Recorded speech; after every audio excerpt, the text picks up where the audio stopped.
All right, and welcome everybody. We are now at the point 8 years later.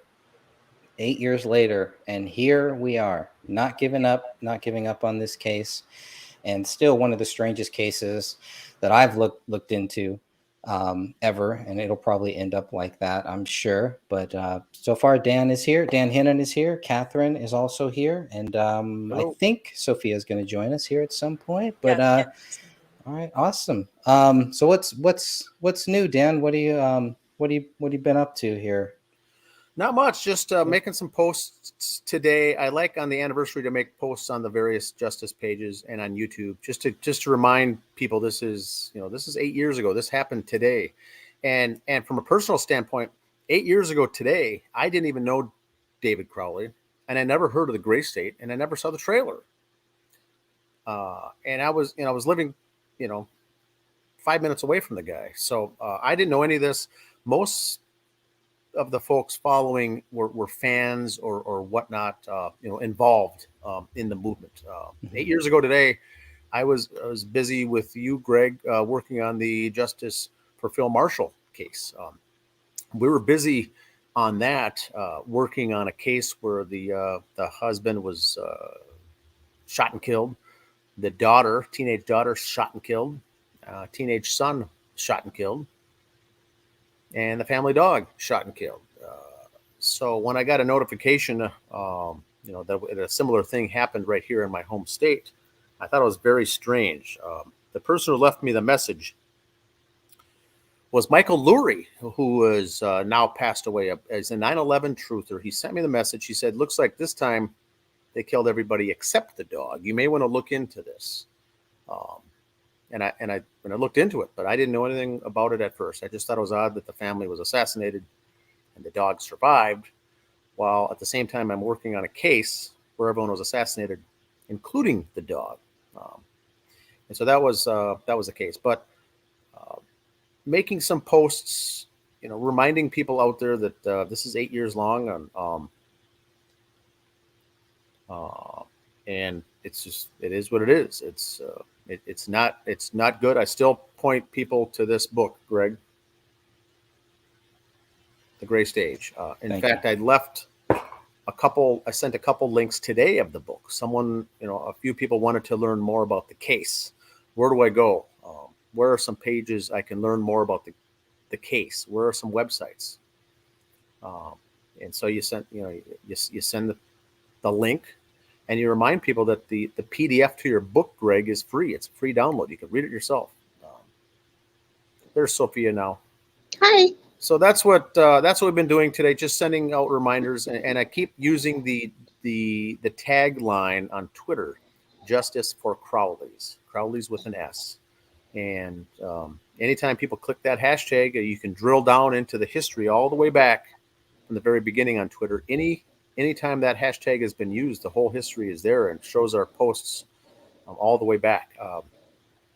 And then on Facebook as well, you can do the hashtag Justice for Crowleys, and then it'll turn blue with a little hyperlink. You can click on that for people who don't know, and it'll drill down to all the other Facebook mentions of that phrase. And so we're out there a lot. The Justice page, the other Justice page, the YouTube, the tweets, and a lot of information out there that goes way back. But it's good. The anniversary. The one good thing about the anniversary is that it gets people back in there. It still reminds them of this family that was killed. That's right. That's right. Dan, when you started the website, I mean, you already had the website up, right? Ugly Truth. Um, and then when did you start adding David Crowley stuff to that website, if you had to guess? I would guess. I would say that first we maybe had. I think we had about 10 shows done, podcast shows done, Greg, between you and I and whatnot that we were doing, and some articles that were written. And I created a separate page on my website, uglytruth.info, a separate page dedicated to the David Crowley family triple homicide. And I would say that was first quarter, second quarter of 2015. Okay. Interesting. And then you obviously met with, or you started the Justice for David Crowley Family Facebook group 2 days after, right? Yep. Uh, Tomorrow will be the 8-year anniversary of starting that Facebook group, and then doing a search and later on finding out that Thomas Lapp created a similar group as well, similar name. But when I did a search there, nothing came up on any kind of a justice page for this family, any kind of a looking for truth for this family. And when I saw there was nothing there, that's when I decided to create a group, mainly as a one-stop shop for all things related to the case, so people could research it and look it up. Have all the links on one spot. Any photos that we found, links, articles, police reports, police audio, all in one centralized location, and then people could look into it. We didn't know what was going on at first or what it was. and it was a very open forum, I would say too. I mean, there was, I mean, haters came on later on and everything, but it was basically just you running the whole Justice for David Crowley and Family Facebook group, Yep. and at some point taking on the page, the Justice for David Crowley of Gray State page too. I don't think I became an admin until after the movie came out, maybe after Eric It Nelson's was film several or years something. later that we added, some additional moderators and folks managing the page, but I was doing it all by myself, and then people were requesting. At first, they were requesting. Part of the bad guys were requesting access to get in, and then I was getting guilt tripped about you can't be doing all this yourself. You have a full-time job. You have a family. They just wanted to help you, right? They They just just wanted wanted, to. how about I help? How about we just help and help moderate? And back then it was approving and disapproving the members that were coming on. The members were joining so fast, and I was typically just click, click, click, accepting anyone. And then when the tide turned, we needed to really take a look at who these people were to add them. But we were growing really fast, and the discussion was going on so fast, and the comments were coming in so fast, along with the real-time information, Greg. I mean, the real-time information was coming in real time on that page of what was really going on, as well as, threads on that page that had 100, 200 comments, threads deep, comments, and people getting angry, people, good, people bad, people all over the place.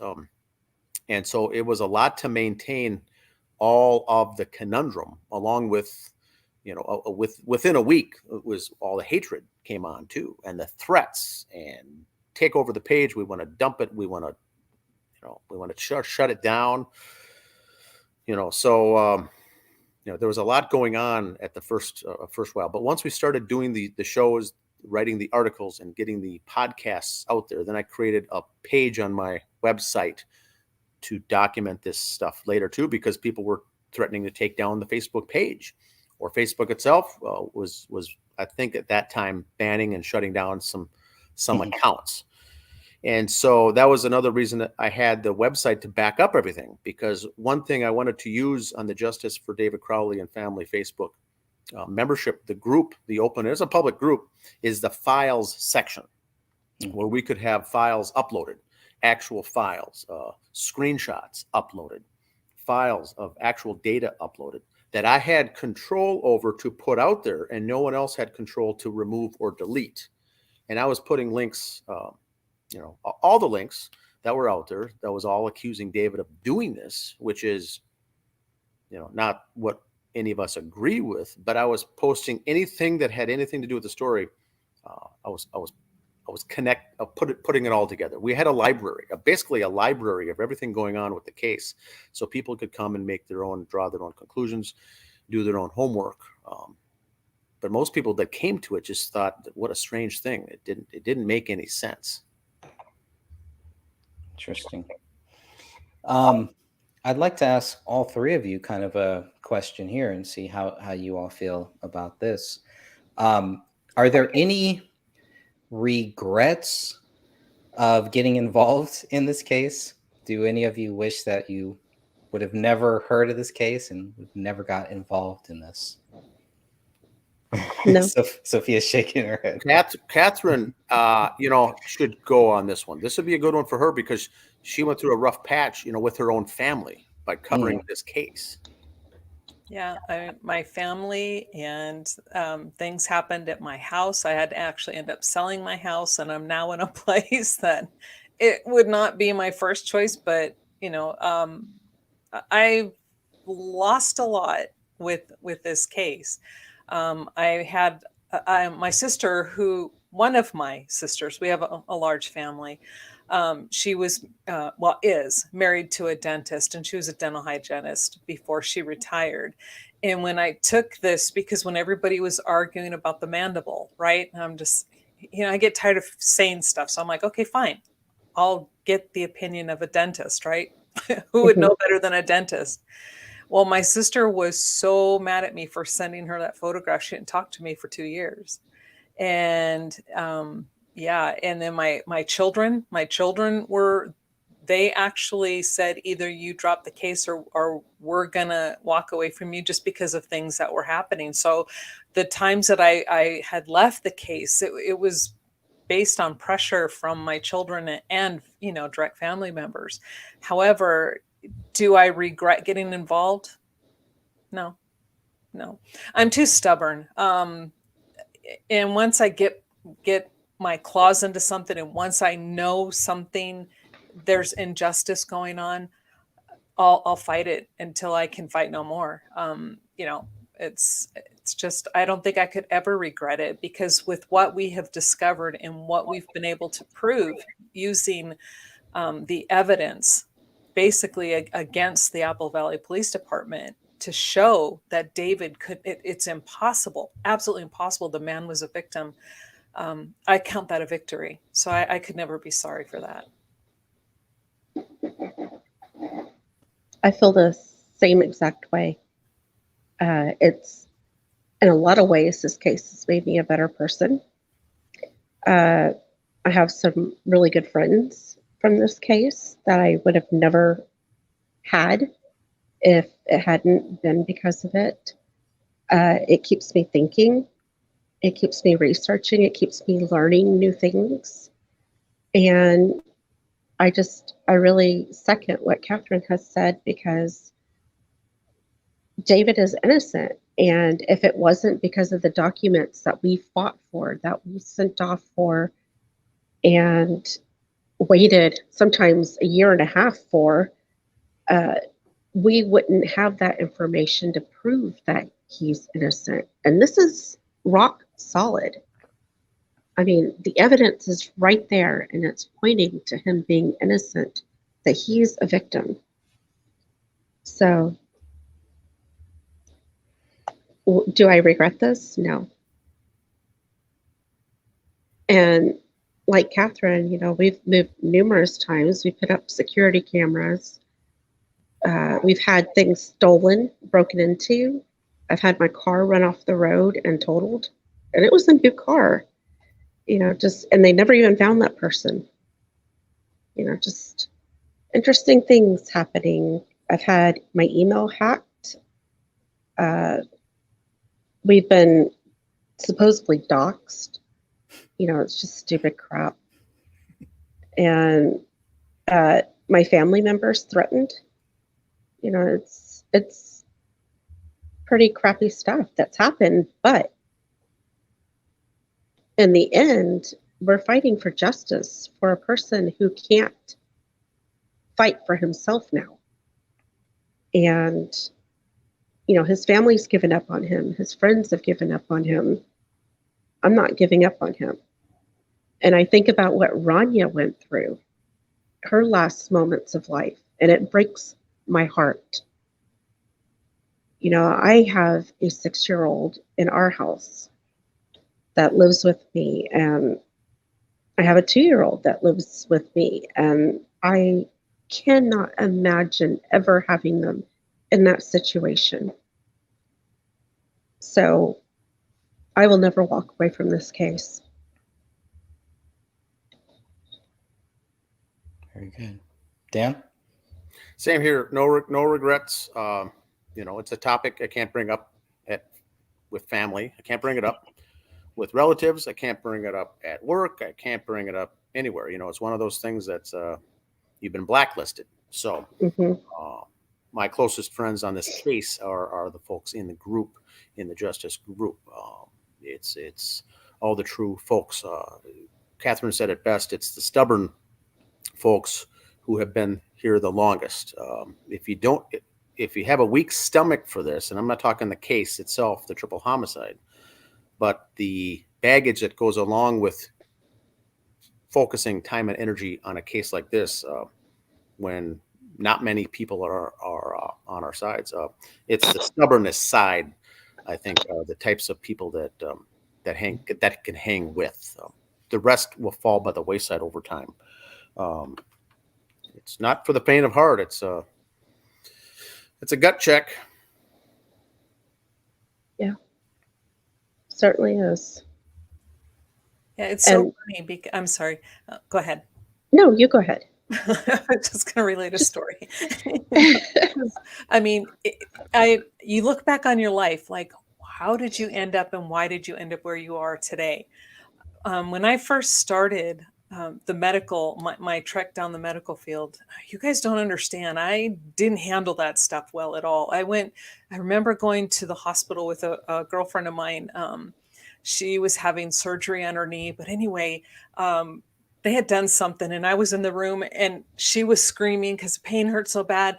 And I walk out in the hall and I passed out. I wake up, in the ER and they're like, "Oh my God, are you okay? Are you okay?" I mean, I was so everything, I just freaked out at everything.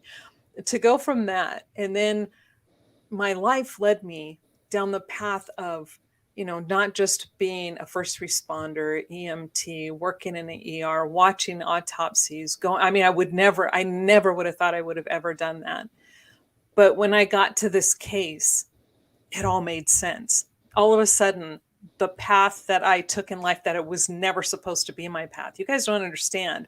I was running my own business, a very successful transcription business. I was a medical legal transcriptionist.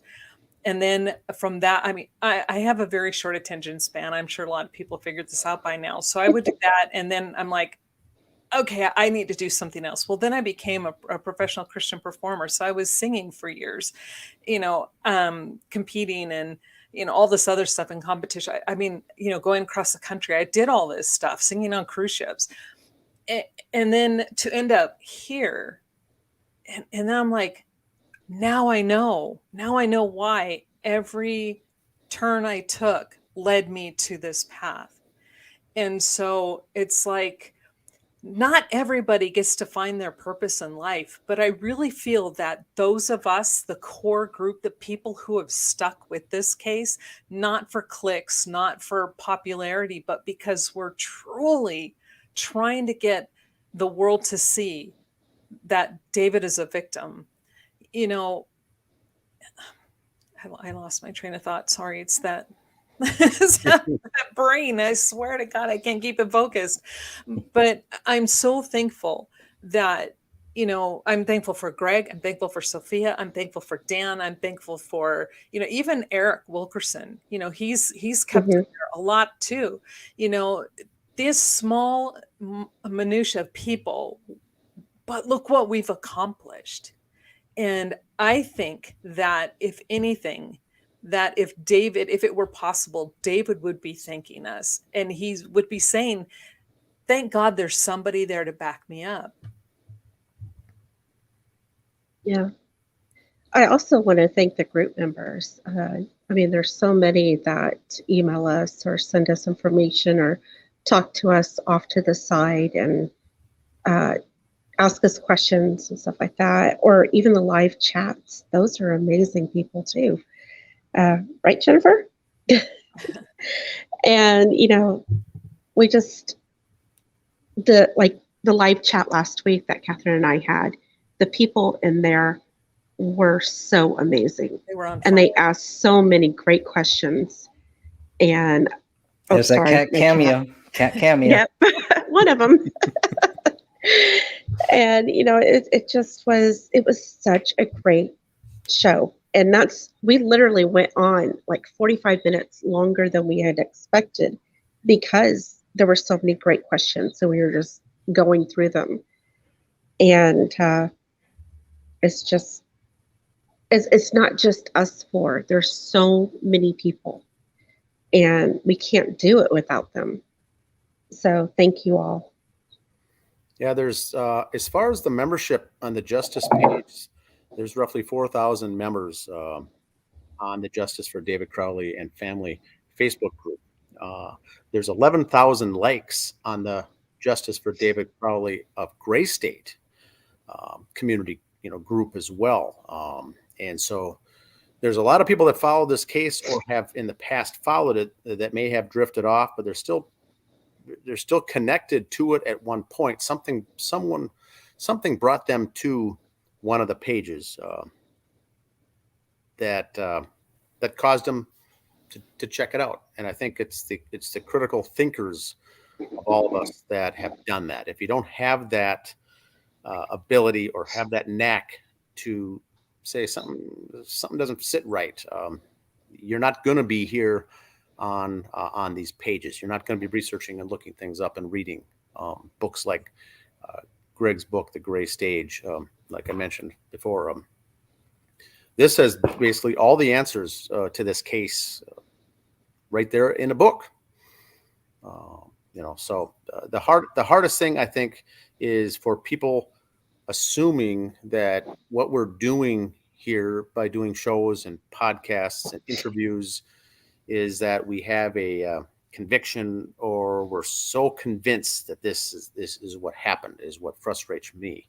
It's fact. We don't think we know what happened. We already know what happened and what didn't happen. That's the point we're doing the shows, is to wake people up and to have people understand. If something couldn't have mathematically happened, it didn't. So it's not a conspiracy site. It's not a conspiracy page, and we're not a bunch of people with throwing out theories about this case. We're trying to wake people up and get law enforcement and the legal side, Department of Justice, attorneys to take and do something with this case. We can't do anything with it.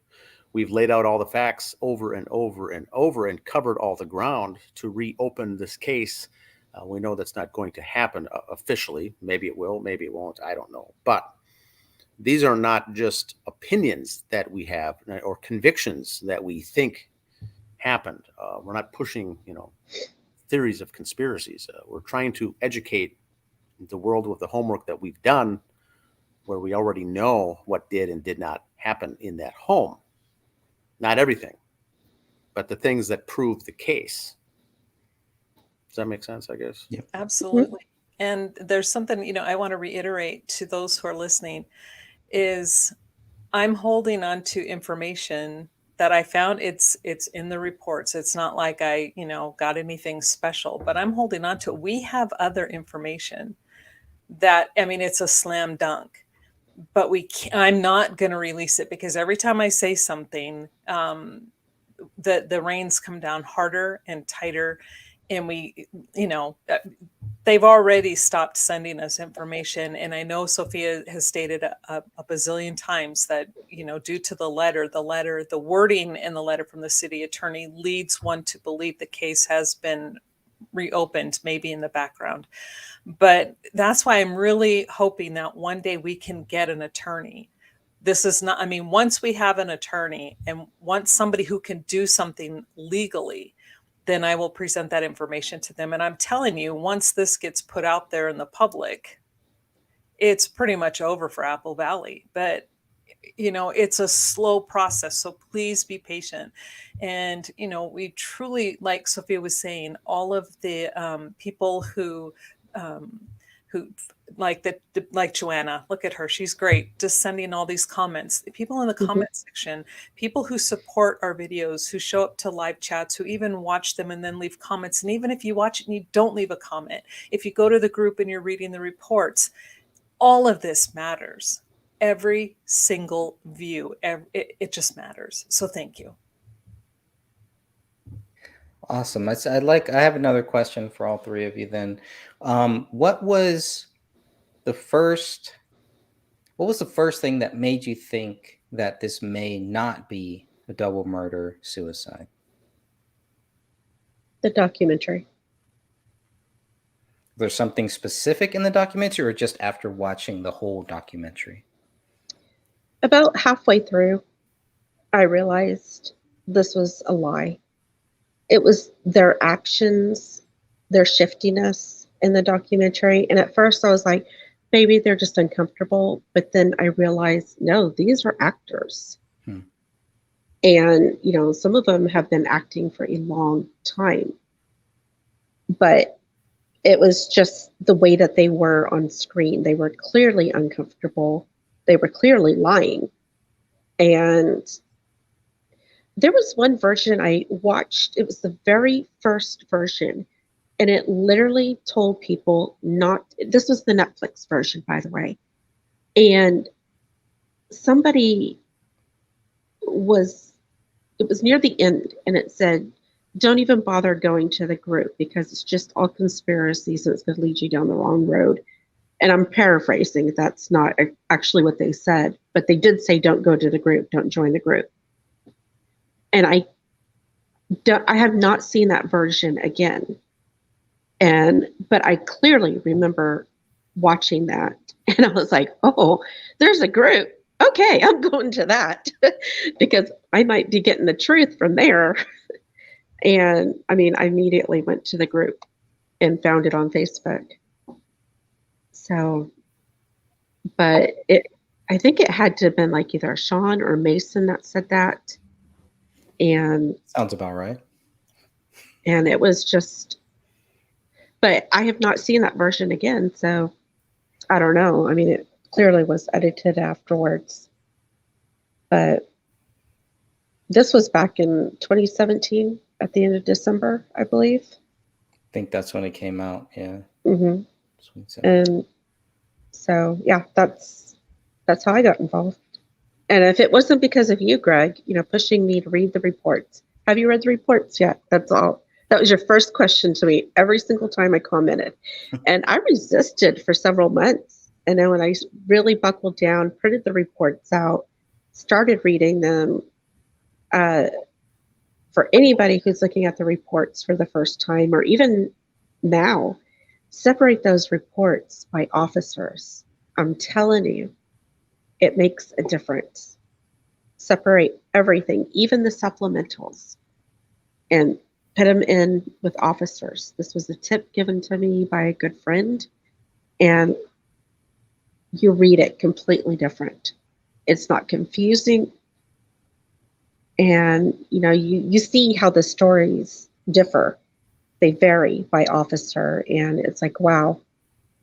So if that was the one tip that really helped, I'm happy to give it to everybody else. That and read the reports. But once I did, I was like, oh, okay, now I know why he's telling me to read the reports. So, Dan, what was the first thing that made you think, okay, this may not be a double murder suicide? It was basically getting threatened to not show up to the memorial for David Crowley. It was said point blank, you had better not even think of showing your face at this memorial.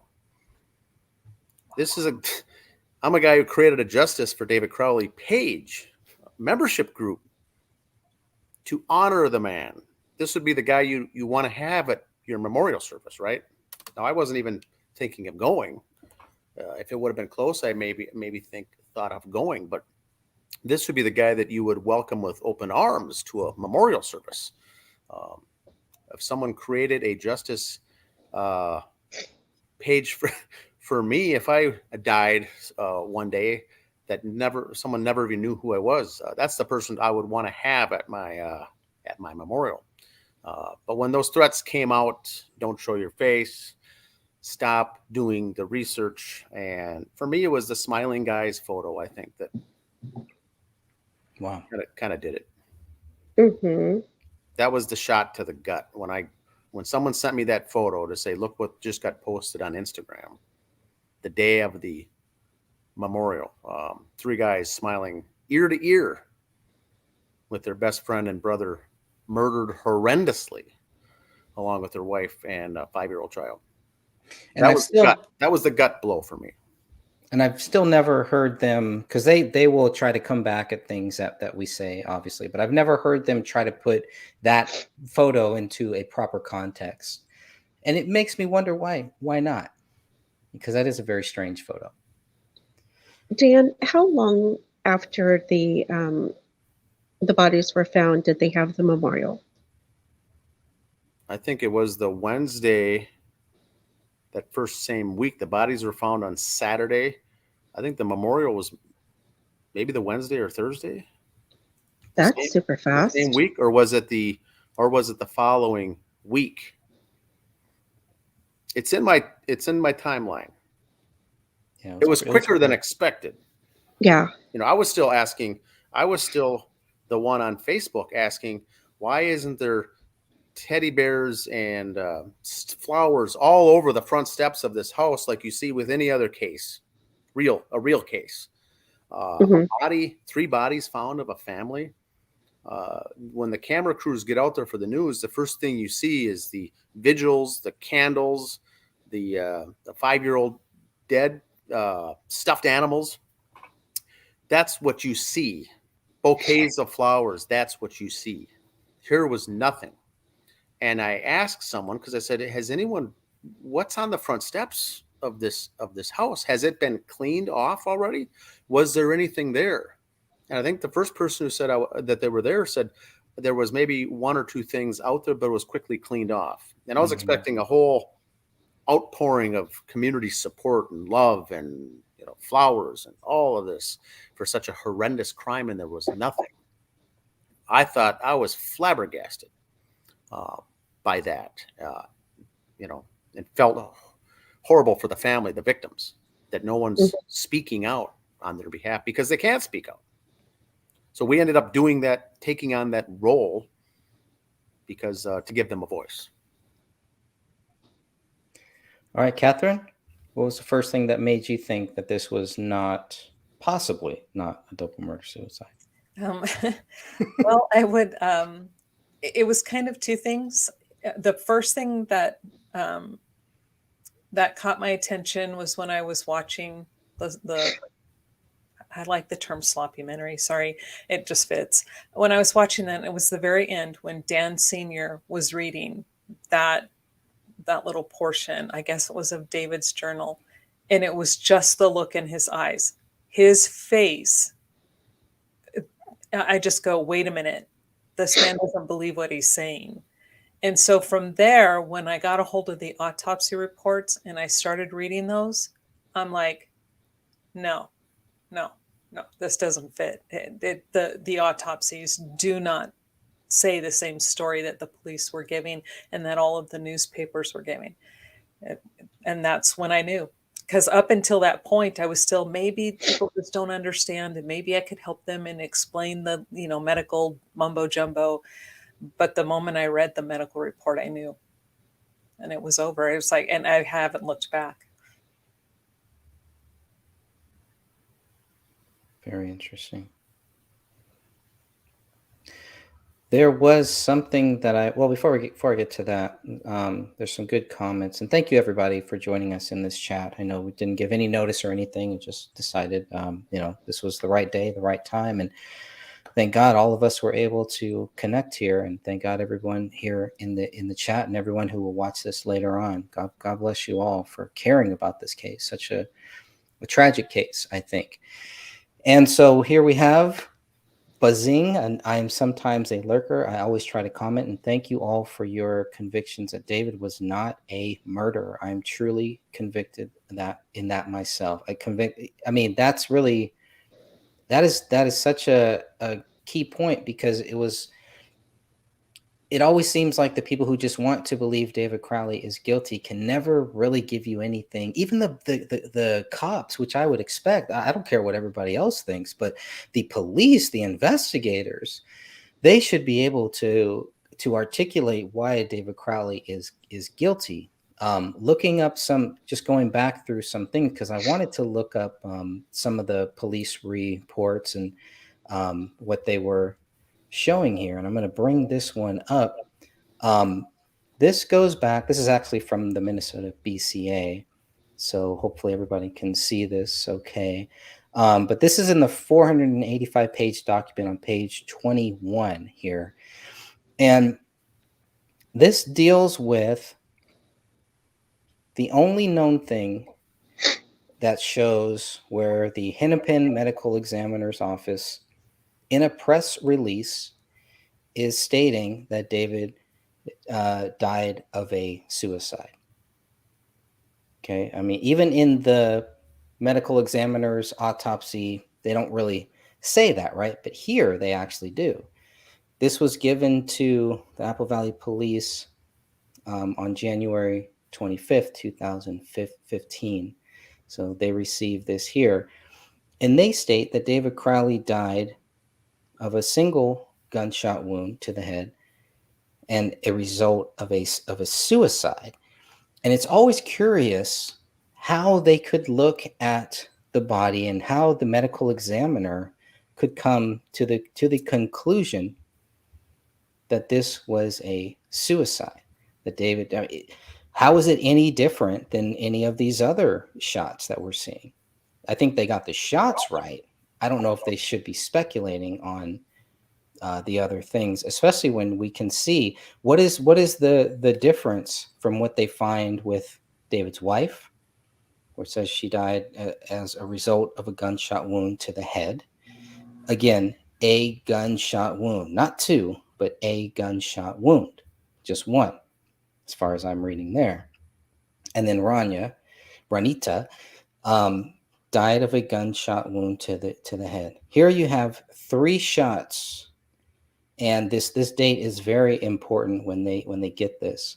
I don't know what date this looks like dated 121.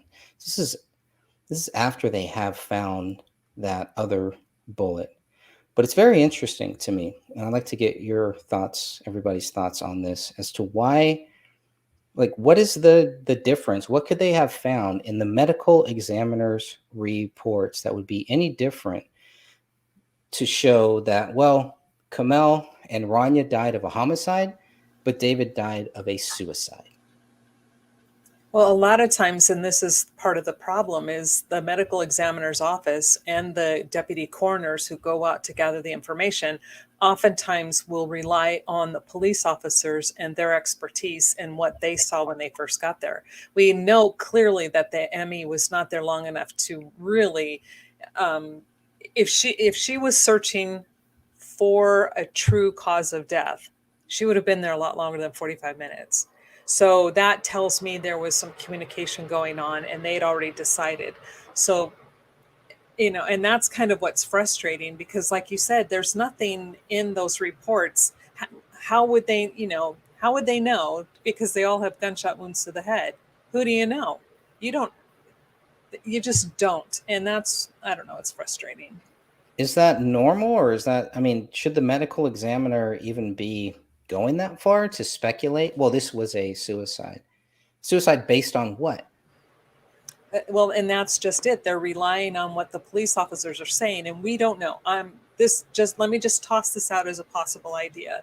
The police officers show up on scene. There's a gun close to one of the victims, so therefore he must be the one who did it because he's the one with the gun. So then they start to just formulate this hypothesis. And so to me, I see this as they then take that and then they carry it further and they get there to the MEs and they're at the autopsies and they're like, well, the gun was by him. Oh, well then, okay, he must have been the one that killed everybody. Instead of looking at the rest of the evidence, they left that day with these bullets, but they didn't have the one that killed him. It's insanity. They really jump to conclusions way too quickly. Yeah. Greg, the report you just showed, those 3 statements from the Hennepin County Medical's examiners, was already part of the cover-up that we're already seeing unfold. Those were quickly written 2 sentences. They were they weren't lengthy reports. Manner of death, research done. The cover up at all the levels was already being performed by the time these things came out. Like you said, like Catherine said, medical examiner, the ME was there for 45 minutes. Now that's not normal to begin with. So already people were being coached with the narrative and told what to do on that first day. Very strange. That's when you get over the hurdle, when you see all of the corruption starting already. And I'm not even saying the police were involved in the murder, the death, or the cover up. They were involved and complicit in what was going down already by this point on the 21st. This hastily written medical examiner's report. The ME be there for 45 minutes, and the body's taken away, the crime scene cleared, the yellow tape removed. 48 hours, it was done. Right then, you already know something fishy is going on. Did they already think in those 45 minutes, did the medical examiner already think, well, this must be a suicide? Well, Because I think when the call came in for her to come down there, I think she already got her marching orders, I think. And so did the rest of the detectives, perhaps. That goes back to the 911 call. Well, in this really correlates with my coroner friend, my deputy coroner friend, and the times that they had seen. And there was one particular case that it was their case. They were called, and I won't give any specifics. But when they showed up on scene, right away the officers are standing around going, "We're calling this a suicide, right? Suicide, suicide." And my friend said, "No, this is a murder." And my friend actually took a lot of heat. I mean, the case ended up going to court, but they pretty much blackballed this person after that because they wanted to name it a suicide. They didn't want to have to deal with all of the stuff that would go with trying to solve the murder. And so it's not uncommon. And it was shocking to me because, I'm thinking going, well, it's their job. They're going to do what's right. People don't always do what's right. They do what's convenient for them and what they want just to get done or get through. Or if they have a friend that pass along a favor, it happens all the time. So, and that's how I see this case. I see a very young ME who I think Dan was the one. Dan, didn't you say that she had just gotten out of medical school? She was very early when she got the job. And then after this took place, she was transferred to another location 7 months later. I mean, she wasn't even with the Hennepin County Coroner's Department. 7 months after this happened, she was already, I'm guessing she put in a request for a transfer to leave. I can't imagine dealing with that because I think she got railroaded right away. It's well, yeah. And then when I was reading the autopsy reports, I don't know how many times I've read them, but it just completely went past me until recently, where she wrote this marked autolysis. So she did both Ranya's and David's autopsy. And so she's, as a medical professional, she's telling people on paper, there's a difference. So all along, I've been thinking all this time that she was part of all this cover up. But now I'm looking at this going, I think she was an unwilling participant. She didn't want to. And so this was her way of saying, look at this. Somebody with medical knowledge, read what I'm writing, because they're telling you he killed them, but I'm showing you that he has more decomposition than the other two. And so now I see her in a whole different light, but she, obviously I've tried to reach out to her and she doesn't respond, but yeah, I think you're 100% correct. I think it was a call ahead of time and they just said, this is it. I do have something to add. David's autopsy was done last. And you have Detective Bone and Detective Sean McKnight, who were at every single autopsy.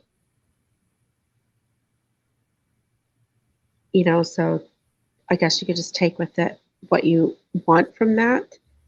But they were there, and from what I learned from the Kylie Rodney case, there were some professionals, and they're telling us that the ME does depend on the police officers to tell them how they're going to rule this case. Why?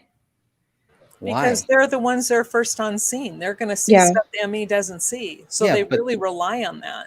But how is it the medical examiner? How is that their job to say whether this was a murder, whether this was a homicide, or whether this was a suicide? Shouldn't they just say, "Look, this is what we found. There's a bullet hole here. There's a bullet hole there. There's this there. There's that."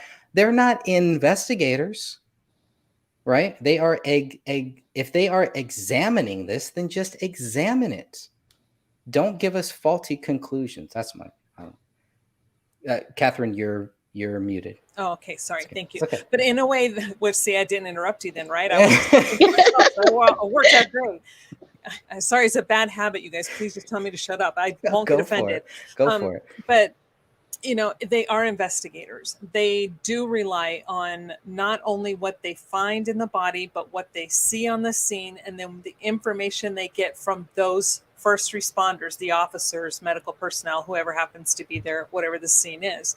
And then with all of that, they're supposed to take all of these pieces and of the puzzle and then put it together. Now, oftentimes, unfortunately, in the world we live in today, it's when the first responders get on scene, and when the police officers, I'm telling you, if you get officers that are either going to be lazy, corrupt, or they have a personal thing that they're trying to help a buddy cover something up, they will, and oftentimes do, not all the time, I'm not saying this is across the board, but it is definitely not a rare instance, they will dictate and then say, this is what we're going to call this. This is what you're going to tell the ME. This is what you're going to tell everybody. And unfortunately, the ME, if you have one that doesn't have a backbone or who follows along with the crowd, they'll just like, okay, cool. I don't care. What do you need?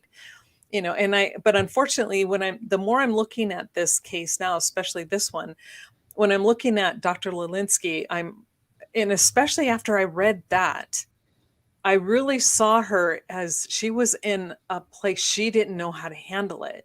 And there are a lot of women, unfortunately. And I guess when I was younger, I was that way. Nowadays, I have no problem standing up to a group of men. If a group of men were standing there going, da, da, da, da, da, and I know it's something else, I go up to each one and go, no. But she was young. She probably didn't have that tenacity yet. And so you buckle. And you go with the flow, you go along to get along, right, wrong, or indifferent. I don't know, and I don't want to speak for her, but I'm really starting to see that could have been the case. She didn't know what to do. She didn't know how to handle it.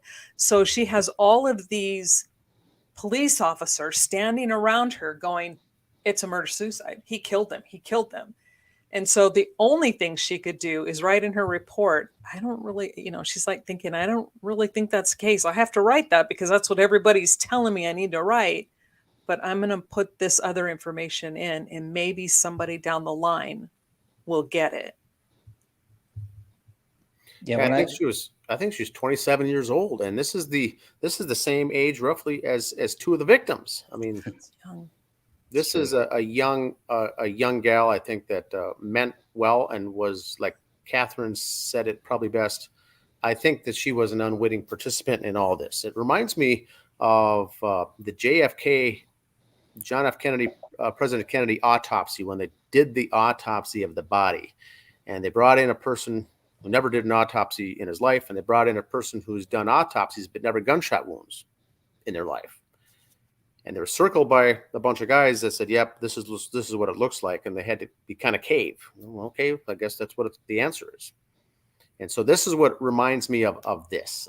Lelinski, I think, by putting in that request, if that's how it went down, to leave and get out and go into a different state, into a different county. And she moved into Wisconsin. I think she was working in Milwaukee County, but she got out.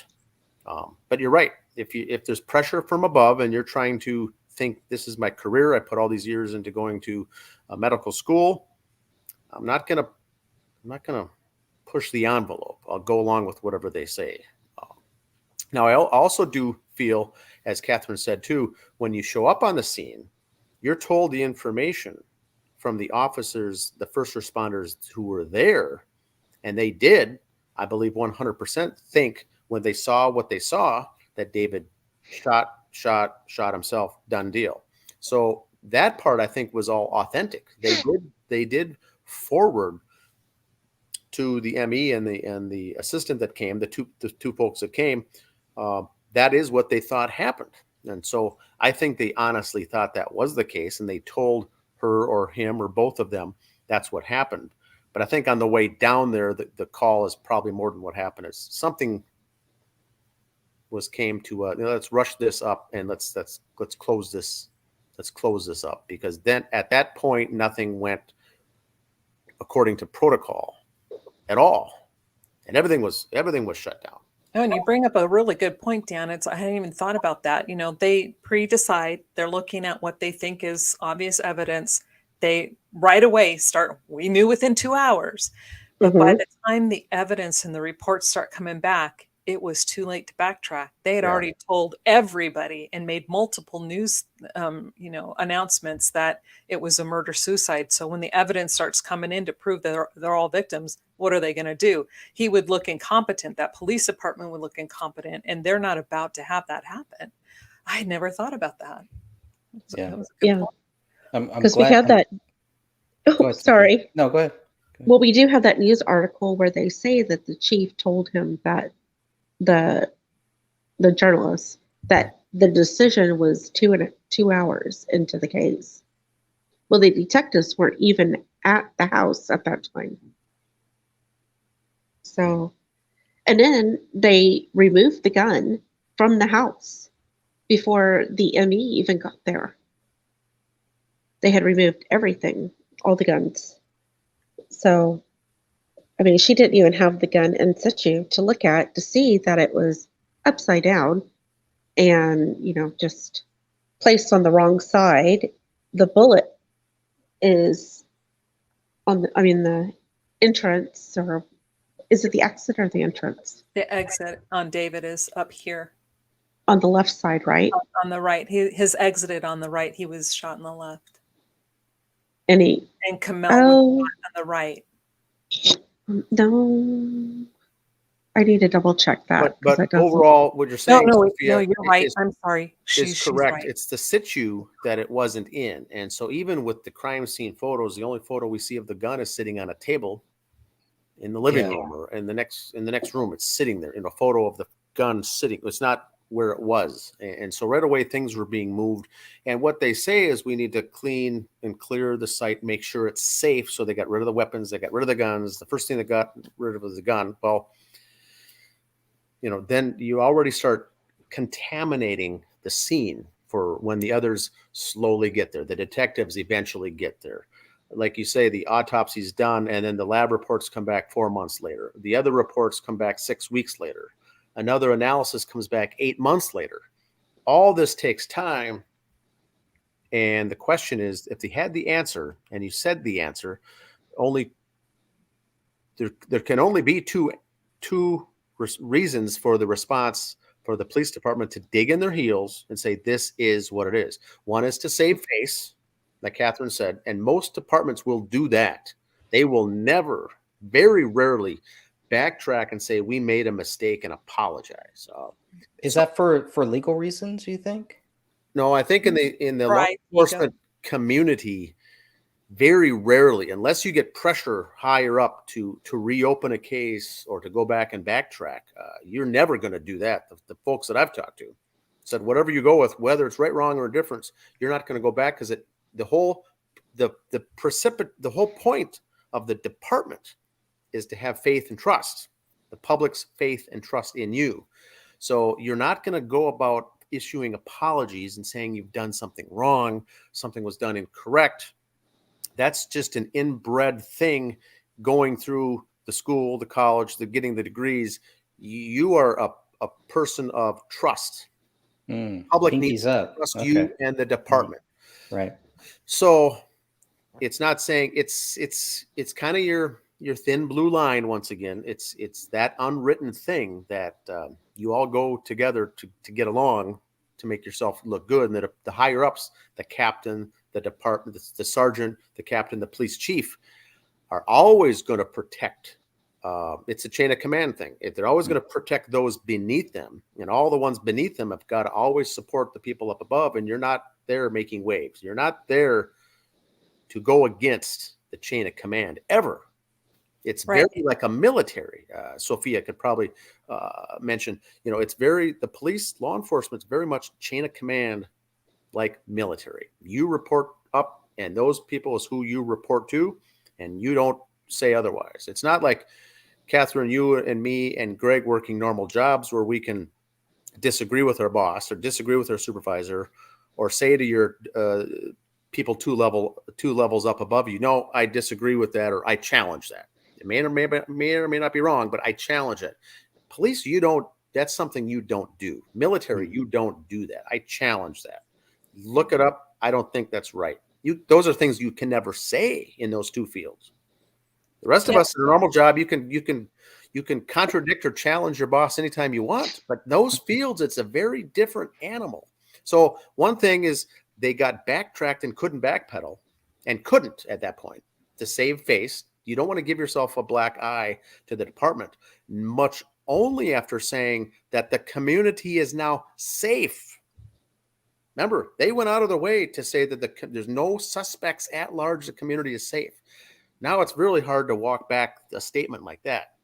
Now, the other thing is that an order was given from above to say, you shut this down. Here's the way you're going to go with it. Whether you tell the underling departments, detectives or not, law enforcement or not, all the individual officers working the case may not have been in that conversation. And probably they aren't. But it goes to Gummert. Right Zeigel could go directly to Gummert and say, shut it down. Gummert's not going to go to each one of his detectives and say, you know what, we're going to cover this up. He's going to say, thanks for the information. Here's the information we have. We've drawn the conclusion that David did it. Thanks for your hard work. Here's the awards you're going to get for all your hard work. That's the only two reasons. It got the directive came from above, or they knew at some point in time they couldn't backtrack their error. That's the only two options. Now, either way, that's a cover-up because the truth isn't coming forward. Your job as a police officer, whether the system is there or not, is to say, no, that isn't right to your boss, to your sergeant. I know the culture is that you can't say that. But what we're saying here is the detectives, the underlings, even though they might be good, hardworking, well-meaning people, because they didn't say, stop, this isn't right, they are now part of the problem. They are now the bad guys. That's what I say over and over. We got the corrupt people that are bad, and the good, well-meaning people working to get a paycheck, to put food on the table, that don't push the envelope. They are now also in that bad camp. And I can't say that enough. They're all the bad guys now. Whether they're on the thing or not, you see something goofy or strange and you don't bring it to the attention or say, that's it. I'm quitting the case. I'm quitting my job if you go forward this with a suicide. No, none of the detectives did that. No one had the balls to do that. And that's where I'm let down. Not that they're involved in the cover-up, but now you are involved in the ethics, the morality part. Mm-hmm. By going the flow, that's not your job. You're a law enforcement. Your job is to get to the truth, not to please your boss. That's not your job. Right? That's right. And it's interesting you brought that up too, because it clicked a memory, because at the very beginning, when I first started doing videos, maybe about 6 months to a year in, I actually had a police officer. So I had no idea. He just sends me this, because I had posted my email and he actually said, he goes, you need to stop saying you made a mistake. So we're doing this thing back and forth, and I'm like, well, I had to correct it. I made a mistake in the last video, so I'm going to correct it this one. He goes, no, you don't ever do that. You never go back and apologize. I'm like, see, that's why I think I do. That's why a group like this is successful, because we're honestly looking for the truth. There's no one above us telling us what to do, how to say it, what to say, or how to act. We are out there putting videos together and apologizing when we're wrong, and showing proof and documentation for when we're right, to say, back it up. Greg's book, everything in Greg's book is footnoted in the back. Every quote that's in the book is sourced from something. He's not making anything up. But yes, if we're wrong, and all four of us have been there before, we've backtracked and apologized for something. That's why we are a successful group, because we're doing the right thing. We're looking for justice. We're not trying to please anybody. We're not trying to do any favors for our boss or for the people above us. There is no one above us. It's us. Right. And so I need to let everybody know, Sophia was right. The exit wound on David was on the left side, because that's the side that was facing the window. So she was correct. I was wrong. So it was up here. His exit wound was up here toward the back of his head. And so was Kamel's towards the back of the head. And Ranya's was on the right parietal bone. So David would have had to have shot himself with his right hand, right? But the gun wasn't by his right hand; it was by his left. Right. Yeah. So if you're gonna imagine a line, he would have to shoot himself in they call this the post-auricular region, which is right behind the ear, about an inch or two behind the ear, to exit up this direction in an upward direction. Or if he had his head down, then just straight in. It doesn't. That make ain't gonna sense. happen. No, that's what I'm saying. When you start reading this and you start, it's in the temple. It'll be right here because you want to get it done, or it's in the mouth. Yeah. Yeah. That ain't gonna happen. I'm gonna I'm gonna shoot myself behind the ear. David, no, it makes no sense. That ain't gonna happen. No. Not, yeah, so it's just an interesting chemistry of all these people, detectives that could be good, doing the job, doing what they think is right, and then pressure from above to stymie that, and then everyone agrees to it down below, and no one doing anything about it. The thing that comes along with that typically is what I've seen is that you look for the end of the year banquets and awards, and you start seeing these people are the ones getting the awards. And so I waited till the end of the 2015 calendar year for the city of Apple Valley, and looked at the awards. And guess who was getting all the accolades? Was the detectives, the detective team, and the promotions that were given, people moving up were the people on this case. Now, as horrendous as it was, could there be the fact that maybe they did do a good job? I don't know. I wouldn't think so. So why would the department heads be going out of the way, giving these people promotions, awards, trophies for all their hard work, and being called out on the annual report? That's the thing that also confirmed it for me when I saw the very next year, when 2016 rolled around. I got the annual report, and I looked into the police and the detectives section of how good they are, how good they did, what a great job. But 2 pages earlier, you look at the history of homicides in the city of Apple Valley, and it's 0, 1, 0, 1, 2, 0, 0 on an annual basis. And here you have 3 in one day. These people that work the case are not dealing with homicides on a normal basis.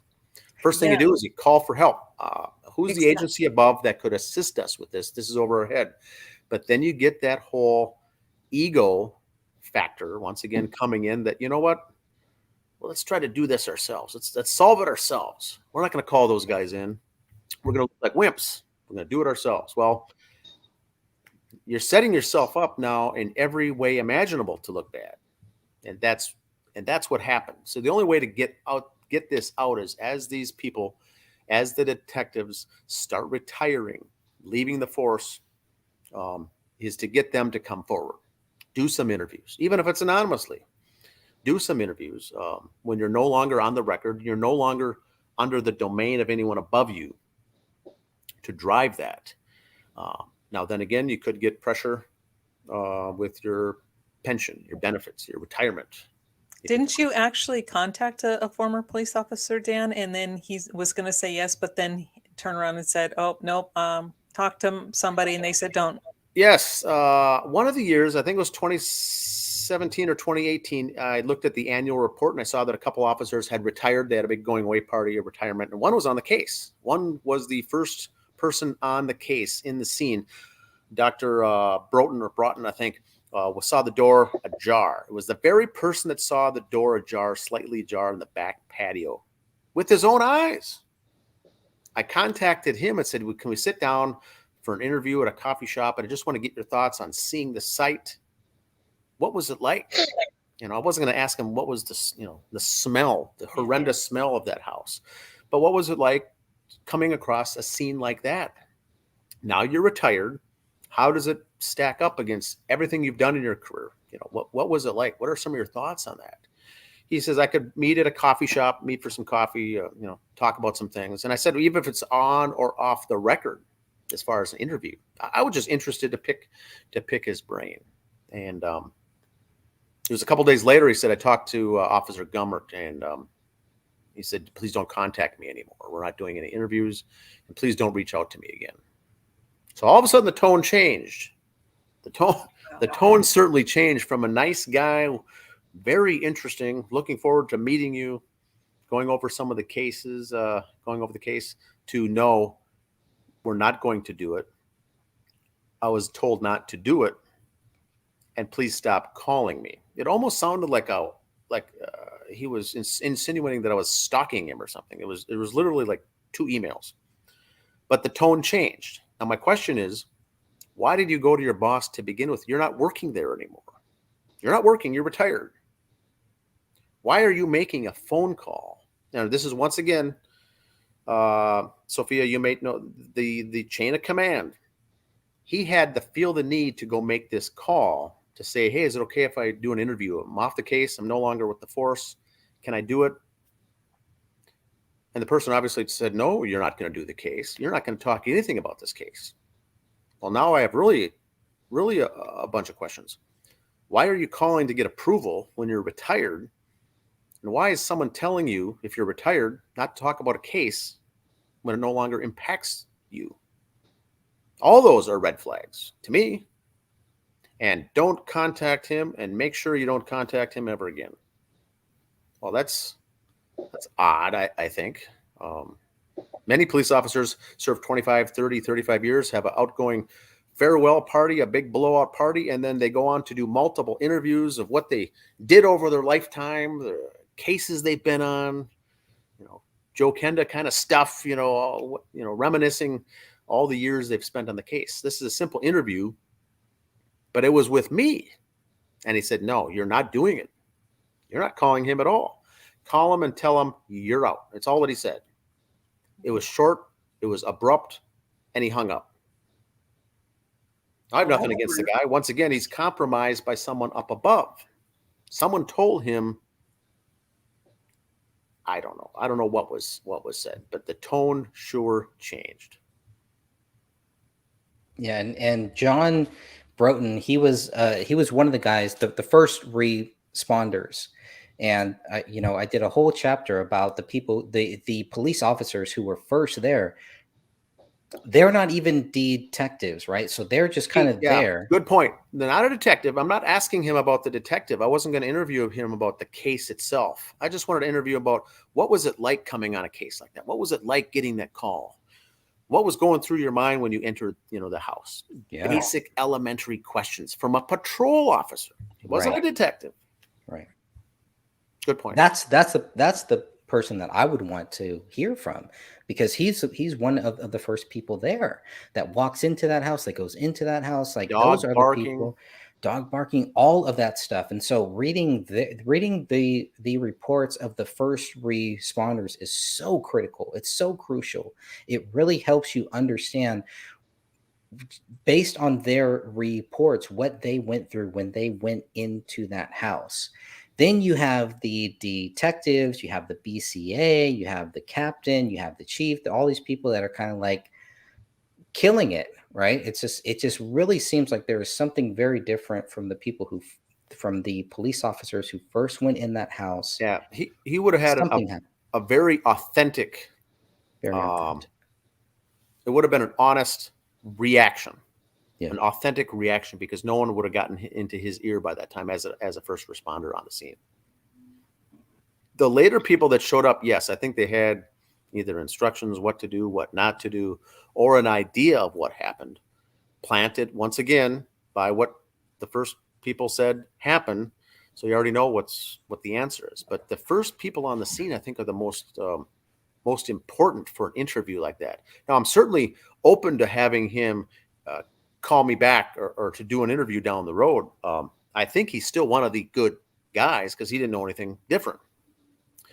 But, things change. But my question is, why the phone call? Why asking the supervisor for approval to do a podcast with the local guy on YouTube doing podcasts? Because he had already retired by that point, right? Yeah, he was already retired. He was done. No harm, no foul. But I don't know. I don't have a law enforcement background. I don't have a military background. So I don't understand the whole chain of command. I don't get that. But folks that I've talked to said it's very structured like that. You always report to your superior and they report to their superior and so on and so on. Even after Sophia would be able to give us a good example. Yeah, Sophia, would you have anything more on that from serving in the military? You don't question anything told to you. If you question, or this is when I was in the military in the 90s, I mean, if you question it, or if you cop an attitude, or if you disagree, you don't last very long. You get written up.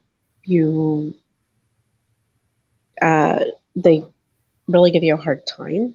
I know that I was young when I was in the military, and I clashed with my first sergeant who was right there in the same office with me.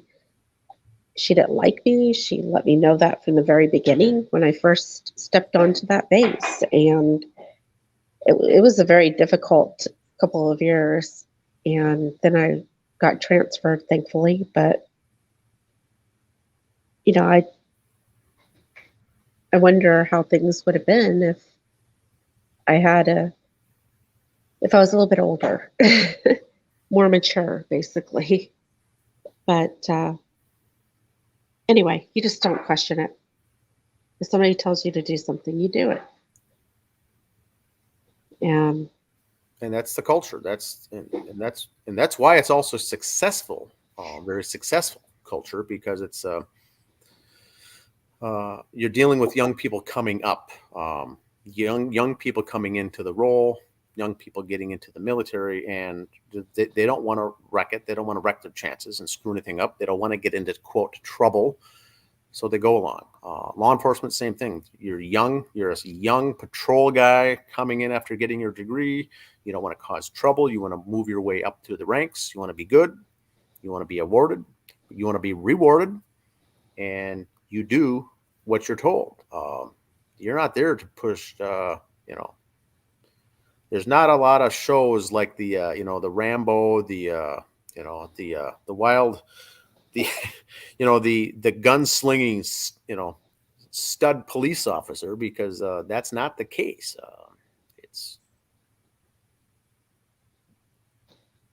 And you said Officer Broughton was the one that you were supposed to have the interview with. I used to have information, and I need to go back and check it, but I do believe that he was part of the fraternal organization, Masonic Lodge, the police officer one. And more than likely, Sophia, that's correct. I don't know if that's true or not. Most those in law enforcement, most of those, if not all belong to a fraternal lodge anyway. So not only do they have that working against them, they've got the chain of command working against them, and all these things are built that way. Those things are built on purpose that way. That culture. You can't say, I'm going to join the police force, but you know what? Fraternal order, I'll sit this one out. You guys join that. You're going to get looked at a certain way if you turn that down. So these people all belong to Elks Lodges, Moose Lodges. They're all involved in these groups, to begin with, and they think that they're doing it. You're helping the community. You're bettering the community. You're signing up to be a membership. You're a member or an elected official at one of these groups, and that's what goes on. And then they find out later that, oh wow, it's something that I don't want to be, maybe a part of. But then you find out too late. It's Freemasonry. It's the Elks Lodge. It's the whole Masonic thing that you get into. And at that age, you're young. You don't know what those things are meant for or meant to do. So then you end up getting pressure that way as well. And that's probably where maybe he got recommended to, hey, call your boss, contact your old boss. If you have a question about doing this, if you're hesitant on doing this podcast, reach out to this boss because they're already going to know the answer. What's he going to do? Call Gummert. Gummert's going to say, no, don't do it. Don't even contact this guy anymore. And so now you get this perfect, well-run machine of slave soldiers beneath you doing. They're not thinking on their own. They're not. You eliminate the critical thinking by going into the military, like Sophia said. They turn that part of your brain off. Law enforcement, same thing. Dealing with Kenneth Maines, you can just tell he went through the checklist. Things at a crime scene. Check, check, check, check, check. Never once did he take a step back and say, what's going on here? Never even thought of it. Right. Never even crossed his mind some of these basic things. And I think the detectives are that way too. But from what I was told, close knowledge, these detectives in Apple Valley are quite good. So they knew better. Well, they're good detectives. They're good detectives. I don't know if they knew better. They're not open-minded. I don't think they're critical thinkers. But they did well in their classroom, and they did well going through getting good grades in school. Okay, they're excellent box checkers. Yes. Okay. I think that's a fair assumption. So the person that told me about the good detectives is someone in the same exact field. To say, I've gone to classes, I've gone to conferences, I've gone to workshops with these guys. These are nice guys, really good. They're good guys. They're not guys involved in a cover-up. I said, I never said that they're involved in the cover-up. They're involved in the cover-up after the fact. But at some point, after being presented with all this information that we've done on our side, when do you go back then and say, hey, look, boss, this doesn't add up. Nothing here adds up. And they're good, like the mention says, they're good robots. What they are is good robots. So the definition for the four of us on this call and the others that are in the chat room, the definition of good detective, what I was hearing my friend say, was not a quality that I think is a good detective, what the four of us would think of. Critical thinker, thinking outside the box. What's the big picture here? What's really going on here?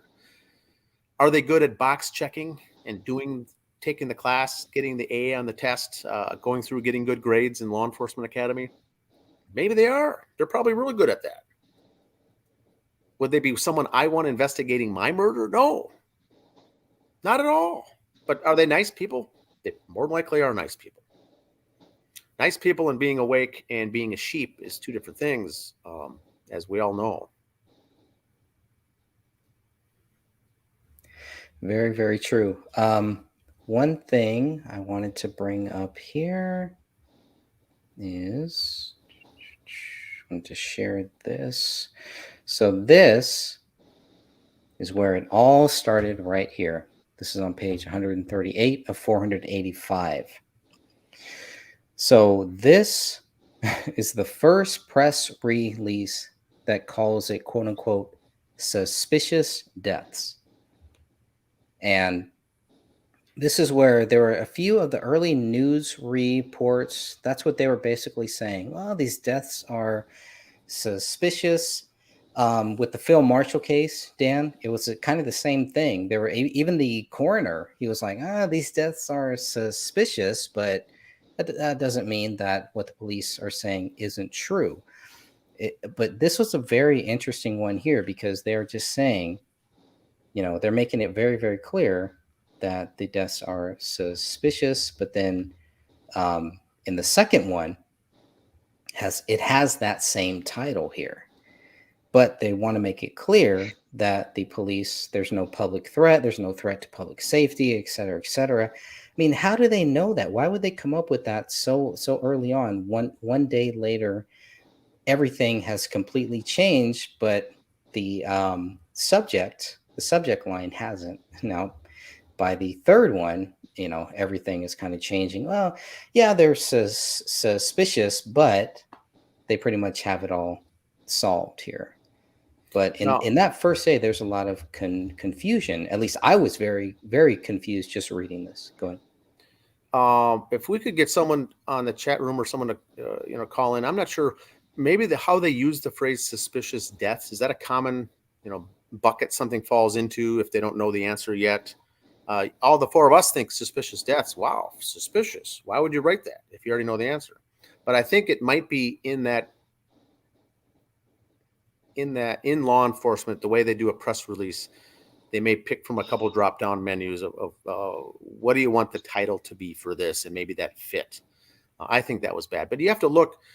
And Catherine and Sophia might like this, Greg. But if you bring that up again, look at who wrote this. Look what name.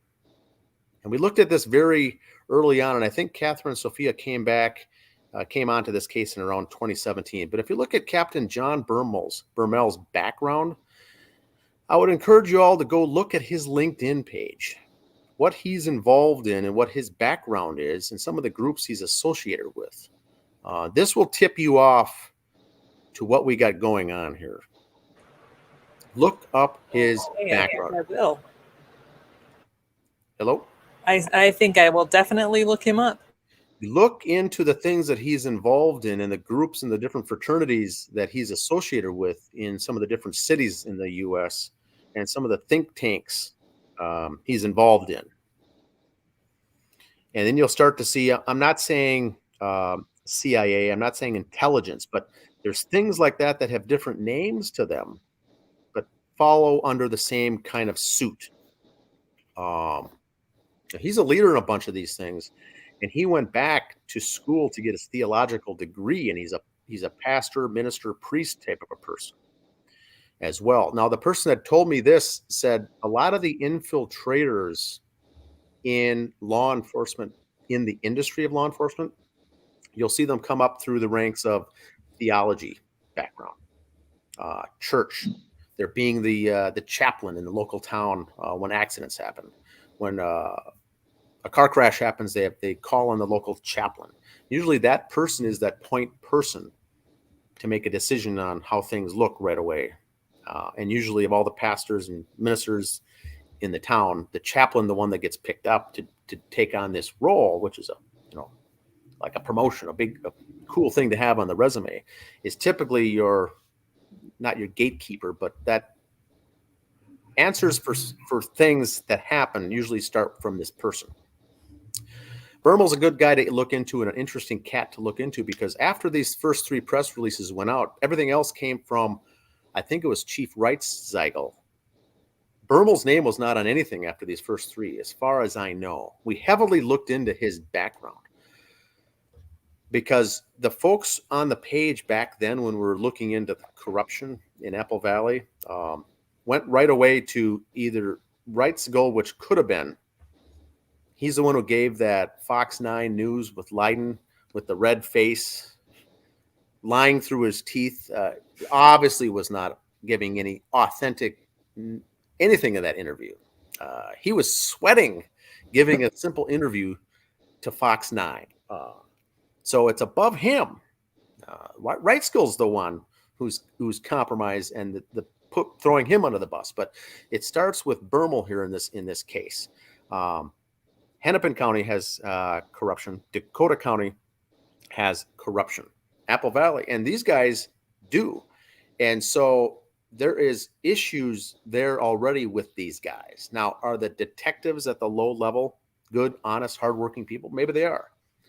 But if a case is going up and it's going to get squashed out with the thumbtack, it's going to be coming from guys like Bermel. I don't even know how to say his name, but do some research, look into what he's gotten himself into and the organizations he's in. And it'll be very, very telling. I got to jump off here in about 5 minutes, but once you look into him, and this was the stuff that we were looking into back in 2015, right off the bat. So the movie and the documentary came out in 2017. We have a whole bunch of new members in 2017. 2016, after the thing came out, after the death of a dystopian, the movie came out, and that article in the city pages in the Twin Cities, once that came out, that article from Corey Zarowski, we got a bunch of other members joining, but we were really heavily hitting the guys, the Gray State guys at that point, as far as the research, the background, their strange affiliations of these people from all over the U.S. that all kind of converged here in the Twin Cities, all with no jobs and paying for things with cash, kind of things. These are your the strange people that came into play. Then you've got this pretty good background Apple Valley Police Department that's for the most part never in the news, always on the up and up. And then you get a case like this where you've got some guy heading it that's very nefarious things involved with, and that's Barmel. But I haven't seen anything after that that had his name on it at all. Would that be expected for him to take a back seat, kind of run things from behind the scenes? Well, I don't know. I think once we started hitting him hard, not him directly face to face with emails and stuff, but looking into his background, and a lot of stuff got published about his background and what he's involved with, and what he's doing in circles of intelligence. And I don't want to say what's that movie that came out about the military, the men who speak to goats. So, some of these the men who stare at goats. Men who stare at goats. That's a lot of this MK Ultra kind of stuff, and brainwashing and operations like that is what many felt that he had the earmarks of a lot of these things. And if he was connected to something at a federal level that was ordered to shut it down, which we still think, I do, he didn't at the local level shut it down. Federal level shut it down, but federal, no one was in the federal level. No one was involved. The DHS wasn't there, like Mason Hendricks said. So how is your connection? Who's the connection that would have shut it down from the federal level? It would have been a guy like Barmel to put a stop to this whole thing with plausible deniability. Say, I've got no connections to federal. We're just a little city police department. But this thing got shut down. Now we also have confidential informants in the mix, working on the federal level, again, not state, but federal. So this is where you go into the down the deep rabbit hole of how all this came together, I think. And I think the cover up at the police department from Apple Valley came as a subsequent thing. That was ordered, I think, to get shut down based on the feds having some rogue guys go rogue that are under their watch and on their payroll in order for this whole thing to shut down. I don't think Apple Valley Police was involved with this at all, other than the aftermath and the cover up, actively trying to cover it up. And that was maybe 2 or 3 people doing that. The rest could have been hardworking detectives doing the right thing. Yeah, just doing what they're told. They're doing what they're told, and they're also doing something that they don't do every year And Apple Valley is really, you're calling in for domestics. You're talking, parking tickets and a stolen bicycle, and I got a domestic dispute and a burglary charge at this. These are the things that you're dealing with on a daily basis, not a triple homicide. I mean, I don't know. It's such out of the realm that I can't even put into words. What would it be like for any of us to be doing what they did? It was so out of your bounds. Well, Dan, it's probably late there. So do you have any final words? I know you got to jump. No, I just want to thank everyone for jumping on the call tonight, and keep plowing ahead. Stay on as long as you guys would like. I got to just run though tonight. Thank you, brother. Bye, Have a Dan. good night. Thanks, everyone. All right. Let's see here. We got some great comments. Ladies, the ladies of justice, anything before we kind of look at some of these comments here? Some great comments that I want to get caught up on. I'm looking at them. Oh, here's one I wanted to ask you both about. Sunshine and Chaos. The mummified hand tells us David was tied up at some point. The mummified hand for me at least is kind of weird. Like, why didn't Palaio, if the dog was eating everything, why didn't he eat that hand? He left the hand. He's like, oh, I'm going to take one of David's hand, but I'm not going to eat the other one. I'm going to move on to some other things. Why not eat both hands? The hand is right there. Yeah, and instead he's going to go and eat the hands that are hidden, under the body and under a blanket. I'm going to go for that instead of the one right out in the open. Yeah. I don't know. I've heard some people say that maybe if your hands are bound and the circulation gets cut off. Honestly, I don't know enough about mummification. I trying to find information on it, and it's not all that easy now that Google's been, limiting what they allow you to see. But honestly, I don't know. I have no clue. Okay, here's another one. I think this one is about the medical examiner right here. She was young. She was worried about her job and her reputation. And buzzing, and then she put in a transfer. Okay. Yeah, it was a few months after Catherine Crowley's death. She was gone. She didn't stick around for that. Let's see.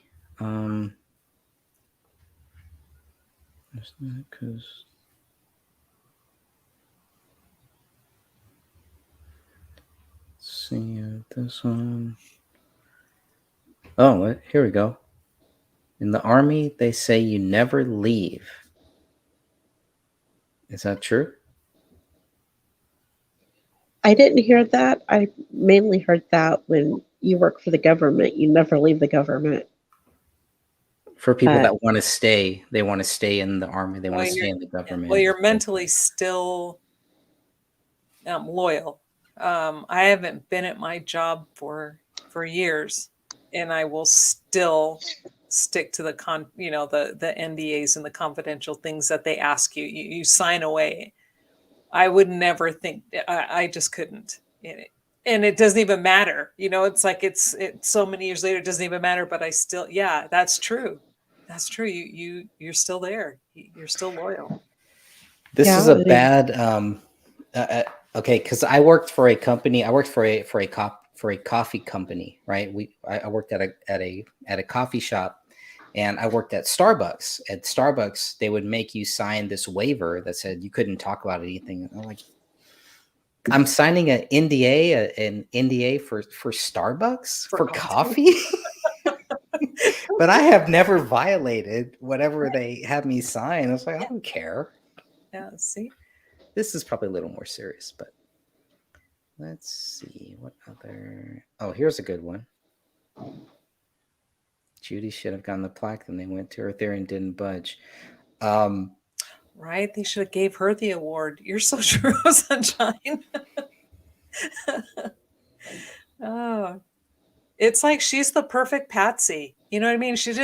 Maybe she doesn't even realize, maybe she does by now, but at the beginning, she didn't realize that she was the patsy. They're like, oh, look, we got somebody who gave us a work. Let's run with this. But we won't tell them we're running with it. Oh, she loves the attention. Right.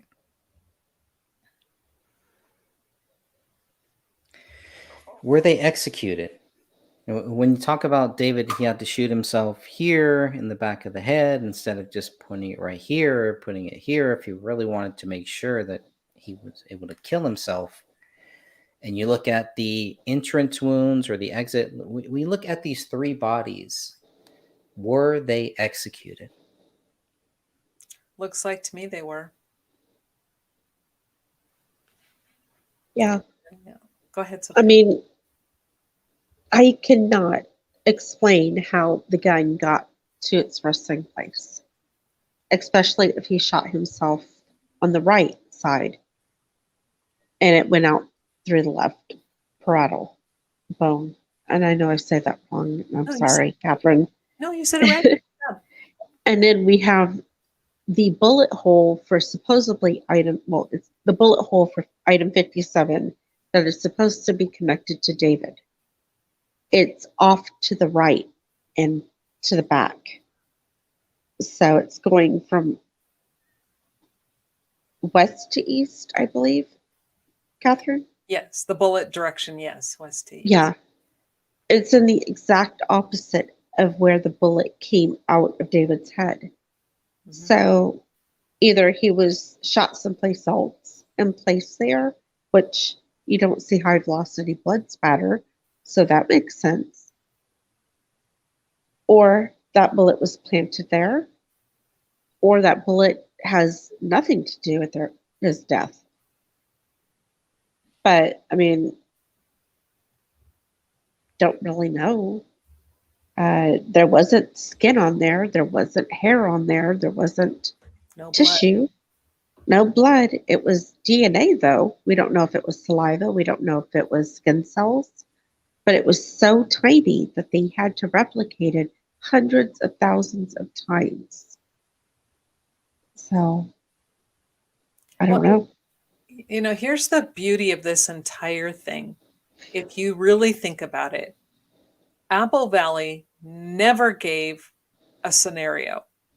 They just simply said, according to the evidence, David did it. And it's been everybody else who's been saying, oh, then this bullet did this, that bullet killed David, and that did. They never say that. It's everybody else who says that. So the Yeah. fact that it doesn't have his blood, and once they get it in their head, you know, because they filled in a piece of the puzzle for themselves, the Apple Valley, they're not going to correct anybody. They're not going to say, well, no, that's not what we said. They're just letting people run with it. Like, make up your own ideas, because you guys are doing a great job keeping the waters muddled. Yeah. And I mean, they're doing that, and then at the same time they don't want us asking questions. Because we're clearing up the muddied waters. Can't do that. They want the waters muddied. Yes. Obviously, they want the swamps, right? They want that stuff. They want all of that there. But then they don't want people asking these simple questions. You know, it's very, very strange. And I think that's another reason why there's so many people, so many good people that are looking into this. They look at other cases. Well, all three of us, everybody in this chat room, we're not looking at just this case. We look at many cases, but there is something, in my opinion, there's something very special about this case. I can't put my finger on it. 8 years later, I still can't put my finger on it, but there's something very special about this case. Yeah. And I'm not sure. Just the other day, last week, it was last week, another one of my sisters, like I said, there's a bunch of us in the family, you know, she was just checking in. Hey, hadn't heard from, blah, blah, blah. She said, what you doing? So I telling her we were working on a video for, and she just flat out said, she goes, why don't you just walk away from that? just walk away. I think this is just too much. And I'm like, I can't. And she's like, why? It's really easy. I go, I can't explain it, but I can't walk away. It's it. And until we get the justice for this family, it's not going to happen. Yeah.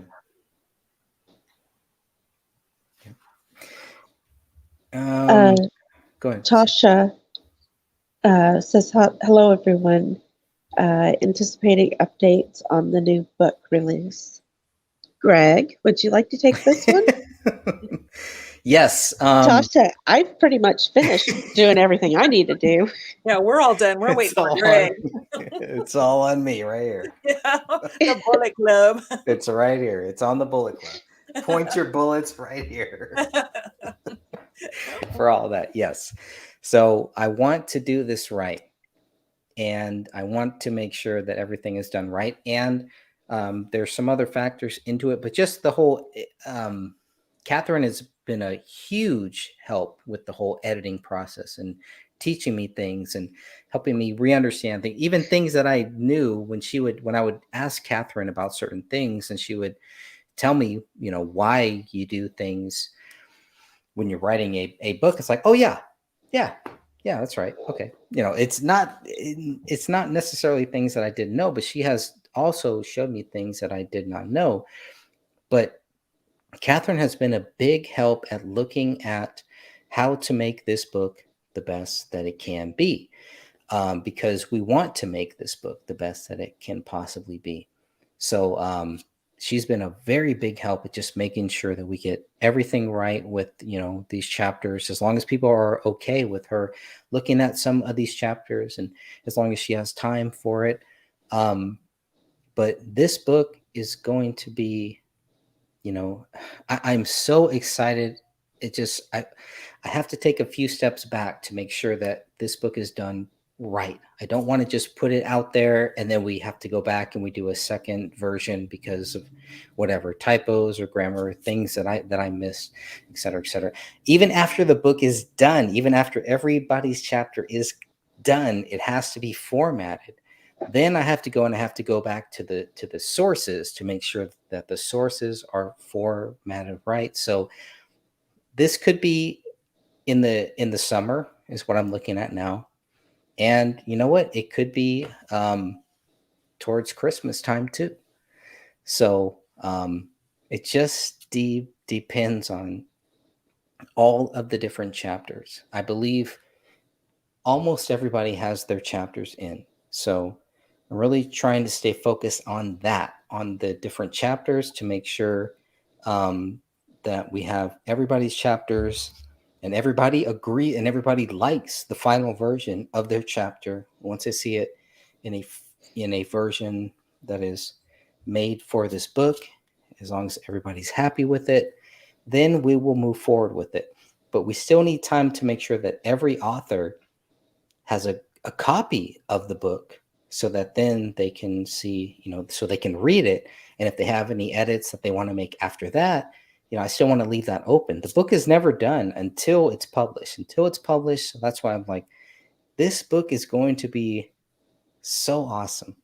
I'm really looking forward to this book, to this project with so many different authors who have so many different views about this case.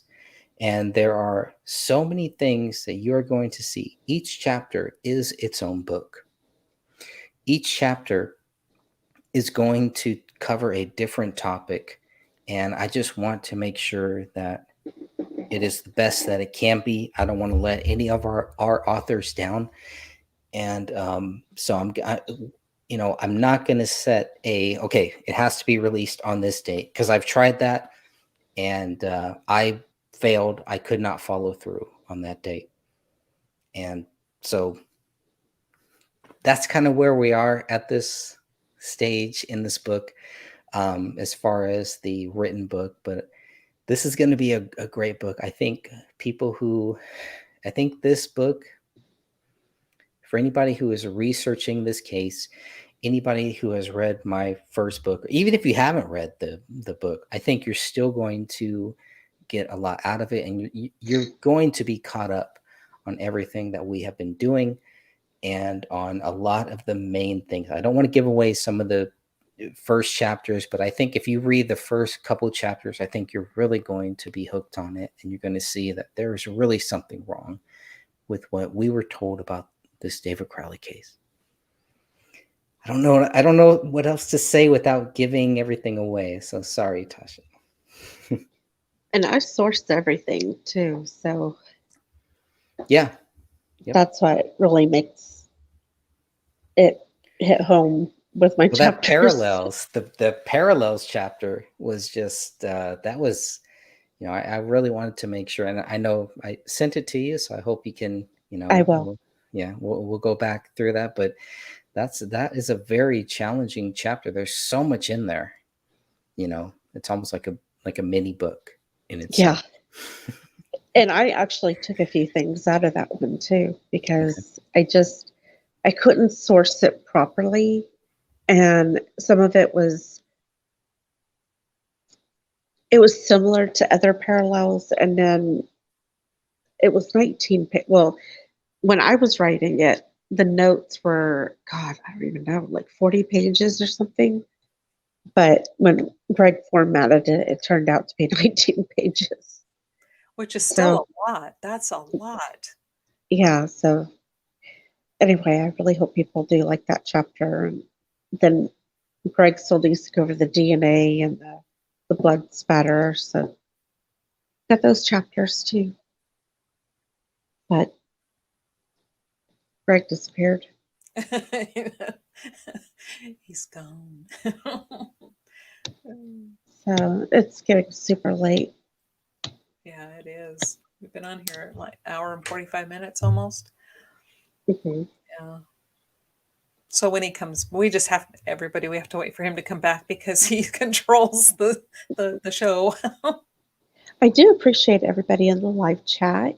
And if you've enjoyed tonight's episode, if you could please hit the like button, we really would appreciate it. Maybe even leave a comment in the comment section. That would be great too.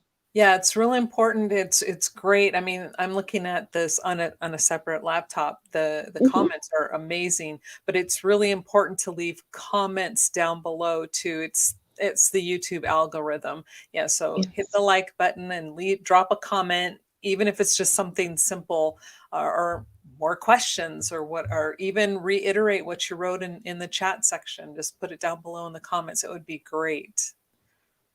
But we do appreciate you being here tonight with us during the live. Yep. Absolutely. Just gonna go. That. And we did that one. What's this one? Yeah, we did that Mhm. one. Did that one. Why don't you get down to Daniel's? Yeah, I'm trying not to skip anybody just because I know they, took the time to comment. So I want to try to go through it as much as I can. I know it's probably way past this now, but let's see.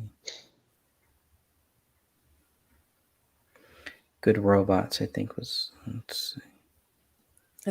Good paper shufflers. Thanks, Sunshine. You're probably gone now, but thank you for being here.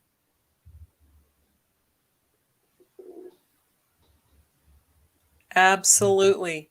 So true, Geppetto. Buzzing?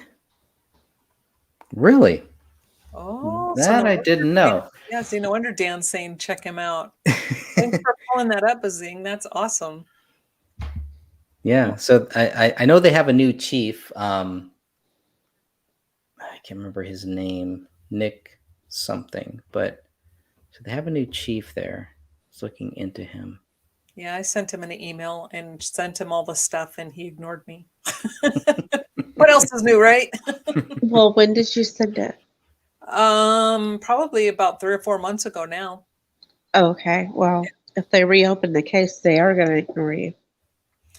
They didn't even acknowledge thanks for the email or go stick your head in the toilet. They didn't say anything. Just... Okay, so where should I go down to? I'm trying to get down To there. Daniel, his first comment. Okay. I think I'm here. Oh, there we go. I just don't want to put my glasses back on, so I can't read it.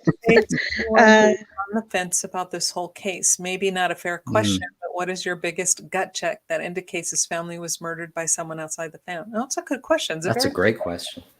I don't think they were murdered by somebody outside the family. I don't think David did it, though. Well, I mean, yeah, when we've gone through so much of the evidence, like the autopsy states that David's decomp was more advanced than Kamel and Ranya's. He's dead longer. There's just no other way about it.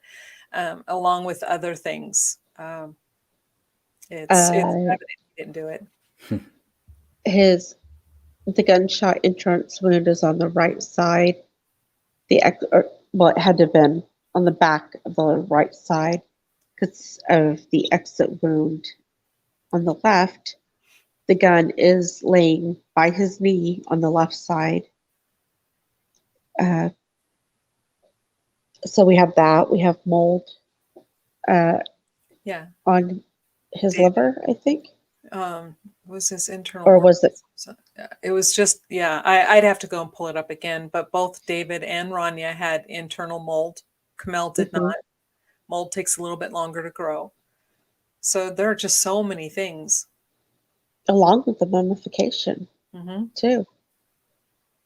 And there's no high velocity blood spatter at the crime scene. It's just low to medium velocity along with transfer and There are a little bit of clotting Mhm. and swipe marks, but there's just no high velocity. But for I this mean, first question, what would you say to anyone who is on the fence about this whole case? My whole thing, David died first. yeah, it's like, read it. It's in there. David did. He died first, and if he died first, he couldn't have killed them. And but what is your biggest gut check that indicates? The autopsy reports. Plain Yeah. and simple. And the blood black light spatter- report. Yeah, the blacklight report that shows that the laptop was, or the computer was accessed after the family was already deceased. The blood spatter, which is missing, like Sophia was saying, it's missing high velocity. You don't see high velocity anywhere in that house. For 4 gunshot wounds to 3 heads, no high velocity. And then the autopsy reports, which show David died first.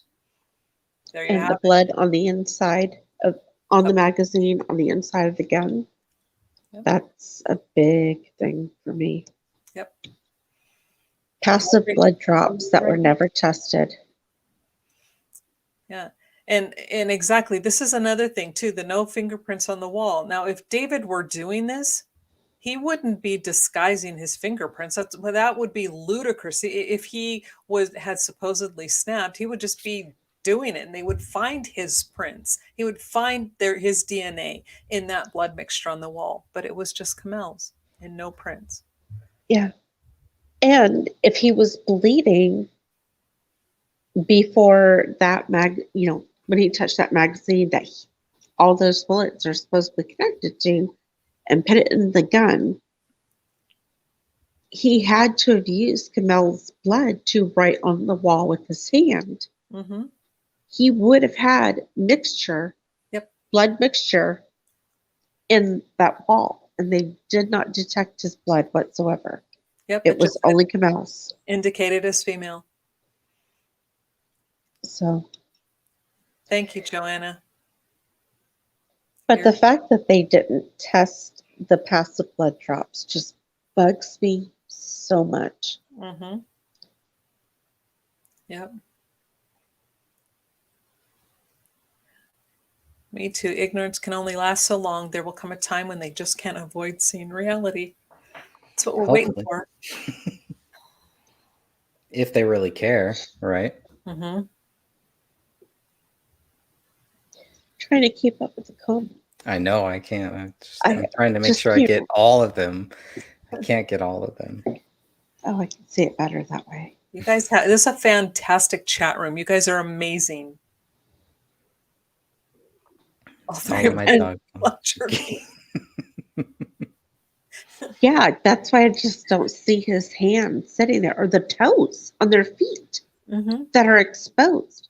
When you read the news stories of like pit bull puppies, and I don't want to target certain dogs, I'm just using it as an example. They usually go for the fingers and the toes and the soft tissue on the face. But the toes and the fingers, the hands and the feet were not. Yeah. And, Yeah. and also the abdomen. They go for generally the soft areas. And then what do your dogs do? Everybody think about this. They lick your toes. If your toes don't have socks on, they generally are licking your feet all over the place. That we just don't see that. So, and I wanted to thank Daniel for his question because that was a good one. It was. Mm-hmm. And we do appreciate that. And That's a question that I always think about, for people that are new to this case. Like, how do you reach people that are just learning about this case that may not know about it, or just if you could pitch it to them in 2 minutes, what would you tell them? If you say, hey, have you heard about David Crowley? Well, let me tell you about this. You got about a minute or two, right? That's it. What would you tell them? What would both of you tell them? 2 minutes. You got 2 minutes. That's it. and the timer starts now. This is like it's like a Twitter thing, right? Yeah, you got 150 characters. How I are you fail gonna- at this game. I fail. I Well, need more than 2 minutes, I 20 maybe. understand. By that time, the person's like, I am trying to get out of this conversation now. Right, right. Yeah, Yeah. I see that meme. It's like, you've been kidnapped and they return you after 2 hours because of what topic? It would be this This one. topic. This one. Thank you for watching, Daniel. Yeah. I mean, I think I would just simply say something like, do you want to hear a story about a family of 3 where the husband was accused of being the murderer? But guess what? There's other blood at the scene. There is. That belongs to somebody that doesn't belong to the general public. You Hmm. fill in the blanks. Yeah. And we have to be careful in that area We because don't know. I mean, we don't know. We don't know whose it is, what it is, or how far distant. We have no clue. We just know that it doesn't belong to David and Kamel or Rania, and it doesn't belong to the general public. correct. Yeah, I would just say that there is a guy who has been accused of a double murder suicide, and there's no evidence. I could go one step further. This was a soldier who served this country. Same thing. He's been accused of this crime. There's no evidence that he did this. The fact that we can list off actual proof and point to the evidence, like the documents and stuff like that, and the photos, that is something really big. Whereas those who believe that David is guilty, they can't give us one single reason besides the fact the police said it. They can't point to the documents and say, oh, he was high. Oh, he was drunk. Oh, he was abusive. Oh, he actually pulled the trigger. Where's the proof of that? Right. It's like everything on their side is assumptions. We have the facts. And the fact that Catherine came across the marked autolysis, that just shows right then and there that he was dead longer than, well, if I was to guess order, it was him, Rania, and then Kamel. But Kamel has 3 bullets tied to her in regards to DNA, so there's no way she could shoot herself in the back of the head twice and still have a 3rd bullet connected to only her. So that just leads me to believe that there was somebody else or 2 people in that house, maybe even 3. Yeah, and I've had so many people contact me over the years, probably not recently, but probably between 2017 and 2019, right before COVID happened. After COVID, it was like there was just a lot of things that happened there. Of course, that's when I decided to put the book out and start doing the podcast and everything. But during 2017 and 2019, I would get a lot of questions. Well, how do we know that Kamel didn't do it? I say, well, how is she going to shoot herself in the back of the head or shoot herself in the head wherever she shot her? You can't shoot yourself twice, and that would pretty much end it, right? Right. So Yeah. It was. okay. How would you do? I mean, especially with the kick at that gun, there's just no way. No way. Unless they're Gary Webb. If Oh, you're yeah. Gary Webb, maybe. All right, maybe you could do it, but I don't think Kamel was Gary Webb is here. Kamel's like here, so I don't think she could do that. Didn't he have like a shotgun that did it too?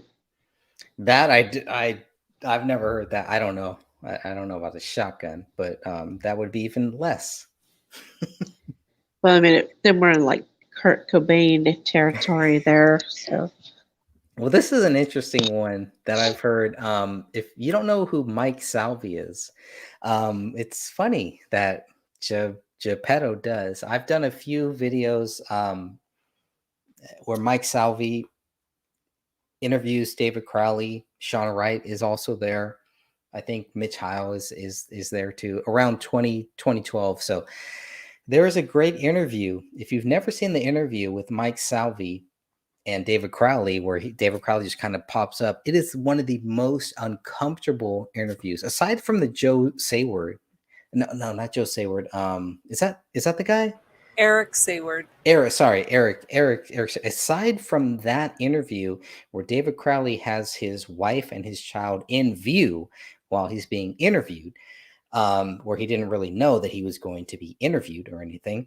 Aside from that, there's a 2012 interview where Mike Salvi and Sean Wright are just chatting. They're just talking, they're smoking something, they're just kind of hanging out, chatting.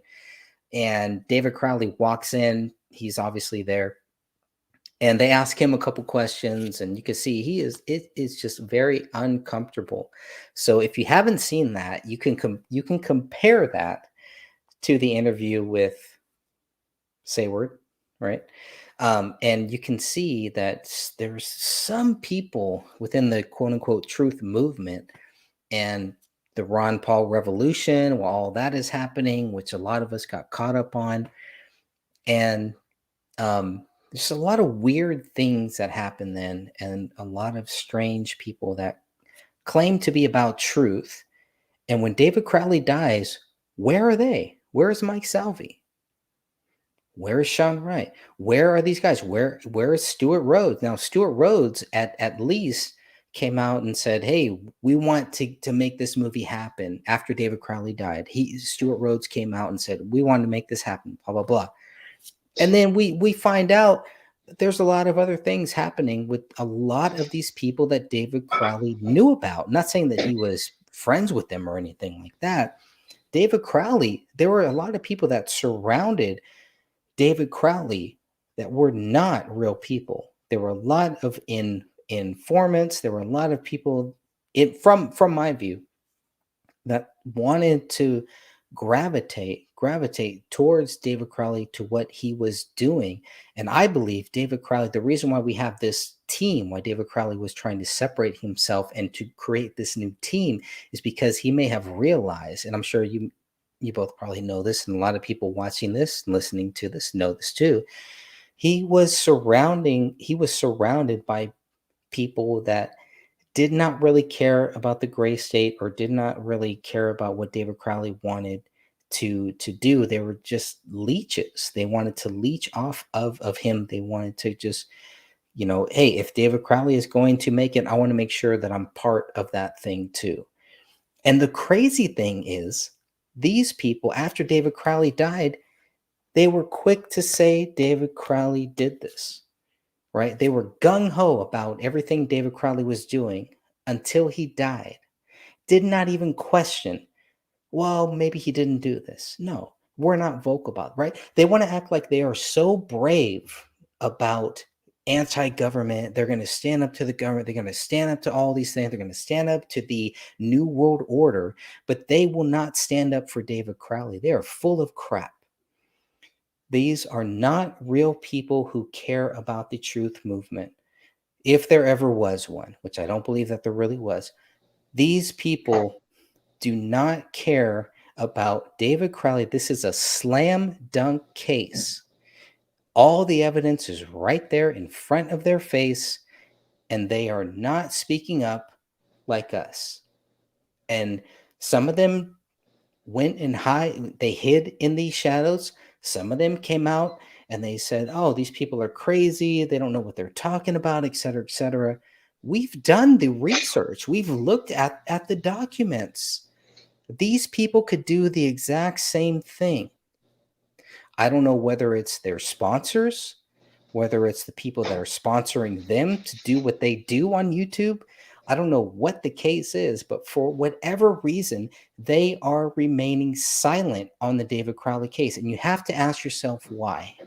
And at some point, they will ask themselves why too. And at some point, people on their channels, in their chat rooms, will comment and say, why are you talking about the David Crowley case? Why aren't you talking about David Crowley? What is the big deal? You want to talk about all these other cases, but you won't talk about David Crowley? Why not? Let's talk about it. Not saying you have to agree or disagree or whatever. Let's talk about David Crowley. Let's talk about what proves he is guilty and what proves he is innocent of murdering his child, murdering his wife, and then killing himself like a coward would do. Let's talk about it. Why not? They'll talk about all these other cases. Why not talk about this one? It's Well, a slam dunk case. I mean, Mike it's Savvy. Go in ahead. 2022, it became abundantly clear that the three-letter agencies were inserting people online and in person to groups. And you notice how Ken Maines said that this was a movement. This was their group, and it was some type of movement project, basically. And I can easily see the government inserting somebody into that. I mean, David was around certain people who were involved in other liberty movements within Minnesota and supposedly very active. How do we know that person did not attach themselves to David with his documentaries that he was working on and in the gray state? I mean, you even have text messages or David stating a quote saying $50,000 and I'm yours. And all he wanted to do was just build sets. I'm not naming this person on purpose. And he was always inserting himself into David's life. And David really didn't want a lot to do with him in the last few months. He was irritated by him, if you go by the journals. And you have to wonder why this person now has like production rights to the documentary and to the movie that David was working on. I mean, that's a question that I have. It's like, how do you have these rights to it now? I mean, wouldn't the family want to have the rights? But, Catherine? Well, and this is, I know I keep saying this, and it's sometimes I just feel like I'm beating my head up against a wall. Is that when you write something, it does not automatically get handed down. It doesn't get inherited. It remains yours. I mean, a family can then put in for copyright if it's not specifically stated in a legal document that if you die, somebody else gets it. It remains yours. Nobody can touch it. The copyright belongs to you until a certain number of years down the road. And then if the family wants to keep it from becoming public domain, then they fill out the paperwork, they pay the fees, then they then retain copyright for however long. And I lost the question. I'm sorry. I just get on that tangent. It bothers me when people just assume that I mean, it was David's writing. We have proof it was David's writing when at the guild, right? When he's at the Actors Guild or Screen Actors Guild or something, the writing one, where he only had his name on that script. It was his. And it was only his name on the copyrights, too. Yeah. Yeah, so it remains David's unless there was a will where David said, if I pass, then I pass it along to so-and-so. I mean, a family can they can file to try to gain ownership of the copyright. But by law, it doesn't automatically get passed down. It remains theirs until 70 years past their death. So, but whoever was doing this and whoever killed this family, if they were thinking of the script and wanting the script, if that was their goal, I don't know. Was it anger? Was it jealousy? Was it, I don't know, mad at Kamel because she left Muslim? I'm not saying that's what happened. I'm tossing out every possibility. Was it honor killing? Was it getting back at David for voicing his opinion about the government? But God, I'm talking in circles again and I lost myself. I'm sorry, I lost myself. Daniel, I do appreciate you pointing out that I was making some good points. Sometimes I tend to ramble when it comes to this case. What would I say likely could have happened?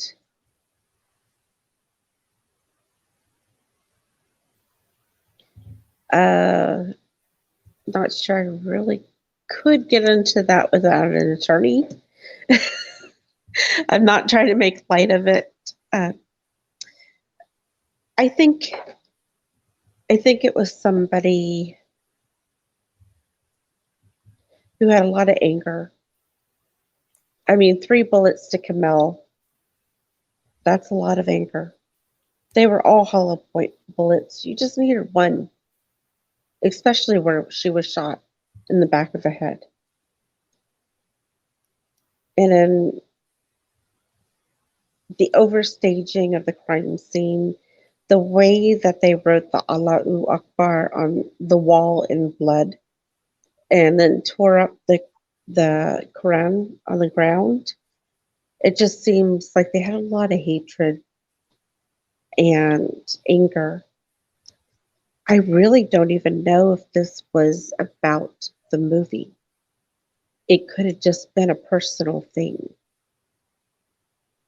And it's taken me a lot of years to get to that point because the movie was never really made. And the people who I thought were involved for years, they never went and did anything similar to the movie. I mean, and so I guess that's just not really a big factor for me now. And then especially with the DNA where it says it rules out the general population of unknown people. So what about the known people? Like family members or cousins or, blood related, basically. But I am not pointing fingers. I'm just quoting what the DNA paperwork says. Yeah, because the one thing that we can say for sure by looking at the crime scene is that the vast majority of the violence was done toward Kamel. Her blood is all over. It's everywhere. So when you're looking at the crime scene, Kamel is the target. Now, is she the target to try, just tossing this out there? So was she the target because it was, to get even? And I, again, please, I'm not saying this is just throwing out a theory. Is it an honor killing? Because in honor killings, then it's that person who turned their back on Muslim, then gets the brunt of everything, and then everybody else is just collateral damage. Or was it to harm Kamel to torture David in another location? Was he then punished via the trauma that Kamel suffered?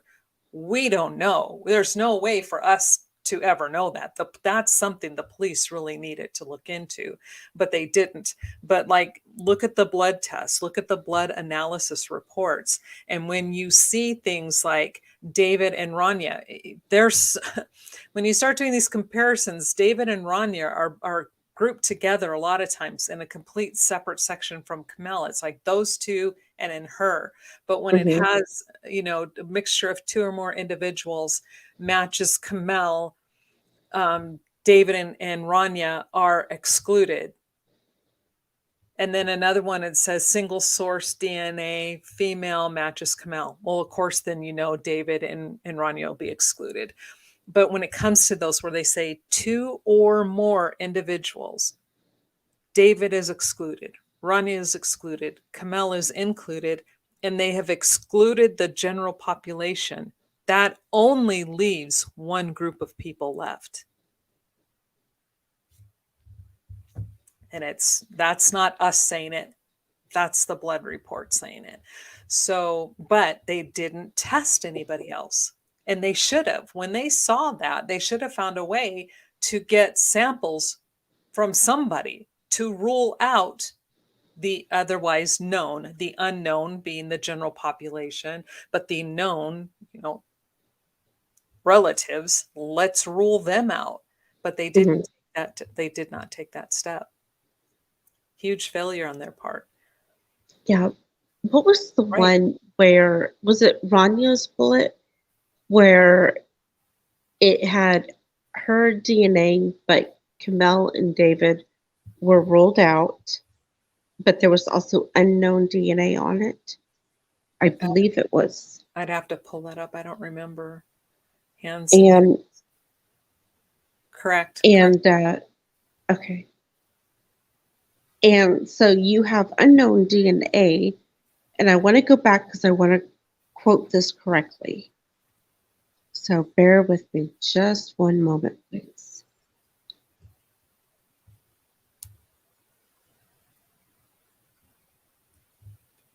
The Dropbox is so slow.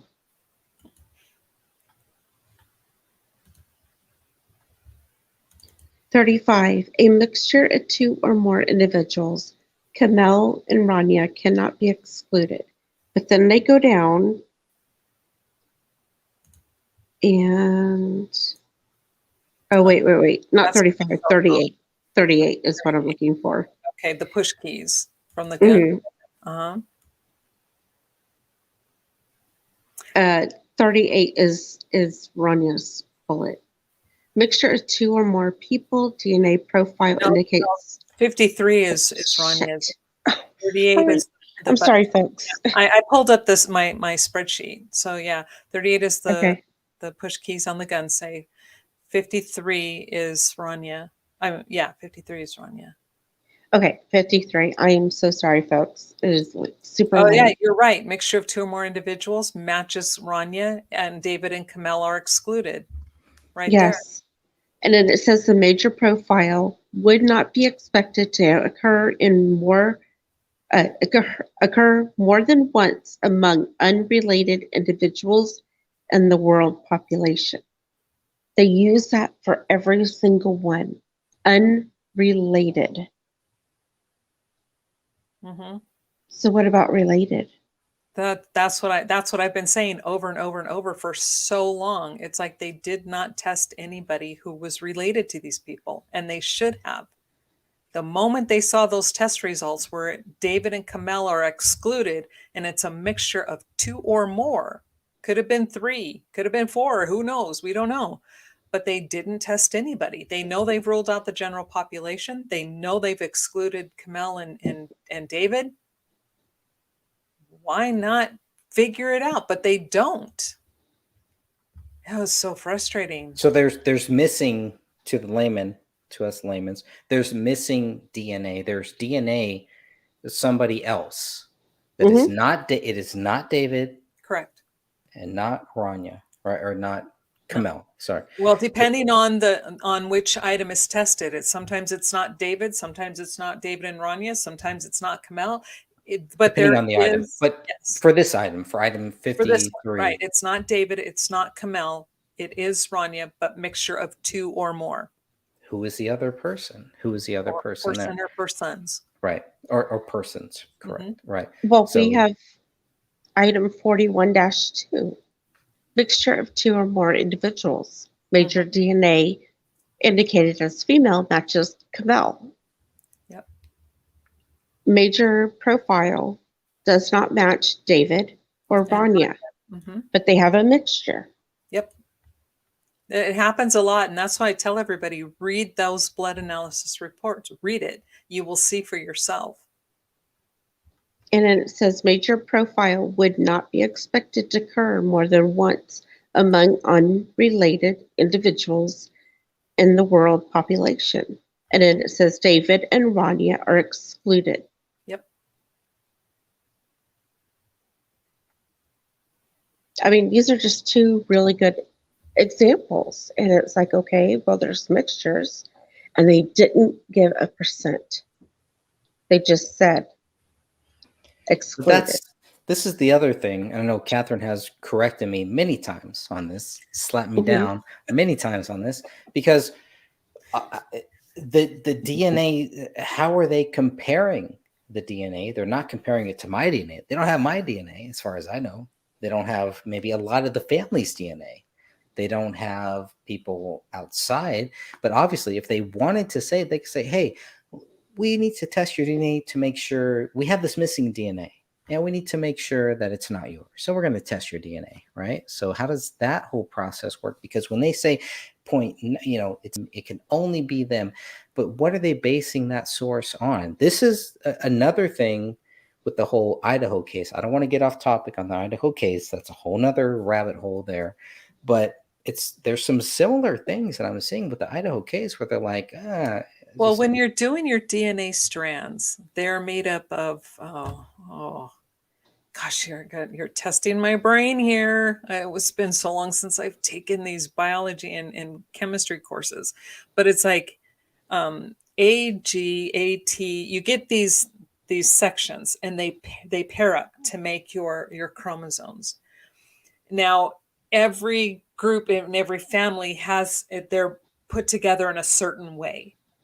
And then when you create a child, there's a mixture of those particular ones which come in a certain way. When they take it apart, they can go, this is maternal, this is paternal. We know don't you where this need child those? belongs Don't you need those DNA sources though to to.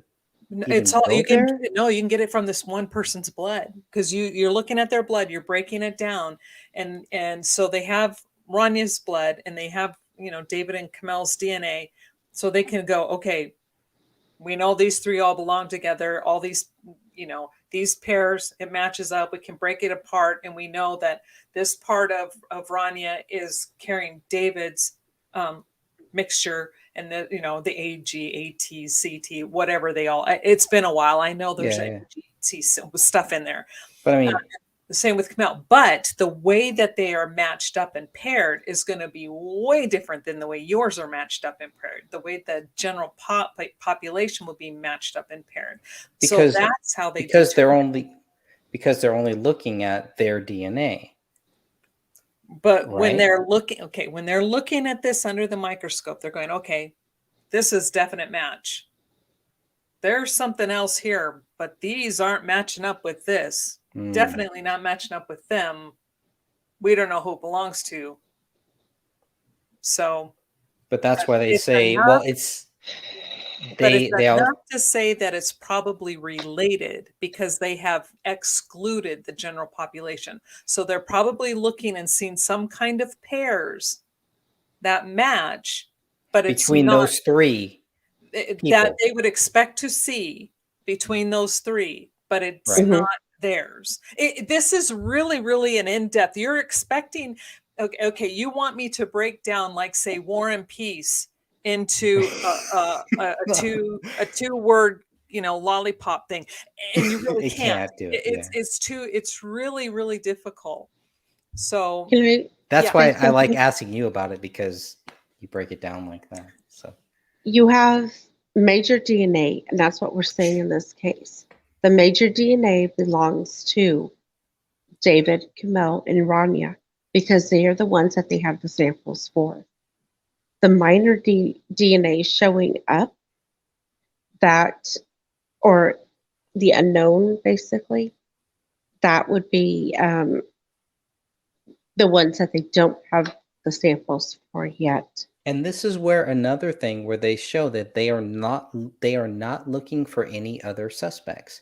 They are No. not looking to DNA test any people, even just to rule them out. Even just to rule out David's dad, to rule out David's brother, to rule out Sean Wright, to rule out Mason Hendricks, to To rule rule out out Sidra, all to of these rule out, people, anybody, all these people. and we're But not that's not their saying they're guilty, fault. right? No, that's not their fault. That's on these people whoever is in charge of the DNA test. They're not even ruling anybody else out. They understand from what you're telling me here. They understand there's missing DNA, there's other DNA, and they're not even saying, "Look, we want to make sure that we understand that David Crowley did this.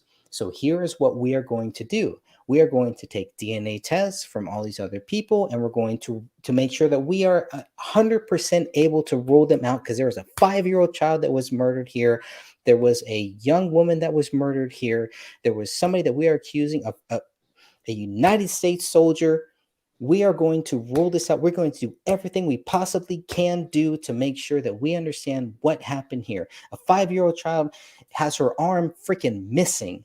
We are going to make sure, and in order to do that, we want all of the family. Let's get your DNA and let's rule this out, because we don't want to leave anything unturned. We want to cross all of our T's and dot all of our I's. They did not do that. Correct. Okay, and there is a reason for that, though. Okay. They have to have probable cause. Okay. Can they The ask? lab, just let me finish. All right. Sorry, The go ahead. lab cannot say, hey, we need you to go do this because we suspect somebody else. They have to give the reports back to the detectives. The detectives have to do that legwork. And if the detective said, hey, I'm seeing unknown contributors and there's mixtures, but these people are being ruled out. So obviously there's something going on. And they go to their captain who's already said, hey, this is a murder-suicide. What do you think is going to happen to their request to get more blood tests or DNA samples? Because they have to go to court to get that too. They have to have the support of the DA. They have to have the support of the captain, and public pressure, which was Mhm. missing because we didn't know what the heck was going on back then, right? So if there was public pressure, maybe some of that would have happened earlier, maybe. It's just the ball was dropped. They only did enough to make sure that it was ruled a murder-suicide. It's But just the issue is that the paperwork, the reports state that it wasn't a murder-suicide. But there was no public pressure because we didn't know what the heck was going on back then. It took us years to right. get what we have. But even the people that were, which I believe were the family and friends, the close family and friends back then, were like, what the heck is going on here? But they were just seeing there was no public pressure to put on the Apple Valley police or to put on anybody else to say, we need to figure out what the heck is going on here. And yeah, the only person who stood up to them, she ended up dying. And that was David's mother. She was the only one that voiced opposition. And then she ended up dying. Well, I don't agree with that. 100%. Who else do you think? I think a lot of the family was, and I think a lot of the soldiers that served with David Crowley, and I think a lot of the friends too. About people who were close to him, because I don't see his dad or his brother or sister in their interview. You're not going to see them on social media. You're not going to see them on social media. No. I'm not talking about social media. I'm talking about in the police report, in the interviews that, there was no opposition. It's just like, well, okay, let me go with the flow. And I'm not judging them because I'm not in their shoes. It was not my child, but I'm just saying, but David's mom was the one who said, you know what? I don't think that's true. I just don't think but unless it was a pact or a group thing, but she said, I don't think that they did that. I don't think David did that. But then because of other circumstances, she's now passed away. So after that, David had really nobody because the public didn't have any of the information. So, and then when you have all of these newspapers or whatever they were back then, and then you have these TV people like Leiden, and then you have these so-called gray state people who are just all jumping on board going, oh yeah, he did it. Look at this guy. And then calling him names. It's sickening. So when the reports come out to show that there's something else or somebody else there, they still don't want to see that and face that truth. They'll fight it forever. Yep, you're right. Well, I mean, between the financial records, the phone records, the BCA records, the blacklight reports, and the autopsy records, I mean, all of those, they all point to innocent.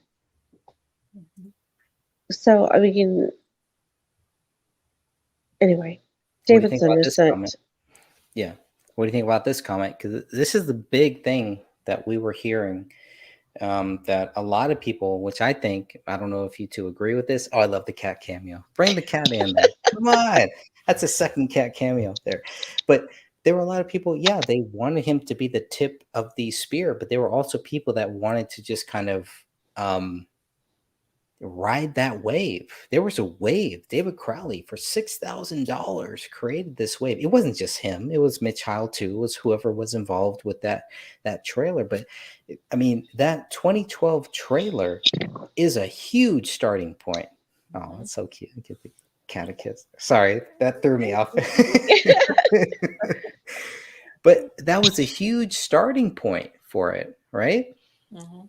I think the cat Sorry. likes me. I think the cat is trying to reach out. Come here. Hey, you, Come here, kitty. I Come think here, she kitty. dimmed it somehow. 1 minute. There we go. She's like, yeah, we need to change this topic here. Put it back on me. You guys aren't talking about me. But I mean, what do you think about that? Was David, there was a lot of people wanting him to be the tip of the spear. I can see that. What do you gals, what does the ladies of justice think about that? I think I'm going to hurt some feelings when I say this, and I apologize ahead of time if some feelings get hurt. I do not believe that Alex Jones is a free speech type savior who is out there to help people. I think he's only in it for himself. And I think that he is controlled. And when everybody who was part of David's group that could speak out, like gosh, what was that movement, Greg? The one that was in Minnesota that was such a big movement. Could you throw me a bone? The was it recent or was it? I mean, there was No, when David was alive. The 9/11 Truth Movement, the Tea Party, the Ron Paul Revolution. I mean, they all were involved in everything. I mean, honestly, but they had government people in these movements. We know this. And then we have Alex Jones, who just happens to appear in certain volatile situations. And, I'm just thinking if they told him, hey, there's nothing here, the guy committed suicide, quote unquote, and this is what you're going to stick with, drop it. And then everybody else takes their cues from him. And it doesn't help that whoever is working in the background, that's part of a 3-letter agency, is also spreading those lies. They got to sell it somehow.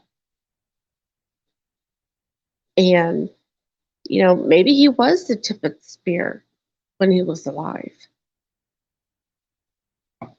It's just sad. And I'm really tired. I'm sorry. I'm sorry to keep you both up so late. I know you're in a different time zone that's later than me. So it was We Are Change. We Are Change. Yes. Thank you, Joanna. How do I not know that? I was part of We Are Change. I know. I was like, it's right there too. That's why you asked me. You're like, you should know this. I'm like looking at the comments that I'm missing just to make sure that everybody gets their, I want to make sure we hit everybody's comments here. But We Are Change. We could do a whole show on that. We Are Change. I met a lot of great people in We Are Change, but When I joined, there was so much infiltration happening in the Bay Area, in San Francisco, in the Bay Area, Sacramento. There was just so much happening there. When I joined We Are Change, I was clueless to all of the stuff that was happening there. But then we see some of the same cast of characters that we see here. That, like you were saying, with Alex Jones, and a lot of these other people that just turned out to be people they just wanted to get information on real people. We Are Change was started by a guy named Dan Wallace. Dan Wallace's dad was a firefighter who died in the Twin Towers on 911. That's where this started. Luke Radowski took this movement over, from my view, from what I've looked at, okay, and used money that he shouldn't have used for the purposes that people have donated to We Are Change. So there's a lot of weird things that happen with the whole We Are Change thing. And David Crowley got wrapped up into this thing right around the same time that I was getting wrapped up into it too. And we realized We Are Change is not what we thought that it was. It's not about 911. And if you look up Dan Wallace, We Are Change, you will see how the movement started. Guess what happened to Dan Wallace? He died of a heart attack. He died suddenly, way back when, before people were dying suddenly.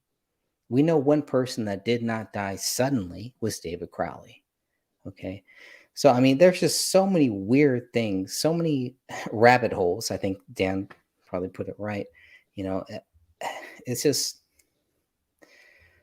I don't know. I mean, people just look at the facts of these things, right? I had so many people telling me about We Are Change, and I was like, well, I'm a member of We Are Change, and that's not happening here. We are meeting. We had 5 or 6 people meeting, and we would just meet and we would just chat, and everybody was telling us, that's cool. But then we have people saying that We Are Change is a COINTELPRO.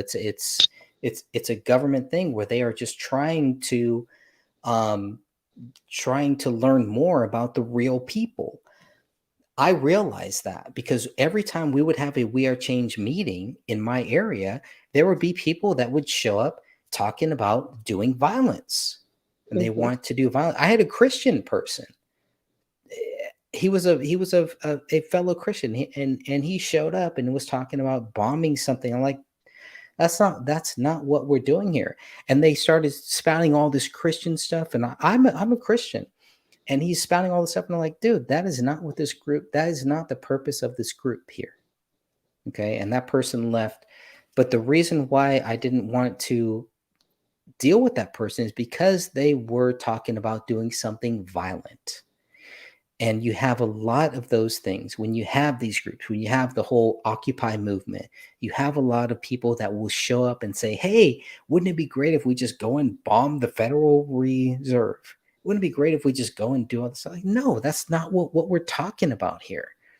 And so it's the same thing with the David Crowley thing, where you have people that just come in and just trying to say, hey, the government did it.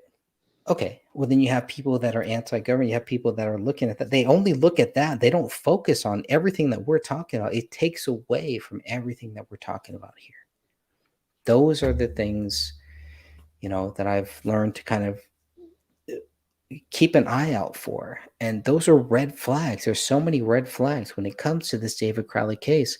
But it's so great to just be here and just talk about the David Crowley case. We need to talk about this. And there's nothing wrong with us talking about this. I love how our chat room is. I can't even keep up with the chat room tonight here. And I'm going to try. I'm going to shut my mouth and try to go back to some of the chat. Well, Joanna says in the Fed, which she's right, we should. I don't know if it'll ever happen because there's half the country is dependent on it. And then Geppetto says he tells half truth in regards to Alex Jones, which is true. He does. And Daniel says infiltration is a huge problem in freedom groups. And that's absolutely true. This is why I don't belong to any of them, online, anywhere, because the minute your name is on that list, and I'm fairly certain mine's on plenty, that's it. So,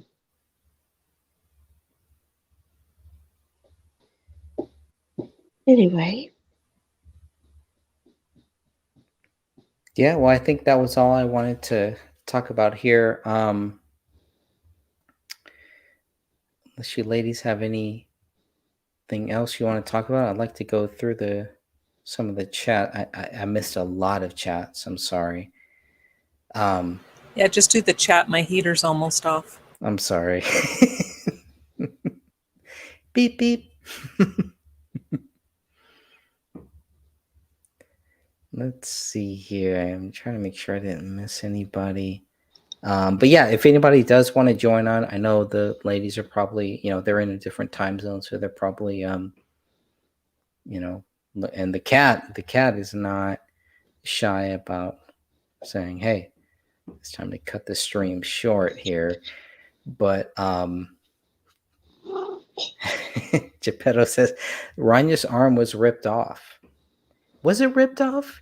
I mean, when I first heard that, I was like, no, it's just eaten off. And the dog just said, I'm going to eat here, I'm going to eat here. And all of a sudden, the arm is gone.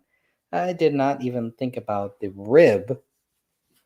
Talk about the third rib here, right? So how many ribs do I have here, Catherine?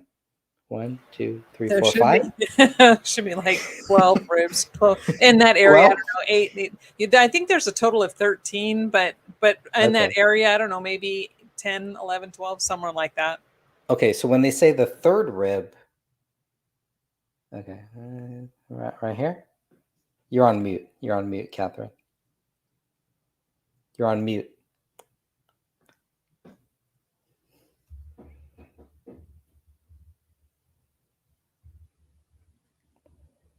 I need to unmute you, Catherine. It's okay. See, well, my heater, I'm trying to keep because it's so freaking loud. Okay. I know. The armpit. So it's going to be right up in there. It's going to be underneath here. That's number 1?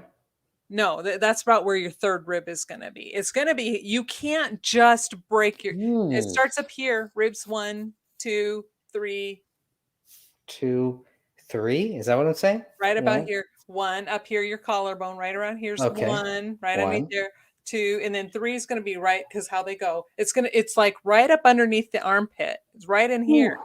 So it's not something the dog is going to do. That's pressure.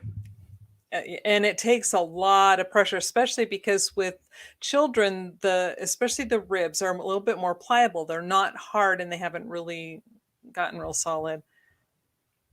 They did.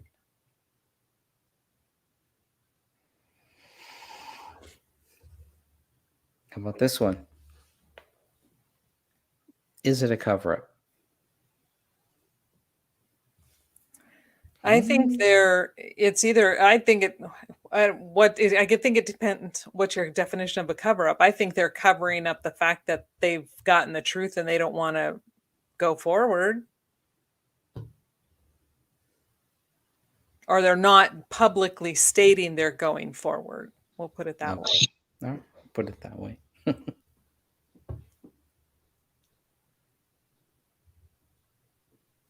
Poor Sophia looks like she's going to fall asleep. I know. So tired. I'm sorry. It's okay. Like I said, yeah, I'm going to stay on here. I'm going to go take a 2-minute break here. But if anyone wants to stay on, or if you ladies want to, jump off, please, I'm going to give you a chance to give any final thoughts or anything on this, and I'll be right back. Well, I'll stay on for a little bit, but I have to go take some meds. It's way past med time. So I gotta go take, and then I'll be back. Right.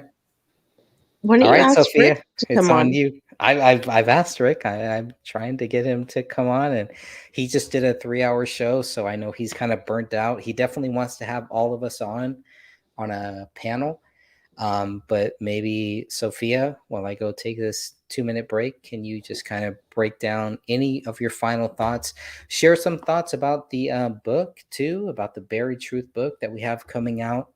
Anything that will keep things going until I come back in 2 minutes. Wow, hot seat. uh, Gosh, we have a lot of great chapters for the We book. have hot Sophia here. She's going to give us something hot. Go ahead. Craig. At the end of the night when she's burnt out, it's like 1 a.m. where she is. But yeah, go ahead, Sophia. uh, we have a lot of great chapters. I write about how Catherine and I started working together, and when we first were in the group, uh, she and I were not friends. So it's kind of interesting in regards to that, how I decided to put away my pride and work with her. Because in the end, this case isn't about Catherine or me or Jennifer or Bazing or even Daniel. It's about the Crowley family. And our goal was to find justice for the Crowley family. It still is. And so I swallowed my pride and just basically started working with Catherine a lot. And since then, we've become really good friends and a good team, I think. Sorry, my hair is like driving me crazy. And then one of our first things that we worked on together was the AT&T project. And we were going through the AT&T records. That's where I was realizing that text messages and phone calls that were supposed to have been made, that were in police reports saying that had been either made or sent, did not appear in the phone records in any four of the four sets of phone records that we had. So what was going on with that? And then we came up with a whole bunch of call forwarding stuff, especially the last several months of their lives. It was really weird because they were having like their old phone number, especially David, forwarding, and it was going to the new phone, and then it would be forwarded again to through a person to voicemail. So it was almost like somebody was intercepting their phone calls, but we can't prove that 100%. And when I went into AT&T to ask several questions, I gave them David's account number for his cell phones. And that's when I learned that the cell phones had been active the account, not the cell phone numbers, the account had been active the entire time, and that it had only been put on a suspension for that month because of non-payment. And then when I went back the very next day, that account had been paid over that night, over the night billing cycle, I guess. I don't know. Can't even think of the right word now. So somebody was still using that account and paying for it. And they were paying for 2 AT&T phone lines. And the phone numbers had been recycled. So it didn't matter if I tried calling them because whoever had the new account had the new phone numbers.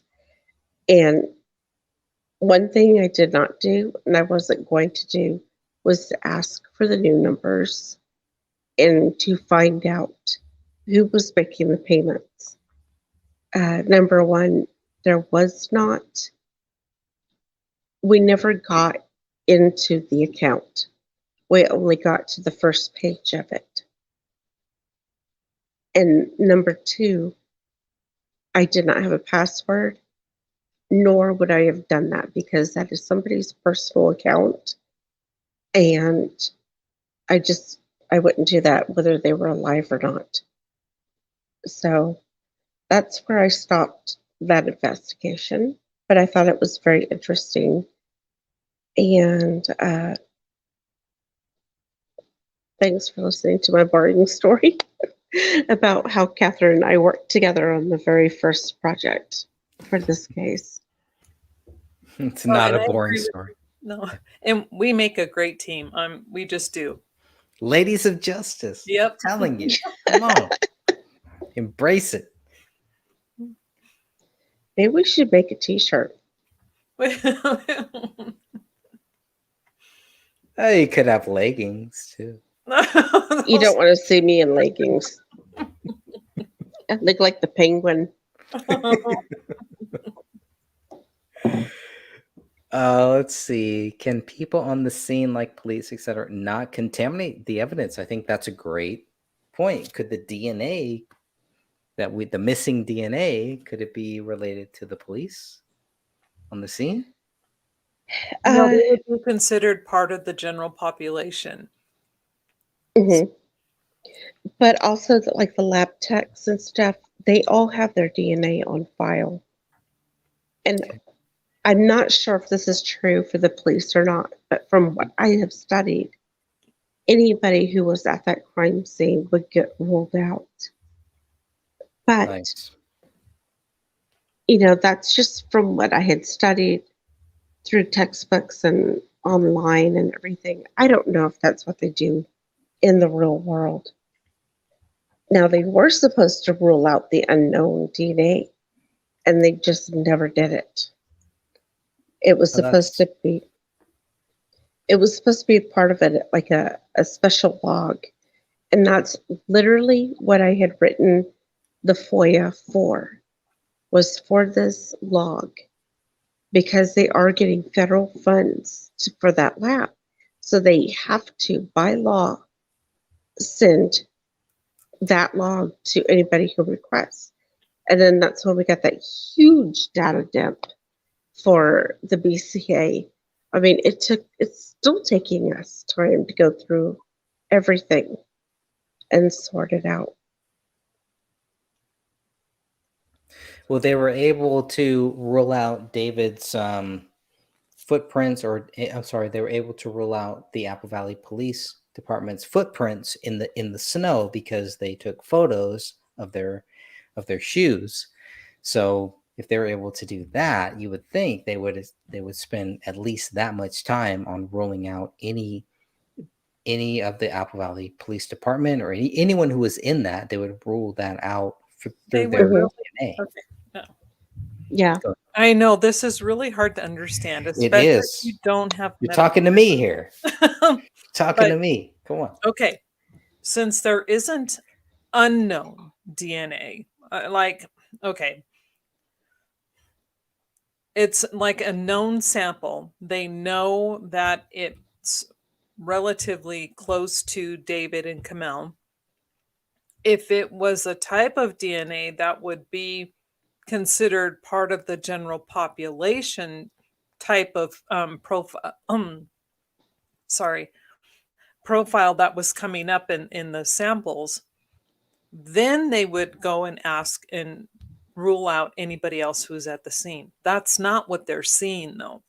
They're finding profiles that are very close, genetically matching to David and Kamel.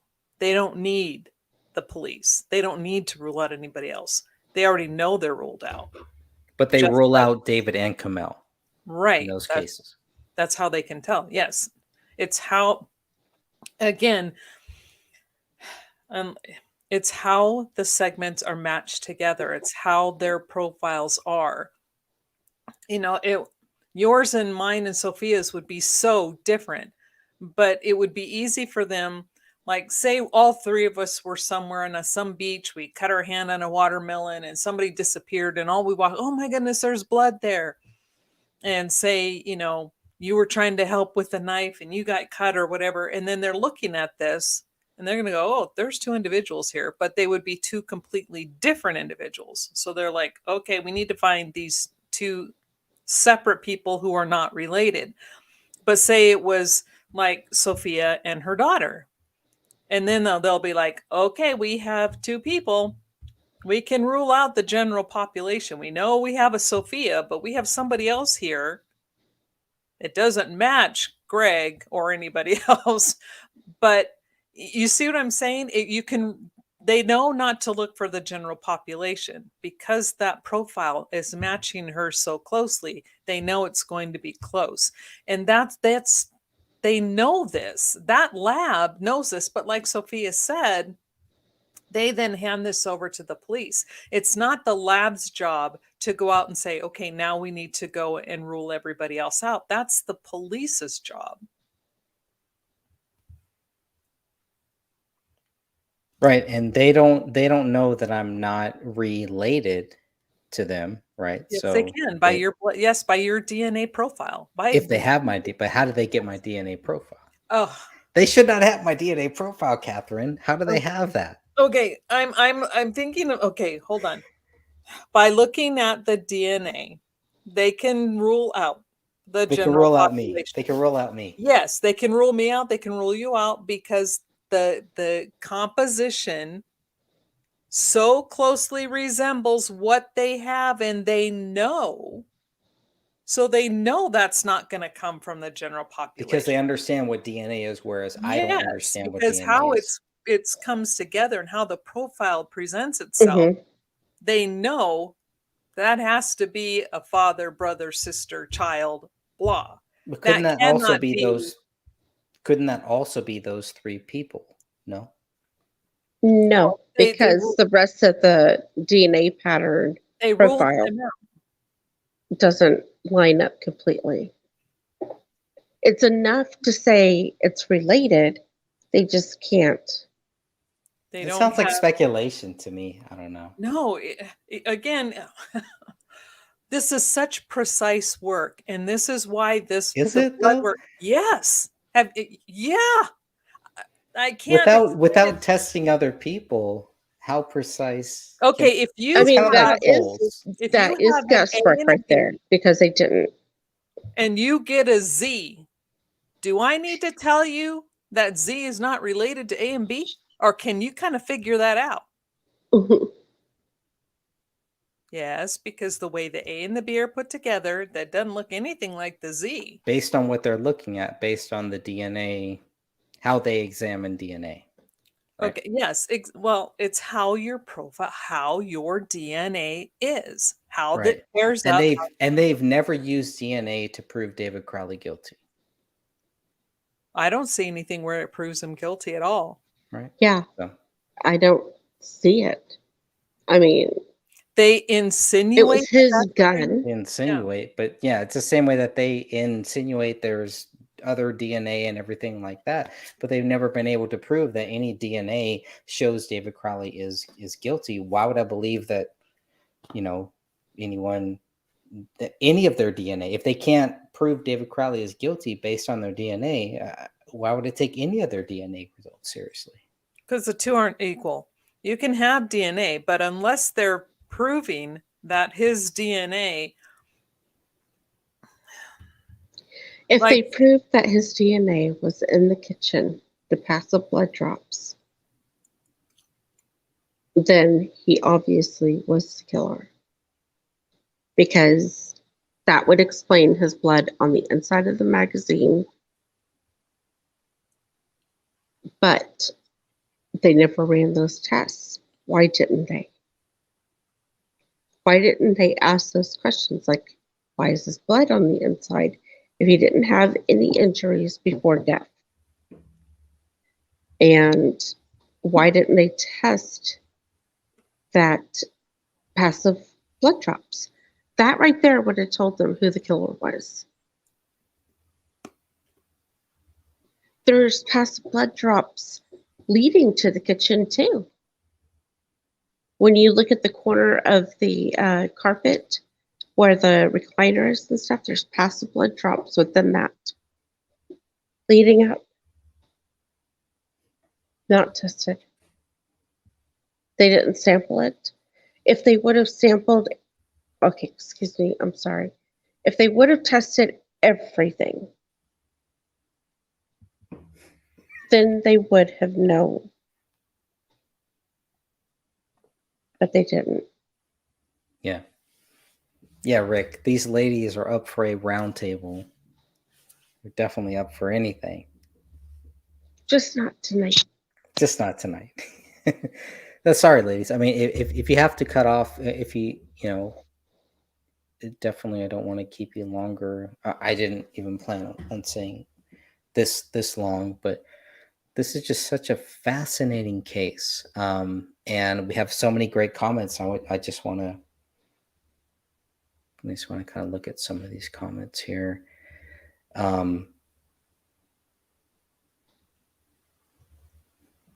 Catherine, let us know where people can find you, because your channel is rocking. Not only on the David Crowley case, but you and Sophia look into a lot of different cases. And so Sophia, Catherine, I'm sure you have encouraged her to get her own channel too. So we're gonna push that back on Sophia here too.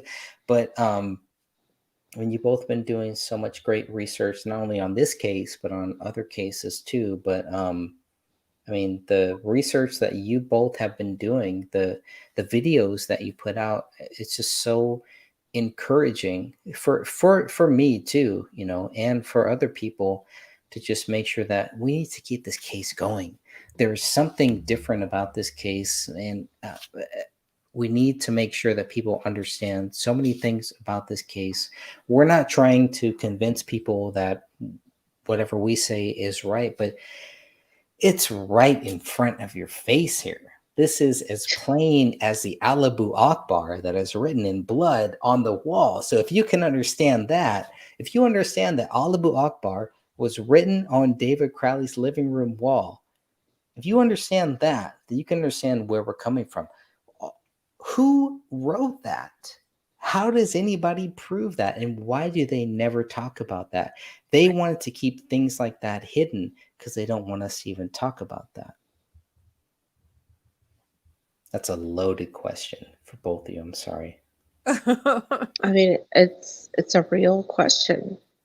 It sounds like Crip Rick would like to have both of you on in a future show, in a radio show, and hopefully both of you can join that to, you know, talk about this case. And I'm sure both of you, depending on your schedules, I'm sure you'll be able to make that happen. Okay. Greg, let me kind of break this down to you a little bit. Now, the DNA is, I had to look this up because I couldn't remember all the names. It had been too long. But the ACGT, it's the acronym for the 4 types of bases found in DNA molecules. A standing for adenine, C cytosine, G guanine, and T thymine. Now, the DNA molecule consists of 2 strands wound around each other, with each strand held together by the bonds with these bases. Now, it will be there A, G, C, T, you know, that type of thing. Okay, adenine pairs with thymine and cytosine pairs with guanine. So it's these pairings, it's how these form that gives the description of who you are. And then it's individual to you. So David's was individual to him, Kamel's was individual to her, and then Rania's was a mixture between her parents. So by how these were paired, they could say, this is Kamel, this was David, or this was Rania. Now, when another set or another type of DNA came in and it was close, then they're like going, okay, but it's close, but it's definitely Kamel, but we can rule out David and Rania because it doesn't have the same. but it's close. So it has very similar or some similar matches up. They, at that point, they can rule out the general population because, say, in one section of her strand, it was like AT, CG, CG, AT, AT, CG, CG, CG. And then this next part came up and say maybe it was AT, CG, CG, AG, and you know, that type of thing. And say the general population would be CG, CG, CG, T. Do you see the difference? They wouldn't match up, but the other ones would. And this is why I'm saying it's in depth, but they have enough information to go. We can rule out the general population. So but by saying it's a mixture of two or more, it's telling us that they have other DNA in there, but it has to be closely related to who it matches. And that is where the problems are coming in. So the minute they sent that report to the police department, the police should have said, okay, we kind of have a problem here. David's, he's actually excluded from the vast majority of all the DNA tested. When they have two or more, he is excluded from a lot of it. So they should have gone to look for somebody or something else that matched, but they didn't because they had already set their sights on David. And there we have it, the problem. Yep.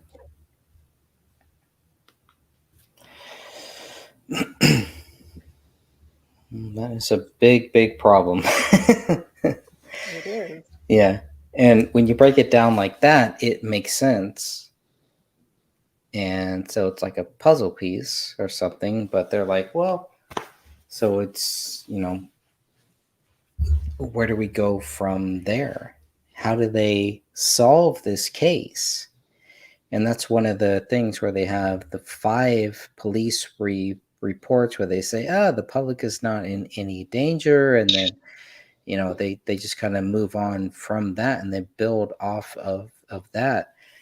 Their focus is more on the public is not in danger than let's solve this case. Right. They have their suspect and they're just running with it.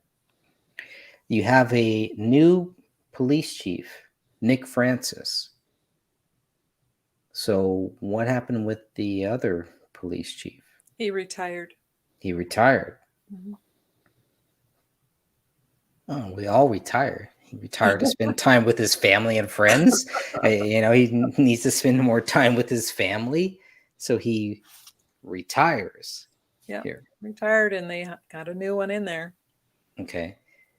And, personally, I think since Nick Francis has taken over, I think he was in charge when I reached out last to Jim Gummert, who has kind of risen. He's kind of rising up here. But the police chiefs are elected, right?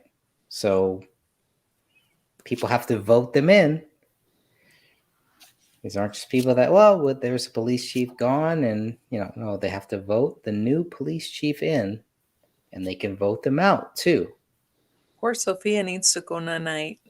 Yeah, I'm actually going to wrap it up. Yeah. Okay, Sophia, any final words? Oh my gosh. You're good. I think you've given your final words, but just want to make sure. I just want to thank everybody that's been listening and everybody in the live chat. Thank you all. And thank you for supporting this family. And thank you to the group. All of the amazing comments on the post that I did today. Yes. Catherine helped me with it. So thank you, Catherine. No, but, so humble. No, girl, it was your. I want to read that. Yeah. It's hers. Yep. If you want to read it, you can. I am too tired to do that. But I just wanted to thank the group members who made such amazing comments and everything, because it just made me feel better that the group still cared about this family. That's right. And so, anyway, it just was great to see the wonderful comments.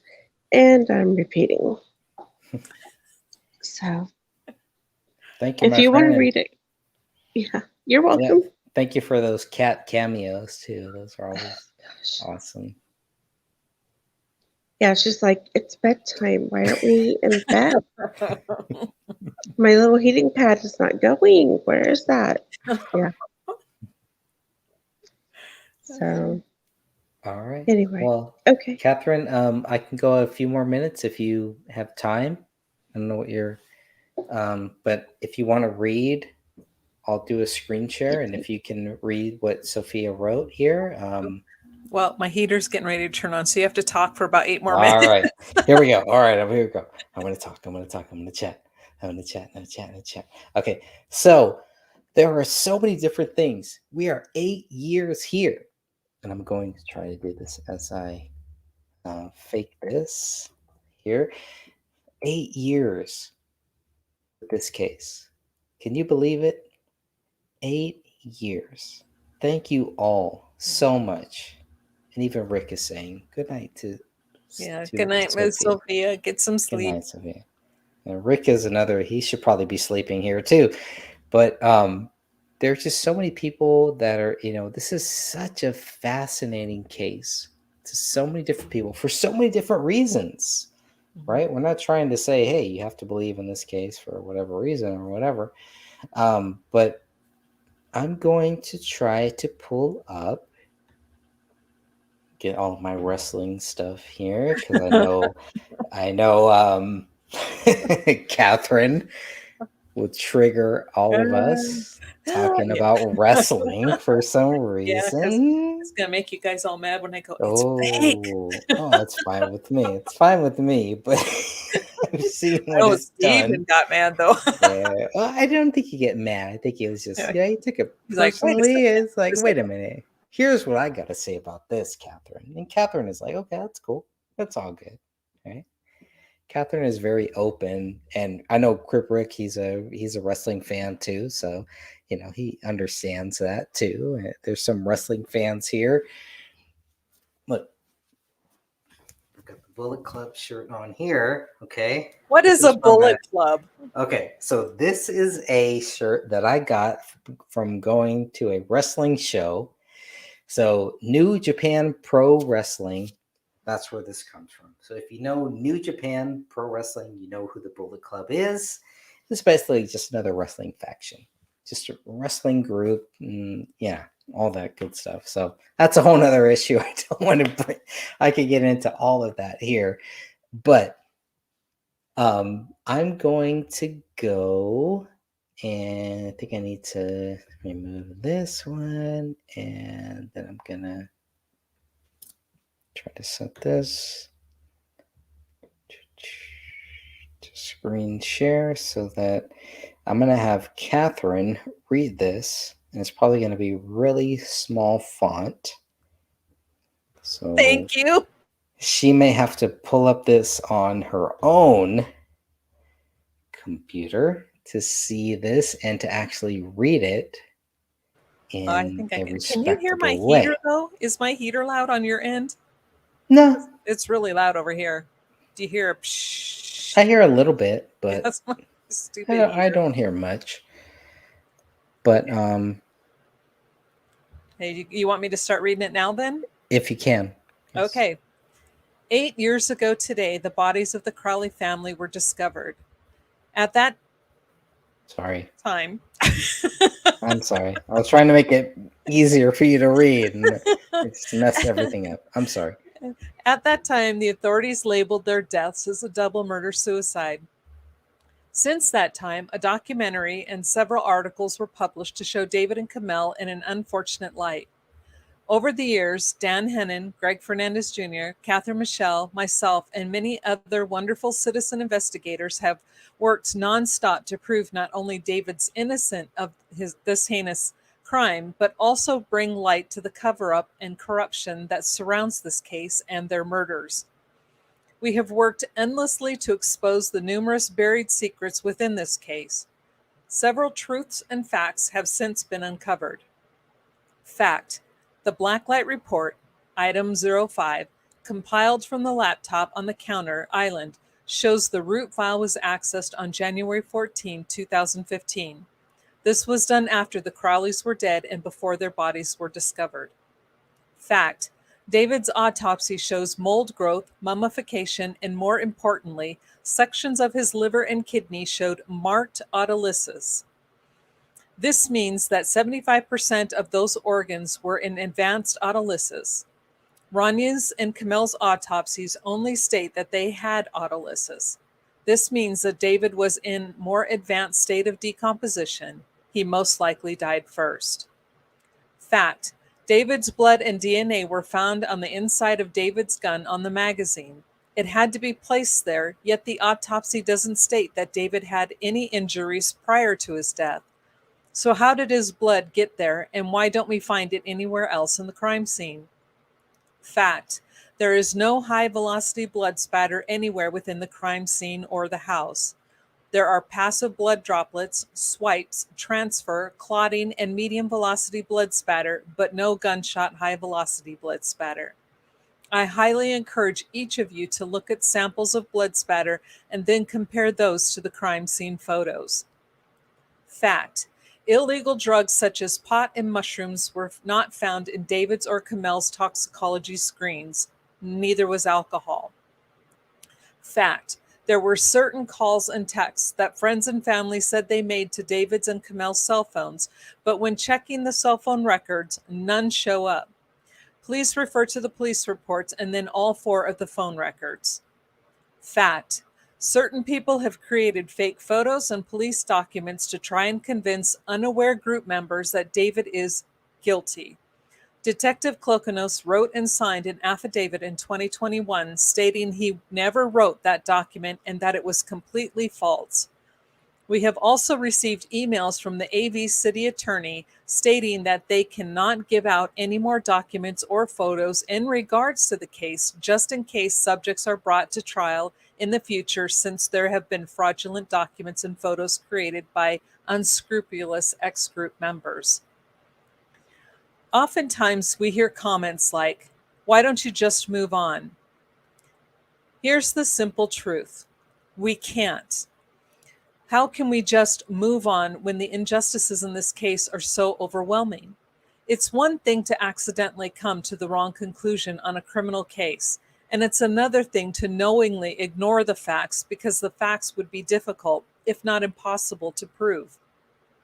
Closing a case in order to keep a neat and tidy log is a far cry from doing one's job.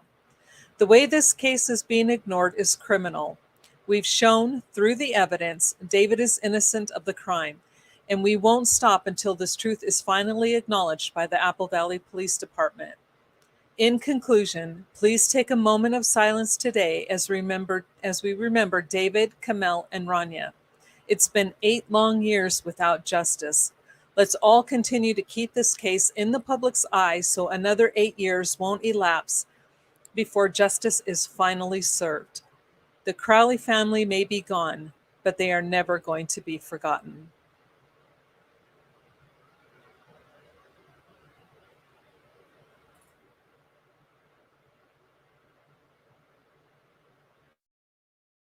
That's powerful.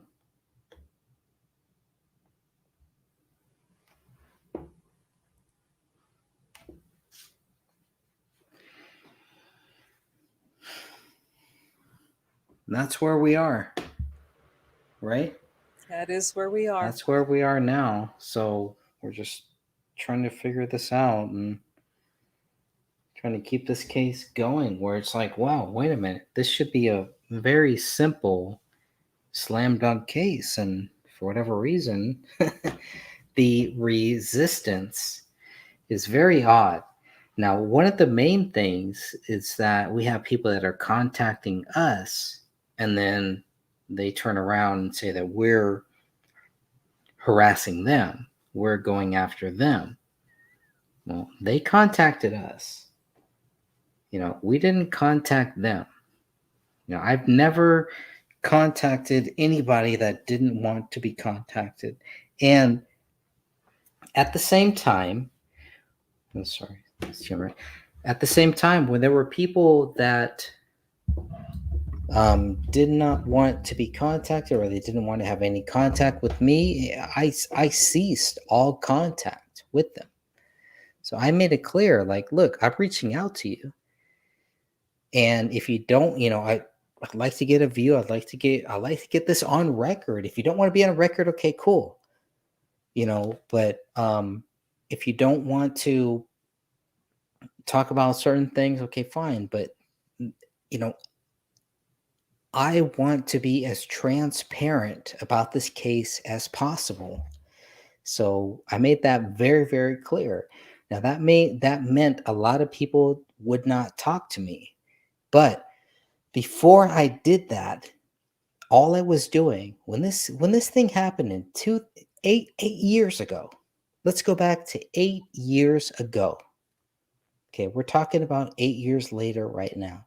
8 years ago, these people reached out to me. I did not reach out to any of these people. They reached out to me. All I did was document what they said to me when they reached out to me. Okay? I did not harass anybody. I did not go after anybody. I did not blame anybody. They reached out to me. I'm talking about family. I'm talking about friends. I'm talking about soldiers that served with David Crowley. They reached out to me. Okay? When I look back at what I learned about what I wanted to be a journalist, I failed. I'm not a journalist. I failed in that. Okay? I never pursued that for many reasons because of the Iraq War. I saw what everything was happening. I said, I don't want to be a part of that crap. Because you had to be in this box. You had to say, oh, you had to do this. 911. It's the same thing. Okay. I found out that journalism was not my route. That was not what I was going to pursue. I had no idea what I was going to pursue, but I wanted to pursue whatever Jesus Christ wanted me to do. People reached out to me in this case. And then you have some people saying I'm harassing them. They reach out to me. You can't have it both ways. Okay. So all that I did was document what they said to me and tried to verify everything they were saying. Is this true or is this not true? That's all that I did with this case. And it's just like, it raised so many more questions. We go back to the first question that I asked everybody. What made you think that this was not a double murder suicide? And for me, it was the people that they reached out to me and say, they wanted me to just go along with whatever they were thinking about this case. And I just could not do that. I could not just say, well, you know what? Okay, I'm going to keep my mouth shut. Or, you know what? Okay, I'll kind of back up on this, or I won't talk about this or whatever. It's like, no, dude, we're talking about a child that was murdered here. You guys should be turning every stone. You should try to do everything that you could possibly do, right? If you really think that the government is going after us, the government is they're kicking down our doors and all of that stuff.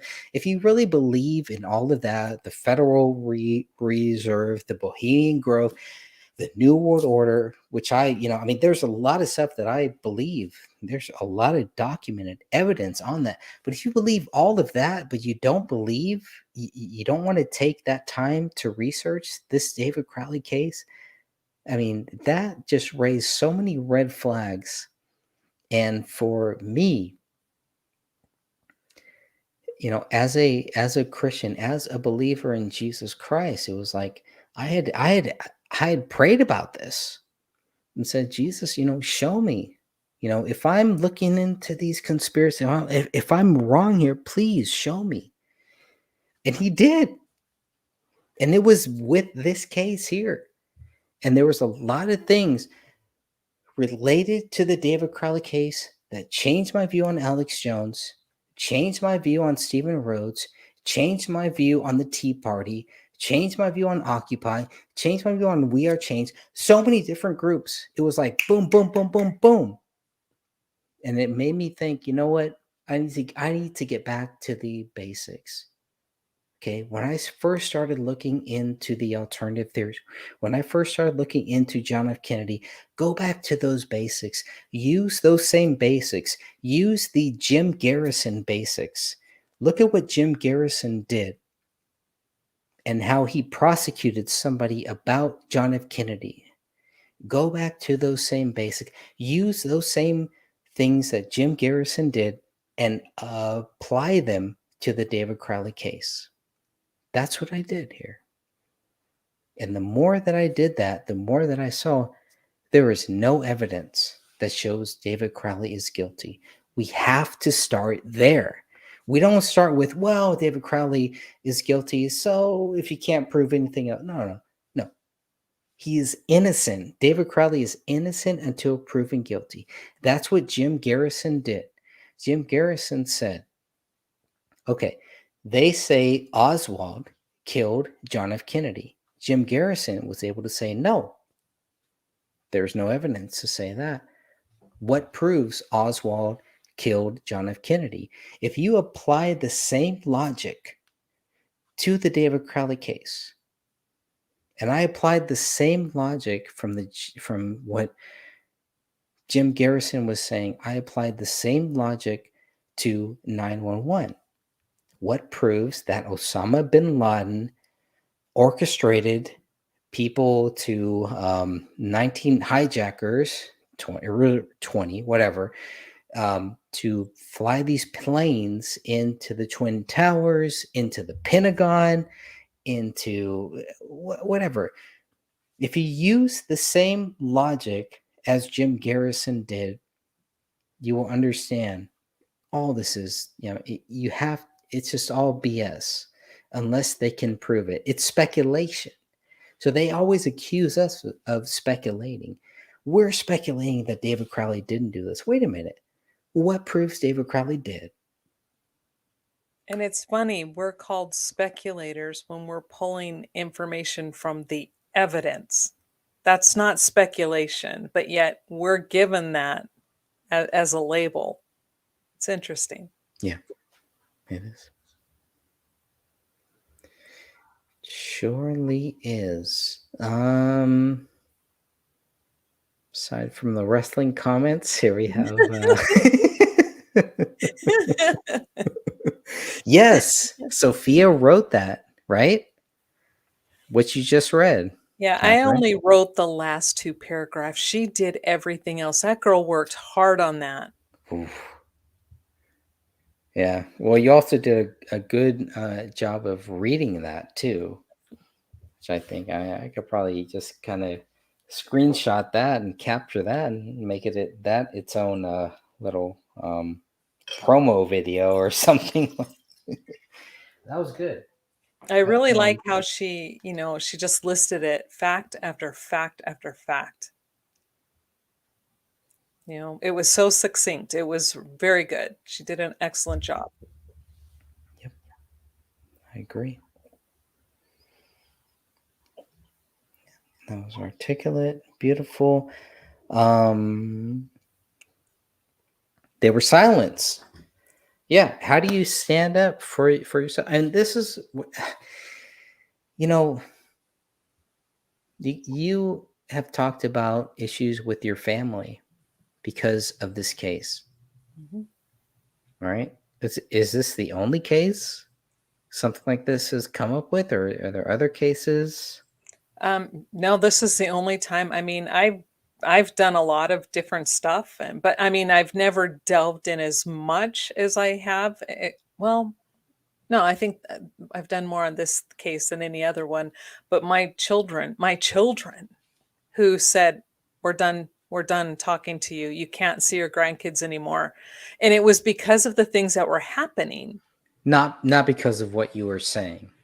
not because of what I was saying, it's because of the things that were happening and going on, and the backlash we were getting. And they're like going, Mom, you need to stop. And I'm like, I'm not gonna stop. And they're like, well, then you can't. And it was the time when they shot the BB gun through my window, the pellet gun, which shattered my big picture window at my house that I had to end up selling.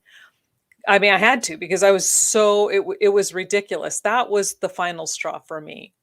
So, and then when I told my daughter, because my grandson was supposed to come spend the night with me, and she's like, no, not until you stop this case. The kids are not coming over, and we're done. We're not going to talk to you anymore. And then when I first moved up here, my son was kind of saying the same thing with my grandson here. And that's kind of why I backed off for a little bit after I first moved up here. And then I finally told everybody, I said, I'm not going to quit. I can't, and you're not going to understand this. But I eased back in. We kind of came to, an agreement to where now, it's okay. But I'm not getting the harassment here that I got back where in my old house though either. So Yeah. Yeah, and they were just doing that because they cared about you. mhm. They cared about their kids, and they cared about, the welfare, So I got it. I didn't like it, but I understood it. And if I were in their shoes, I probably would have done the same thing. They're looking out for their children, because what if they were in the house when they shot that, and what if it wasn't a pellet gun and they used an actual real gun and my grandson was there? That would have been horrible. But I mean, yeah, but at the same time, didn't stop us. We're not going to stop. yeah.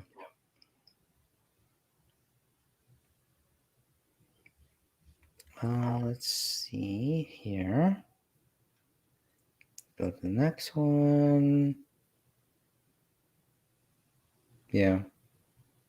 Thank you, Can argue with Geppetto. that.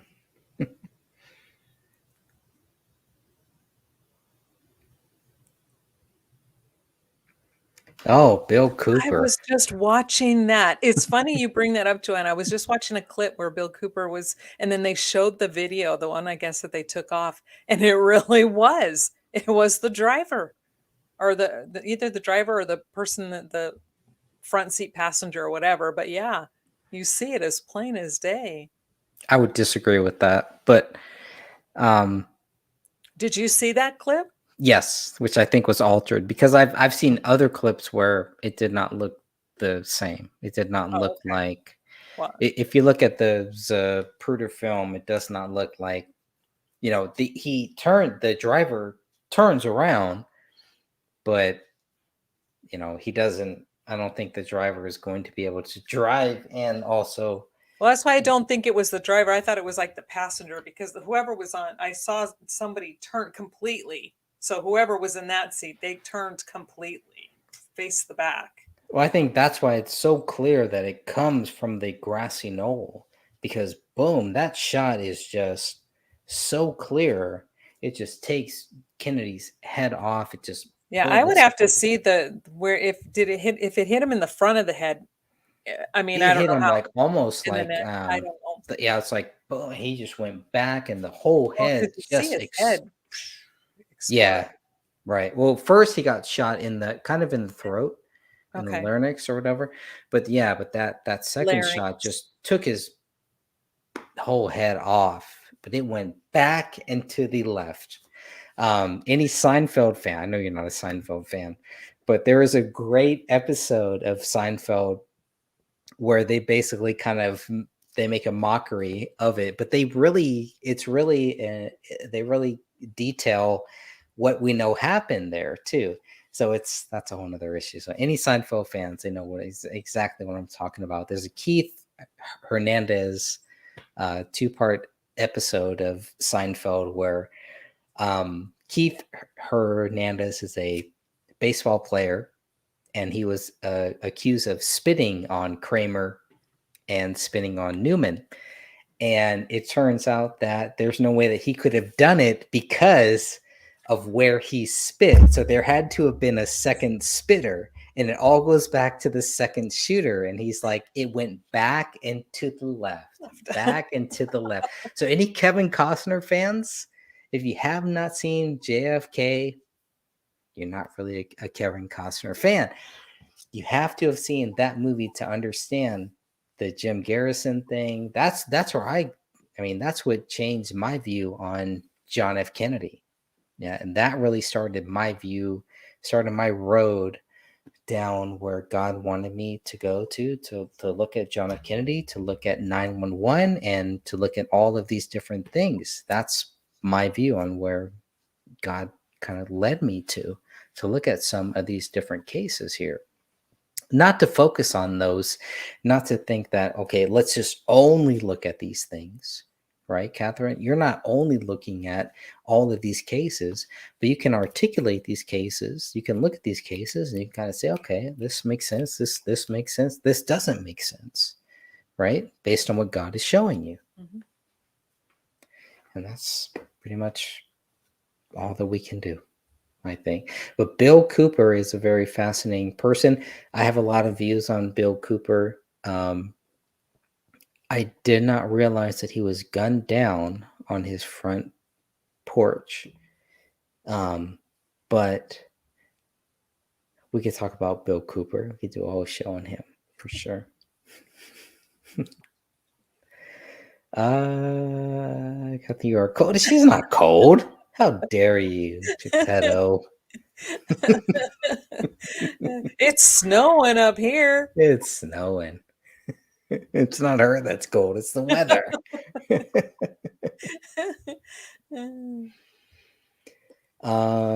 Geppetto, everyone ran up to the knoll. Yeah, that was one of the things that was in the JFK movie.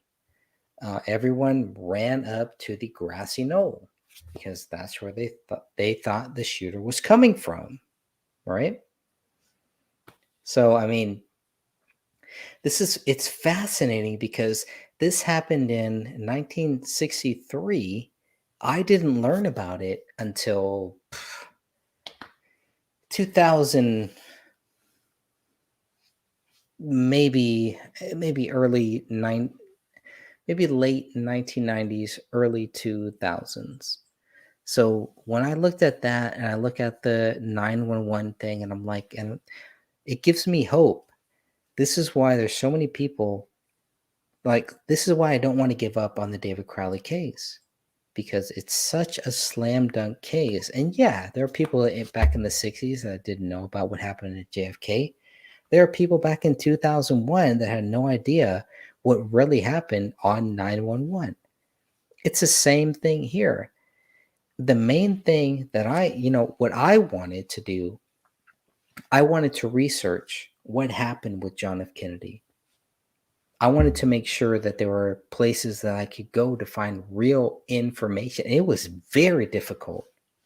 Jim Garrison, I started there because this was a court case. This was a district attorney who prosecuted somebody that gave us the documents that we now have. The only reason why we have the Zapruder film for John F. Kennedy is because of Jim Garrison. That's it. These are public documents. Jim Garrison made all of these documents in the public realm by prosecuting Clay Shaw.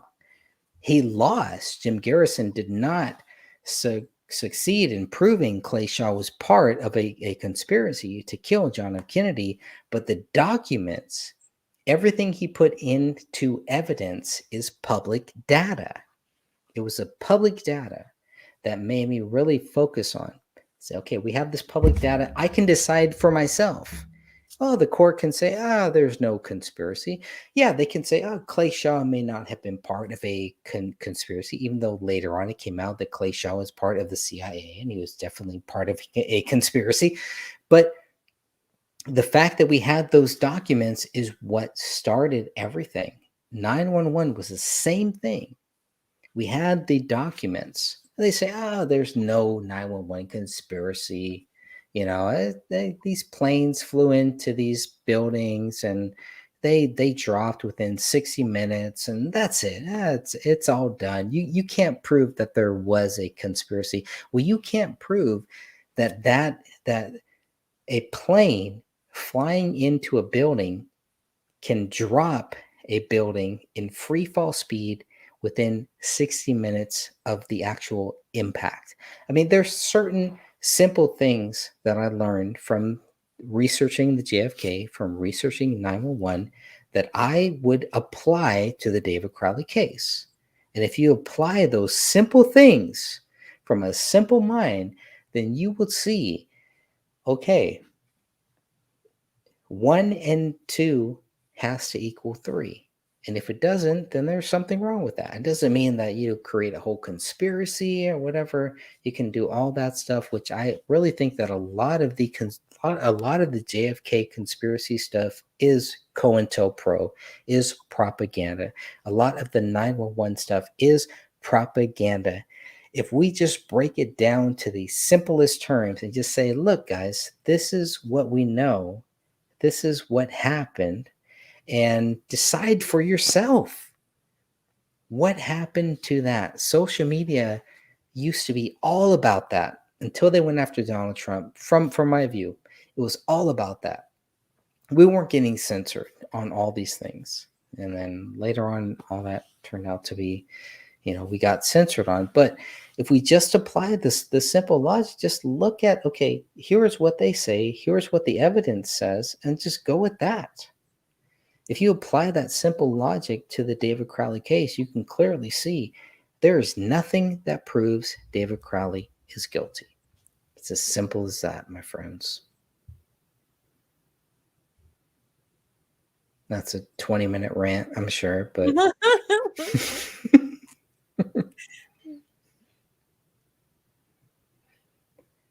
so yeah, I mean, I know I went way off topic talking about these other things, Catherine, here, but I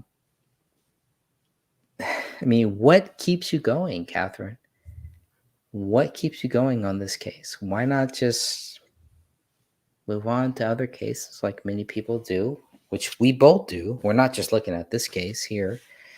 What keeps you coming back to this case, knowing everything that you know? Why come back to it?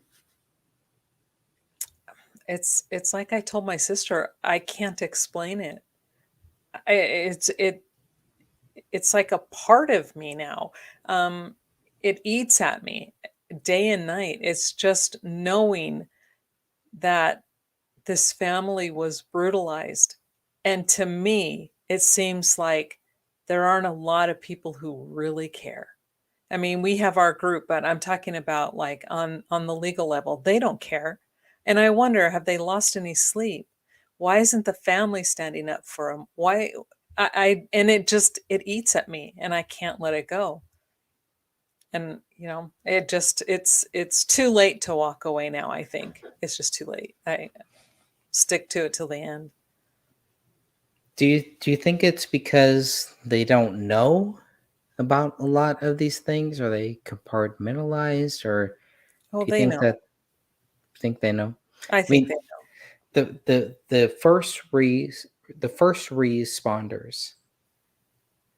Do you think that they really know? Well, the first responders, I think it depends on what they saw when they first got there.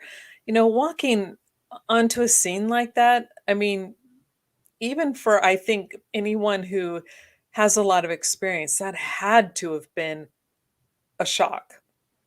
You just would walk in and it would be like, oh my gosh. So I know people rag on, poor little Judy. We know she loves attention. But in reality, her and Colin, let's face it, that was shocking to see what they saw. The police walking in with the smell and the sight, it was horrible. And shock does weird things to people. So I think they then can become suggestible. So when they're there and they're still in a state of, oh my gosh, what the heck is this? And then your superior goes, we've decided, we went and we looked and we've concluded it's a double murder suicide. I think at that point, then they just so like so the first responders are going to go, okay, what are they going to do? They're still trying to process what they saw, and then they don't look back because they probably were put onto something different. But it's those who are in that state, that position of power, that we've spoken to, we've tried to reach out to, and we've shown them, who still turn their back. Those are the ones I don't know if they have a soul. I don't think they do. Yeah, I mean the the big thing with Judy and the first responders is how they react to seeing this crime scene. These are trained investigators that look through that window, the same window that Judy Prochnow looks through. What do they see? These first responders do not see, oh, there must have been a murder-suicide here. Right. That's what Judy Prochnow sees. Right. That's where she messed up. Mm-hmm. It could be an honest thing that she did, or I don't know why she would even think that. Only she knows that. Right? She's going to have to answer to God. She has to answer, just like we all have to answer to God at some point. But you have to admit that, you know what, you messed up. That was not a good thing. It is not a good thing to say, to call 911 and say, you know what, there was a murder or a suicide here. That is not something that you say, you know what, I did the right thing on that. Looking 8 years back, do you think Judy Prochnow would think, yeah, I made the right decision. My 911 call was good. Or do you, I Well, mean, if you ask her, she'll say she did the right thing. yeah, well, she's full of crap then. Yeah, but She has to realize, you know what? I shouldn't have said this. I Right. shouldn't have said that. I should have just reported what I saw. Yeah. And I don't know. Yeah. And, just for an example as to how people who are exposed to brutality respond, I remember when it was like the last ending of EMT school, and we had to do our hospital rounds. In the particular night that I did it, it was there was one guy in our class, and he was really good. I mean, I was good, but this guy was really good. I mean, he was amazing. And we go to the hospital, and we have a patient whose shunt has ruptured, and it's in his forearm. And of course, when they're trying to get it and fix it, I'm in the midst of it. The doctor's screaming and yelling and cussing everybody out. And there's blood spurting, arterial spray going all over the place. And then this other gentleman, the guy in the class, he had to go to another place in the hospital. And the next day he comes, he wasn't at class, and we're like, well, where's so-and-so? He dropped out. Well, then he came, I can't remember why he came back to maybe pick up his books or his stuff out of the room or whatever. And I asked him, I said, are you really quitting? And he's like, yeah. He goes, I can't take it. My patient died on me. And I go, but that's what this job is. It's going to happen. I go, the field needs you. The guy was amazing, but he couldn't deal with it. One patient died and he walked out. So, even after all of that training, he couldn't handle death. So even with this officers, with all their training, I truly think that some of them, probably a good portion of them, just couldn't handle the shock of what they saw. I agree. Heads, hands, Ranya's arm missing, the missing blood spatter. I don't know how they made the decision to blame David. I don't know either. There's a gun on the floor and they just automatically blame him. I don't know if that's the reason why, but yeah. Well, that's I think that's one of the biggest things is like the 911 call. it already accuses. Sets the tone. It already sets that tone. It's like, why would you even do that? Now, if she's just used to seeing murder or suicide or something like that, I can get that. It doesn't matter. Whatever the 911 caller says, the police, that is not their job. They're not going to, I mean, that may be in the back of their head, just how they say David was shot in the back of his head, which, you know, but their job, the police job, the investigator's job, the detectives, the BCA, the Hennepin Medical Examiner, all of their job is to find out what really happened here. So that's why I never blame Judy for whatever she said, which is freaking weird. Yeah. It's one of the weirdest 911 I've seen. I've listened to many 911 calls. I've never seen a 911 call that is as strange as this. Yeah. I haven't. Without a person being in the house and saying, "Oh, my husband just fell over," but all of a sudden, you know, and then it turns out that she's the person that killed the husband or anything. I don't think Judy is a part of anything like that. It's just one of the weirdest 911 calls that I've ever seen. But even with her weird 911 call, and even with the thought that, okay, we already have, there may be a murder suicide here, when they investigate, when they walk into that house, there is a 13-minute video, maybe a 10-minute video of the BCA. They walk through that house. Are you telling me that when they walk through that house, when the investigators walk through that house, when the first responders walk through that house, that they have evidence of a double murder suicide? It is not a double murder suicide. There is no evidence of a double murder suicide in any of those police reports, on any of the videos, the one video that they have, on any of those crime scene photos. Why would anybody walk through that house and say, this is clearly a double murder suicide? It's bullshit. It does not make sense to me. Unless you had a preconceived notion of that, it does not make sense. And your job is not to have a preconceived notion. You are an investigator. You are to investigate everything, turn every stone upside down. You have a child here. Okay. If this was just a guy that shot his wife, okay, whatever. All right. You could, but even then, more detectives have spent more time saying, you know what, we're not really sure. How do the Apple Valley Police Department come to this conclusion when people are under 30 years old and a child that is 5 years old, and within one day they come to the conclusion that David Crowley murdered his 5-year-old child?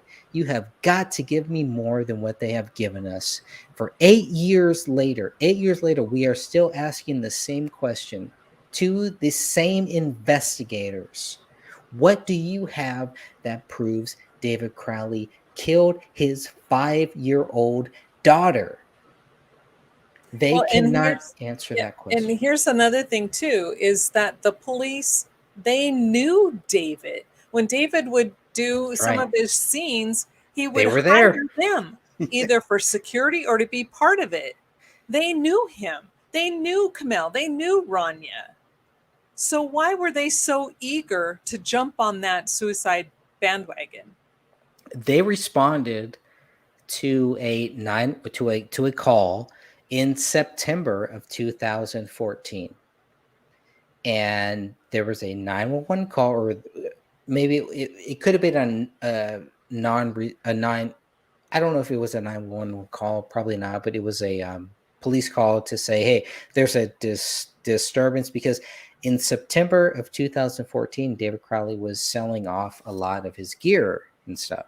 So the police show up because one of the neighbors, who shall not be named, called to complain. So the police showed up, and actually some of the police actually bought some of the gear that David Crowley was selling at a garage sale in September of 2014. So the police, at least from 2014, knew who David Crowley was. They knew everything they needed to know about David Crowley. Yep. Well, and when you see them in some of the stills, and when he, talks about having them there while he's doing, the night shoots and stuff, I sit there and I think about that. If they saw him working and they saw who he was, then, does that lean more toward they're covering it up on purpose then? Yeah. What do you think? I don't know. It just seems like whatever happened in September of 2014 was kind of, it was building. I think this was building from at least August of 2014. Mhm. Whatever the plan was in motion, and it may even have been as far as May 2014, when David had publicly stated that, hey, we have a deal. David had a working deal as far as May 2014. From that point on, he is a target. Mhm. And if people want to talk about motive, you could talk about motive. You're not going to find motive from David Crowley. Nope. There is no motive that David Crowley would kill his family. The police have made that very clear in all of their documents. There is motive elsewhere. You can find the motive elsewhere. You will not find motive that David Crowley wanted to kill his wife, kill his child, and kill himself. There is no motive. There's no financial motive. There's no other motive out there. Okay, I mean, that's just, you have to start there. It doesn't get covered. They don't talk about that. So when they talk about, well, David Crowley is guilty, it's just like they just dance around these things. Mm-hmm. And it's very, very frustrating because here we are 8 years later talking about there's no motive, guys.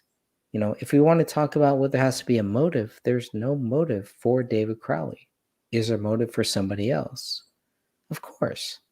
If there's no motive for David Crowley, then the police should be looking for motive elsewhere. Why aren't they looking for motive elsewhere? What is their motive for not looking for a motive elsewhere?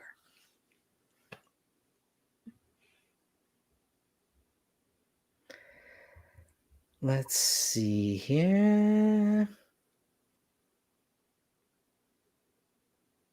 Yeah, I don't know. I think Russell in your last show that you and Sophia did, Catherine, you guys talked about this, and Russell was very adamant in the chat room and saying, "Look, these they had to have been killed somewhere else," and we've heard a lot of those stories.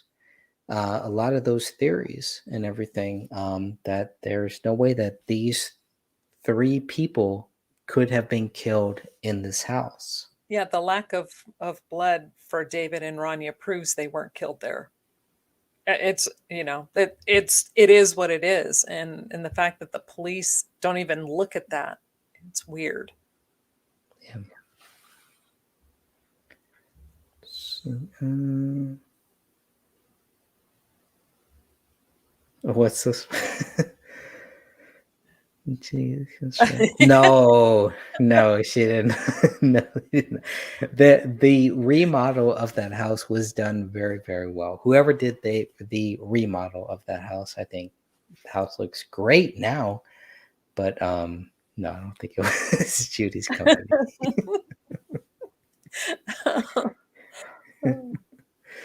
I would hope not. But anything else, Catherine? No, I Good think to we've go? covered just about everything. All right, my friend. Well, we will shut this one down here, and we'll come back next time, and we'll talk about continue with our Kenneth Maines conversation and all that good stuff. But yeah, this one was just kind of focused on David Crowley, and 8 years later. Yeah. 8 years later. here we are. All right, with the same things that nobody can dispute. Okay.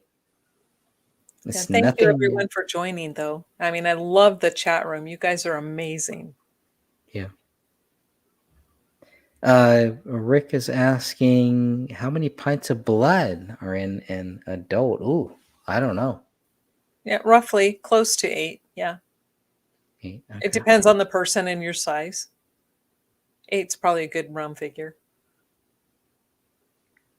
So for them to take Kamel's, when you look at what is all the blood that is related to Kamel, how many pints do you Not a think that lot. is? I mean, there's blood spatter, like medium velocity, but if you're looking for like not a lot, not No? in that house, not what you would expect to see. What about on that, just on the living room wall?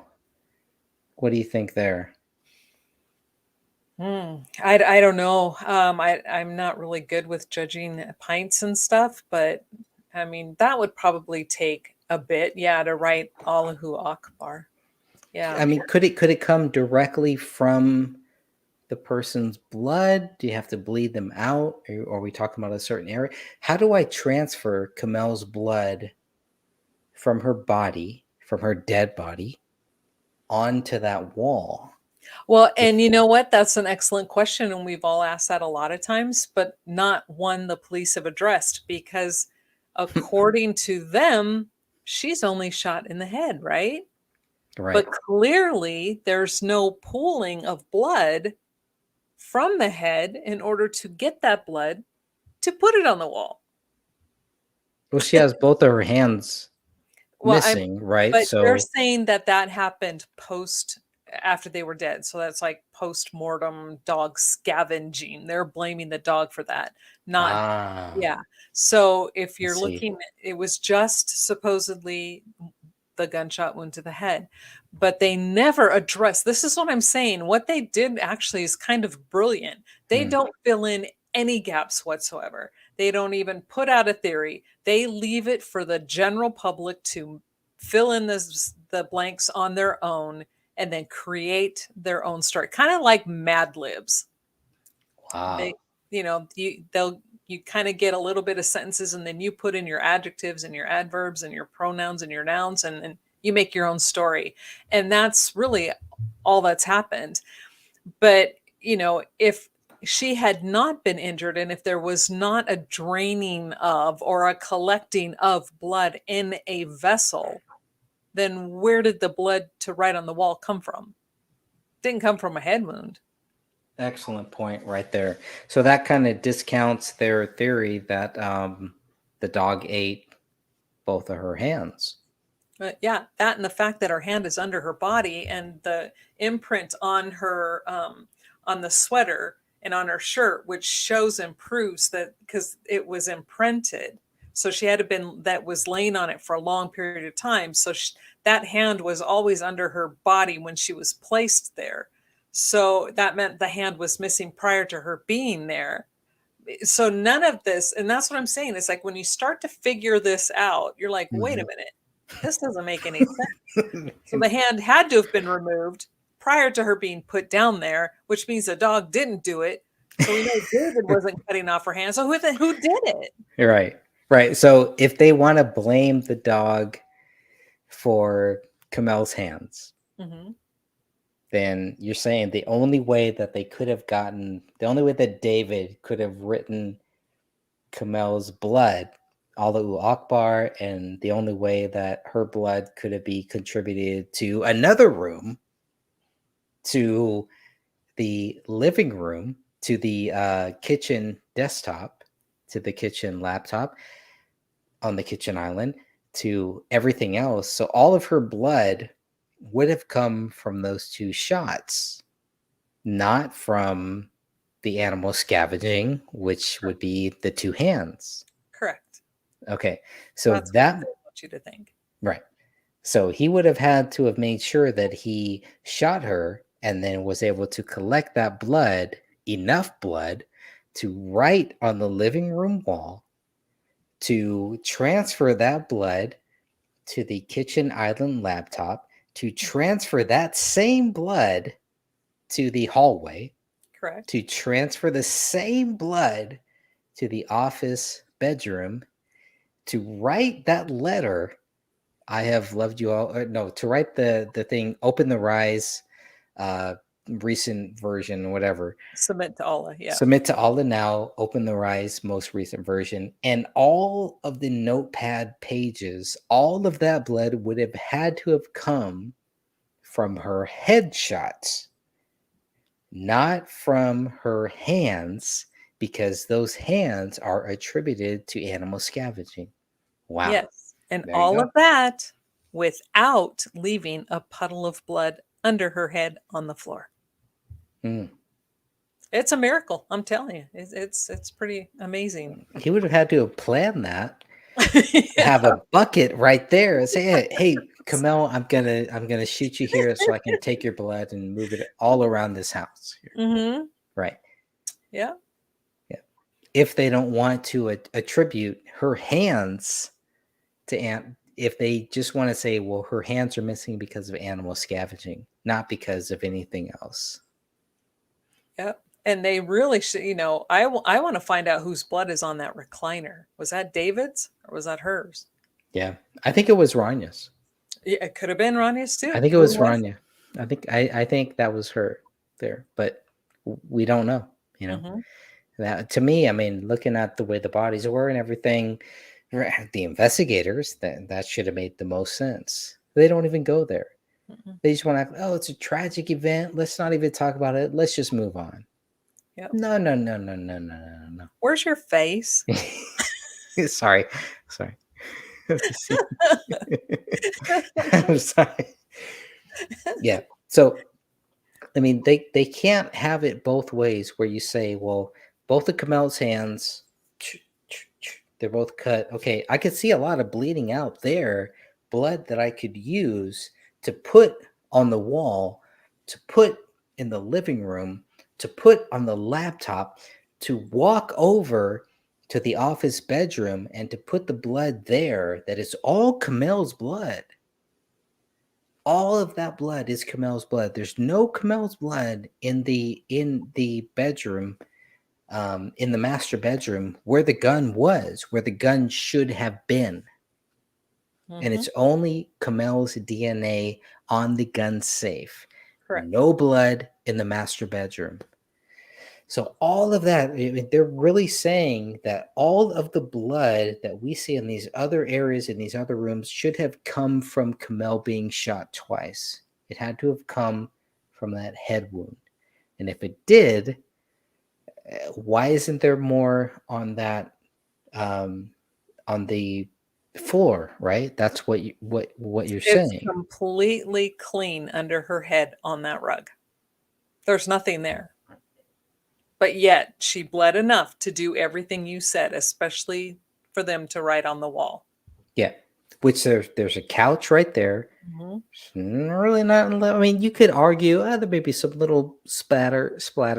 There may be spatter. There may be some there, but not enough to do that. So, in order for all of that to account from Kamel's, from somebody shooting Kamel in the head and then saying, "Oh, I'm just going to grab her." Blood from her head. I'm going to right here over there, and then I'm going to walk over to this other room and everything. It does not make sense. No. The police know this. The investigators know this. The BCA, the Minnesota BCA knows this. The medical examiner may not know this, but that's why another thing was like, wait a minute, these guys, the medical examiner should be the last safe house here. They should be the judge, not the jury. They should be the judge that says, wait a minute, hold on. Yeah, I'm telling you, that's why, because I really have dogged on Dr. Lelinski because I always felt like she was a cop-out. She should have stood her ground. I've been a woman in the workforce in the 80s and in the 90s and 2000s, whatever. Yeah. And yes, it's not easy, and it was never easy. And sometimes you had to sit there and tell your male boss, no, I'm not frickin' doing that. Sorry, bud. And she should have had those cojones by 2015 to be able to say no. But because she didn't, I still think that by writing marked Autolysis, that was her way of telling the world that it's not what they're saying it is. And so it's, I think that was her way of trying to put the truth out. Nice. Yeah, and that would be nice. Sorry, I'll go back to here. That would be nice to kind of follow up and see maybe she feels differently about this case now. Yeah, I would hope so. It's highly doubtful that Kamel would willingly submit herself to the misogynistic degradation of an honor killing. Well, most people who are agree. killed in an honor killing, though, they are not willingly submitting. It's all they're hiding and they're running and they're fighting with their families before. And so, yeah. And there was a lot of, and we don't know what Kamel was arguing with her family about. We only know that she was arguing with her sister and her father. And David wrote about this in his journal. He was concerned about her. He was concerned because his wife was upset. That's all that we really know. We can tell by the journal. But nothing like an honor killing, right? I mean, I don't know. I'm going to discount the honor. Yeah. I would discount the honor killing thing. I think it's a valid question. We need to ask that question. So there's nothing wrong with asking that question. I don't want to act like, oh, this isn't the question that we shouldn't ask. Well, we all need to ask this question that Tosha Tartar is asking. Exactly. And it's great. And, I thought that the honor killing thing was a little overboard too, especially with the Allahu Akbar, until I started doing research on honor killings. Now, I am not saying her family did this. Please don't misquote me. I'm just saying that after I did extensive research on it, I no longer have taken that off the table. But to say definitely it was this or this or this and they did it, I can't say that. I don't have that information. That would be crazy. Yeah, I mean the pack theory thing obviously doesn't make sense. I agree. Yeah, and so I agree with that. It's highly doubtful that Kamel would willingly submit herself to misogyny of an honor kill. Yeah, because I mean, when you look at the honor killings, it's usually like the parents who don't agree with the daughter's marriage. And leaving the faith, the Muslim faith. That's really a lot of it. And when you start research this topic, and it's brutal. It's brutal what they do to these. Unfortunately, most of the time it's the women who leave the Muslim faith, but not the men. Right. I didn't see a lot of guys. I don't even know if I read about one. Most of them were all women, but a lot of the killings were just as brutal. Those women were brutalized. And it's the same thing. Kamel was brutalized, but we don't know, was it due to that or was it due to them using her to hurt David? We don't know. Right. And I mean, that goes back to the conversation that Dan Hinnon had with Kamel's dad. Mm-hmm. And it goes back to, okay, how devout Muslim were they? Were they Islam? Were they Muslim? I mean, what? Well, they lived in Pakistan until she was 17 or 18. So that was a long, and her parents. But they were born on a U.S. military base in Saudi Arabia. So we have to start there. So if they were born in Saudi Arabia on a U.S. military base, because he's doing work for the military doesn't mean that does not negate, because they are Muslim. You look at Sidra and they're Muslim. But Kamel goes to a Christian college. Yes, she does. But that's what I'm saying. That's where the honor, and I'm not saying. No, I know. This is where it could fall into place, because once she she was going to a Christian college, and she meets David, and then she leaves her faith. And they love David. The Kamel's dad, Kamel's mom, they love David from everything that we are hearing. If you look at the journals or everything, there's no thing. It's weird. Have you never had people be nice to your face and talk bad about you behind your back? And I'm not I probably wouldn't know it. I wouldn't know it if they did, I guess. And I'm not accusing them. I'm just saying this is why I can no longer take it off the table, because it is definitely within my realm of experience where I have had people, that song, they'll smile in your face, and all the time they want to take your place the back. Backstabbers. And so Yeah. I have been married, and to my face, they were amazing. They were great. And then not till after the divorce do I find out the whole time behind your back. Yep. So the fact that they loved him, did they? Maybe. Did they not? Maybe. We don't know any of it. No, but we just weigh we kind of weigh the thing. Okay, so Kamel's dad bought David his car. David's dad didn't buy him a car. Kamel's dad did.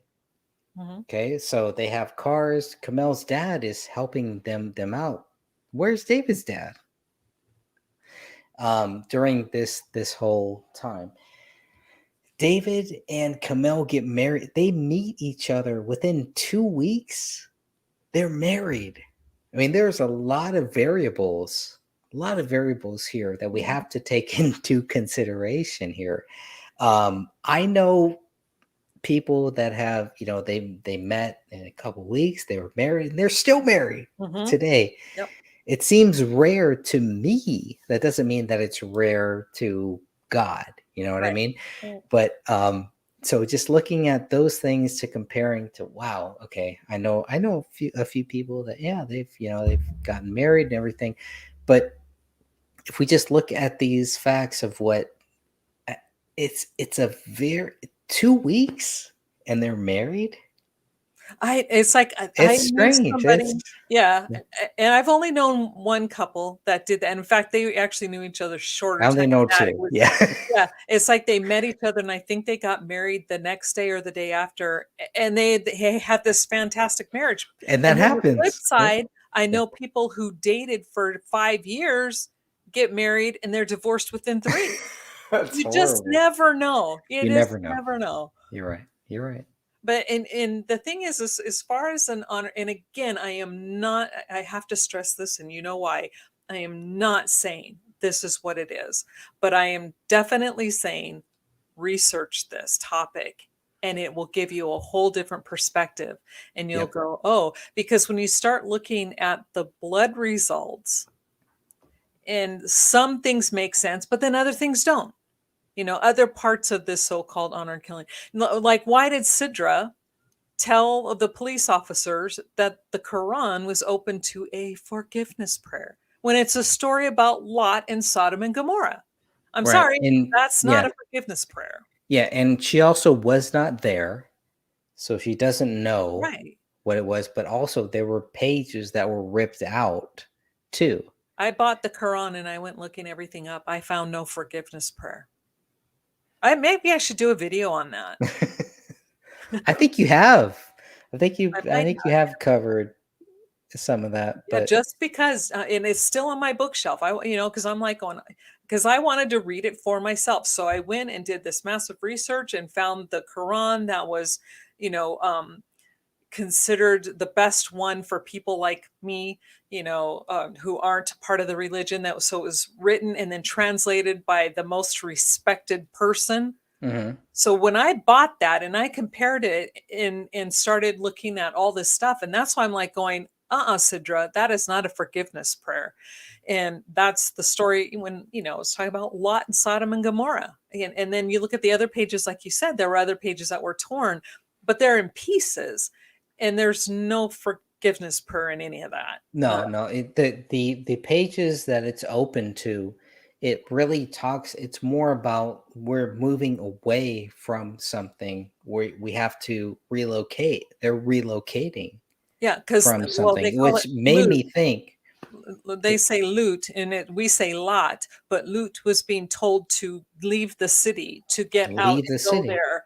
And that's what and of course we know what happened to his wife. She turned to a pillar of salt, and then, blah, blah, blah, Well, blah, blah. that's one of the main things that made me, and I'm sure other researchers too, they were leaving Minnesota to go to LA. Their destination was in LA. Maybe Mhm. that's not where God wanted them. Maybe that's why of this happened. I don't believe that anything happens without God. But it seems like they recognize, it's just a weird page that it's open to. What is the relevance of it? And they focus so much on the relevance, and then they try to censor anything related to that. The police tried to censor people from knowing that there was Which blood writing on that wall. another hint, which this kind of leads me down this other, and who knows, maybe the opening to that passage was just a fluke. They just took it, opened it, and threw it down on the ground. Maybe there wasn't a thought behind it. Possibility, Why is maybe. it even there? Why is it Yeah, there? but It should not even. if you're trying to set the scene, stage the scene to make it look like David was angry at Camille for her religion, which we all know he didn't. He embraced her. He didn't he really embrace most religions? He really wasn't quote unquote religious. He's like, hey, it could be anything. Yeah, I don't think either of them were. I don't think Yeah. David was. I don't think Camille was. I don't think Sidra was. I don't think David's parents were. I don't think Camille's parents were. I think they were kind of open. They just were living their own lives, and they were just kind of. I hope now all of this will bring them closer to Jesus Christ. That's my hope. Mhm. That doesn't mean that that's what's going to happen or anything, but that's my hope, is that this will all bring them closer to Jesus Christ. But from their view, from everything that is happening there, it's just like, it just seems like there's so many variables that they are going through, that they're looking at, and I just don't understand. um I don't know, some of the. Yeah, it's like the staging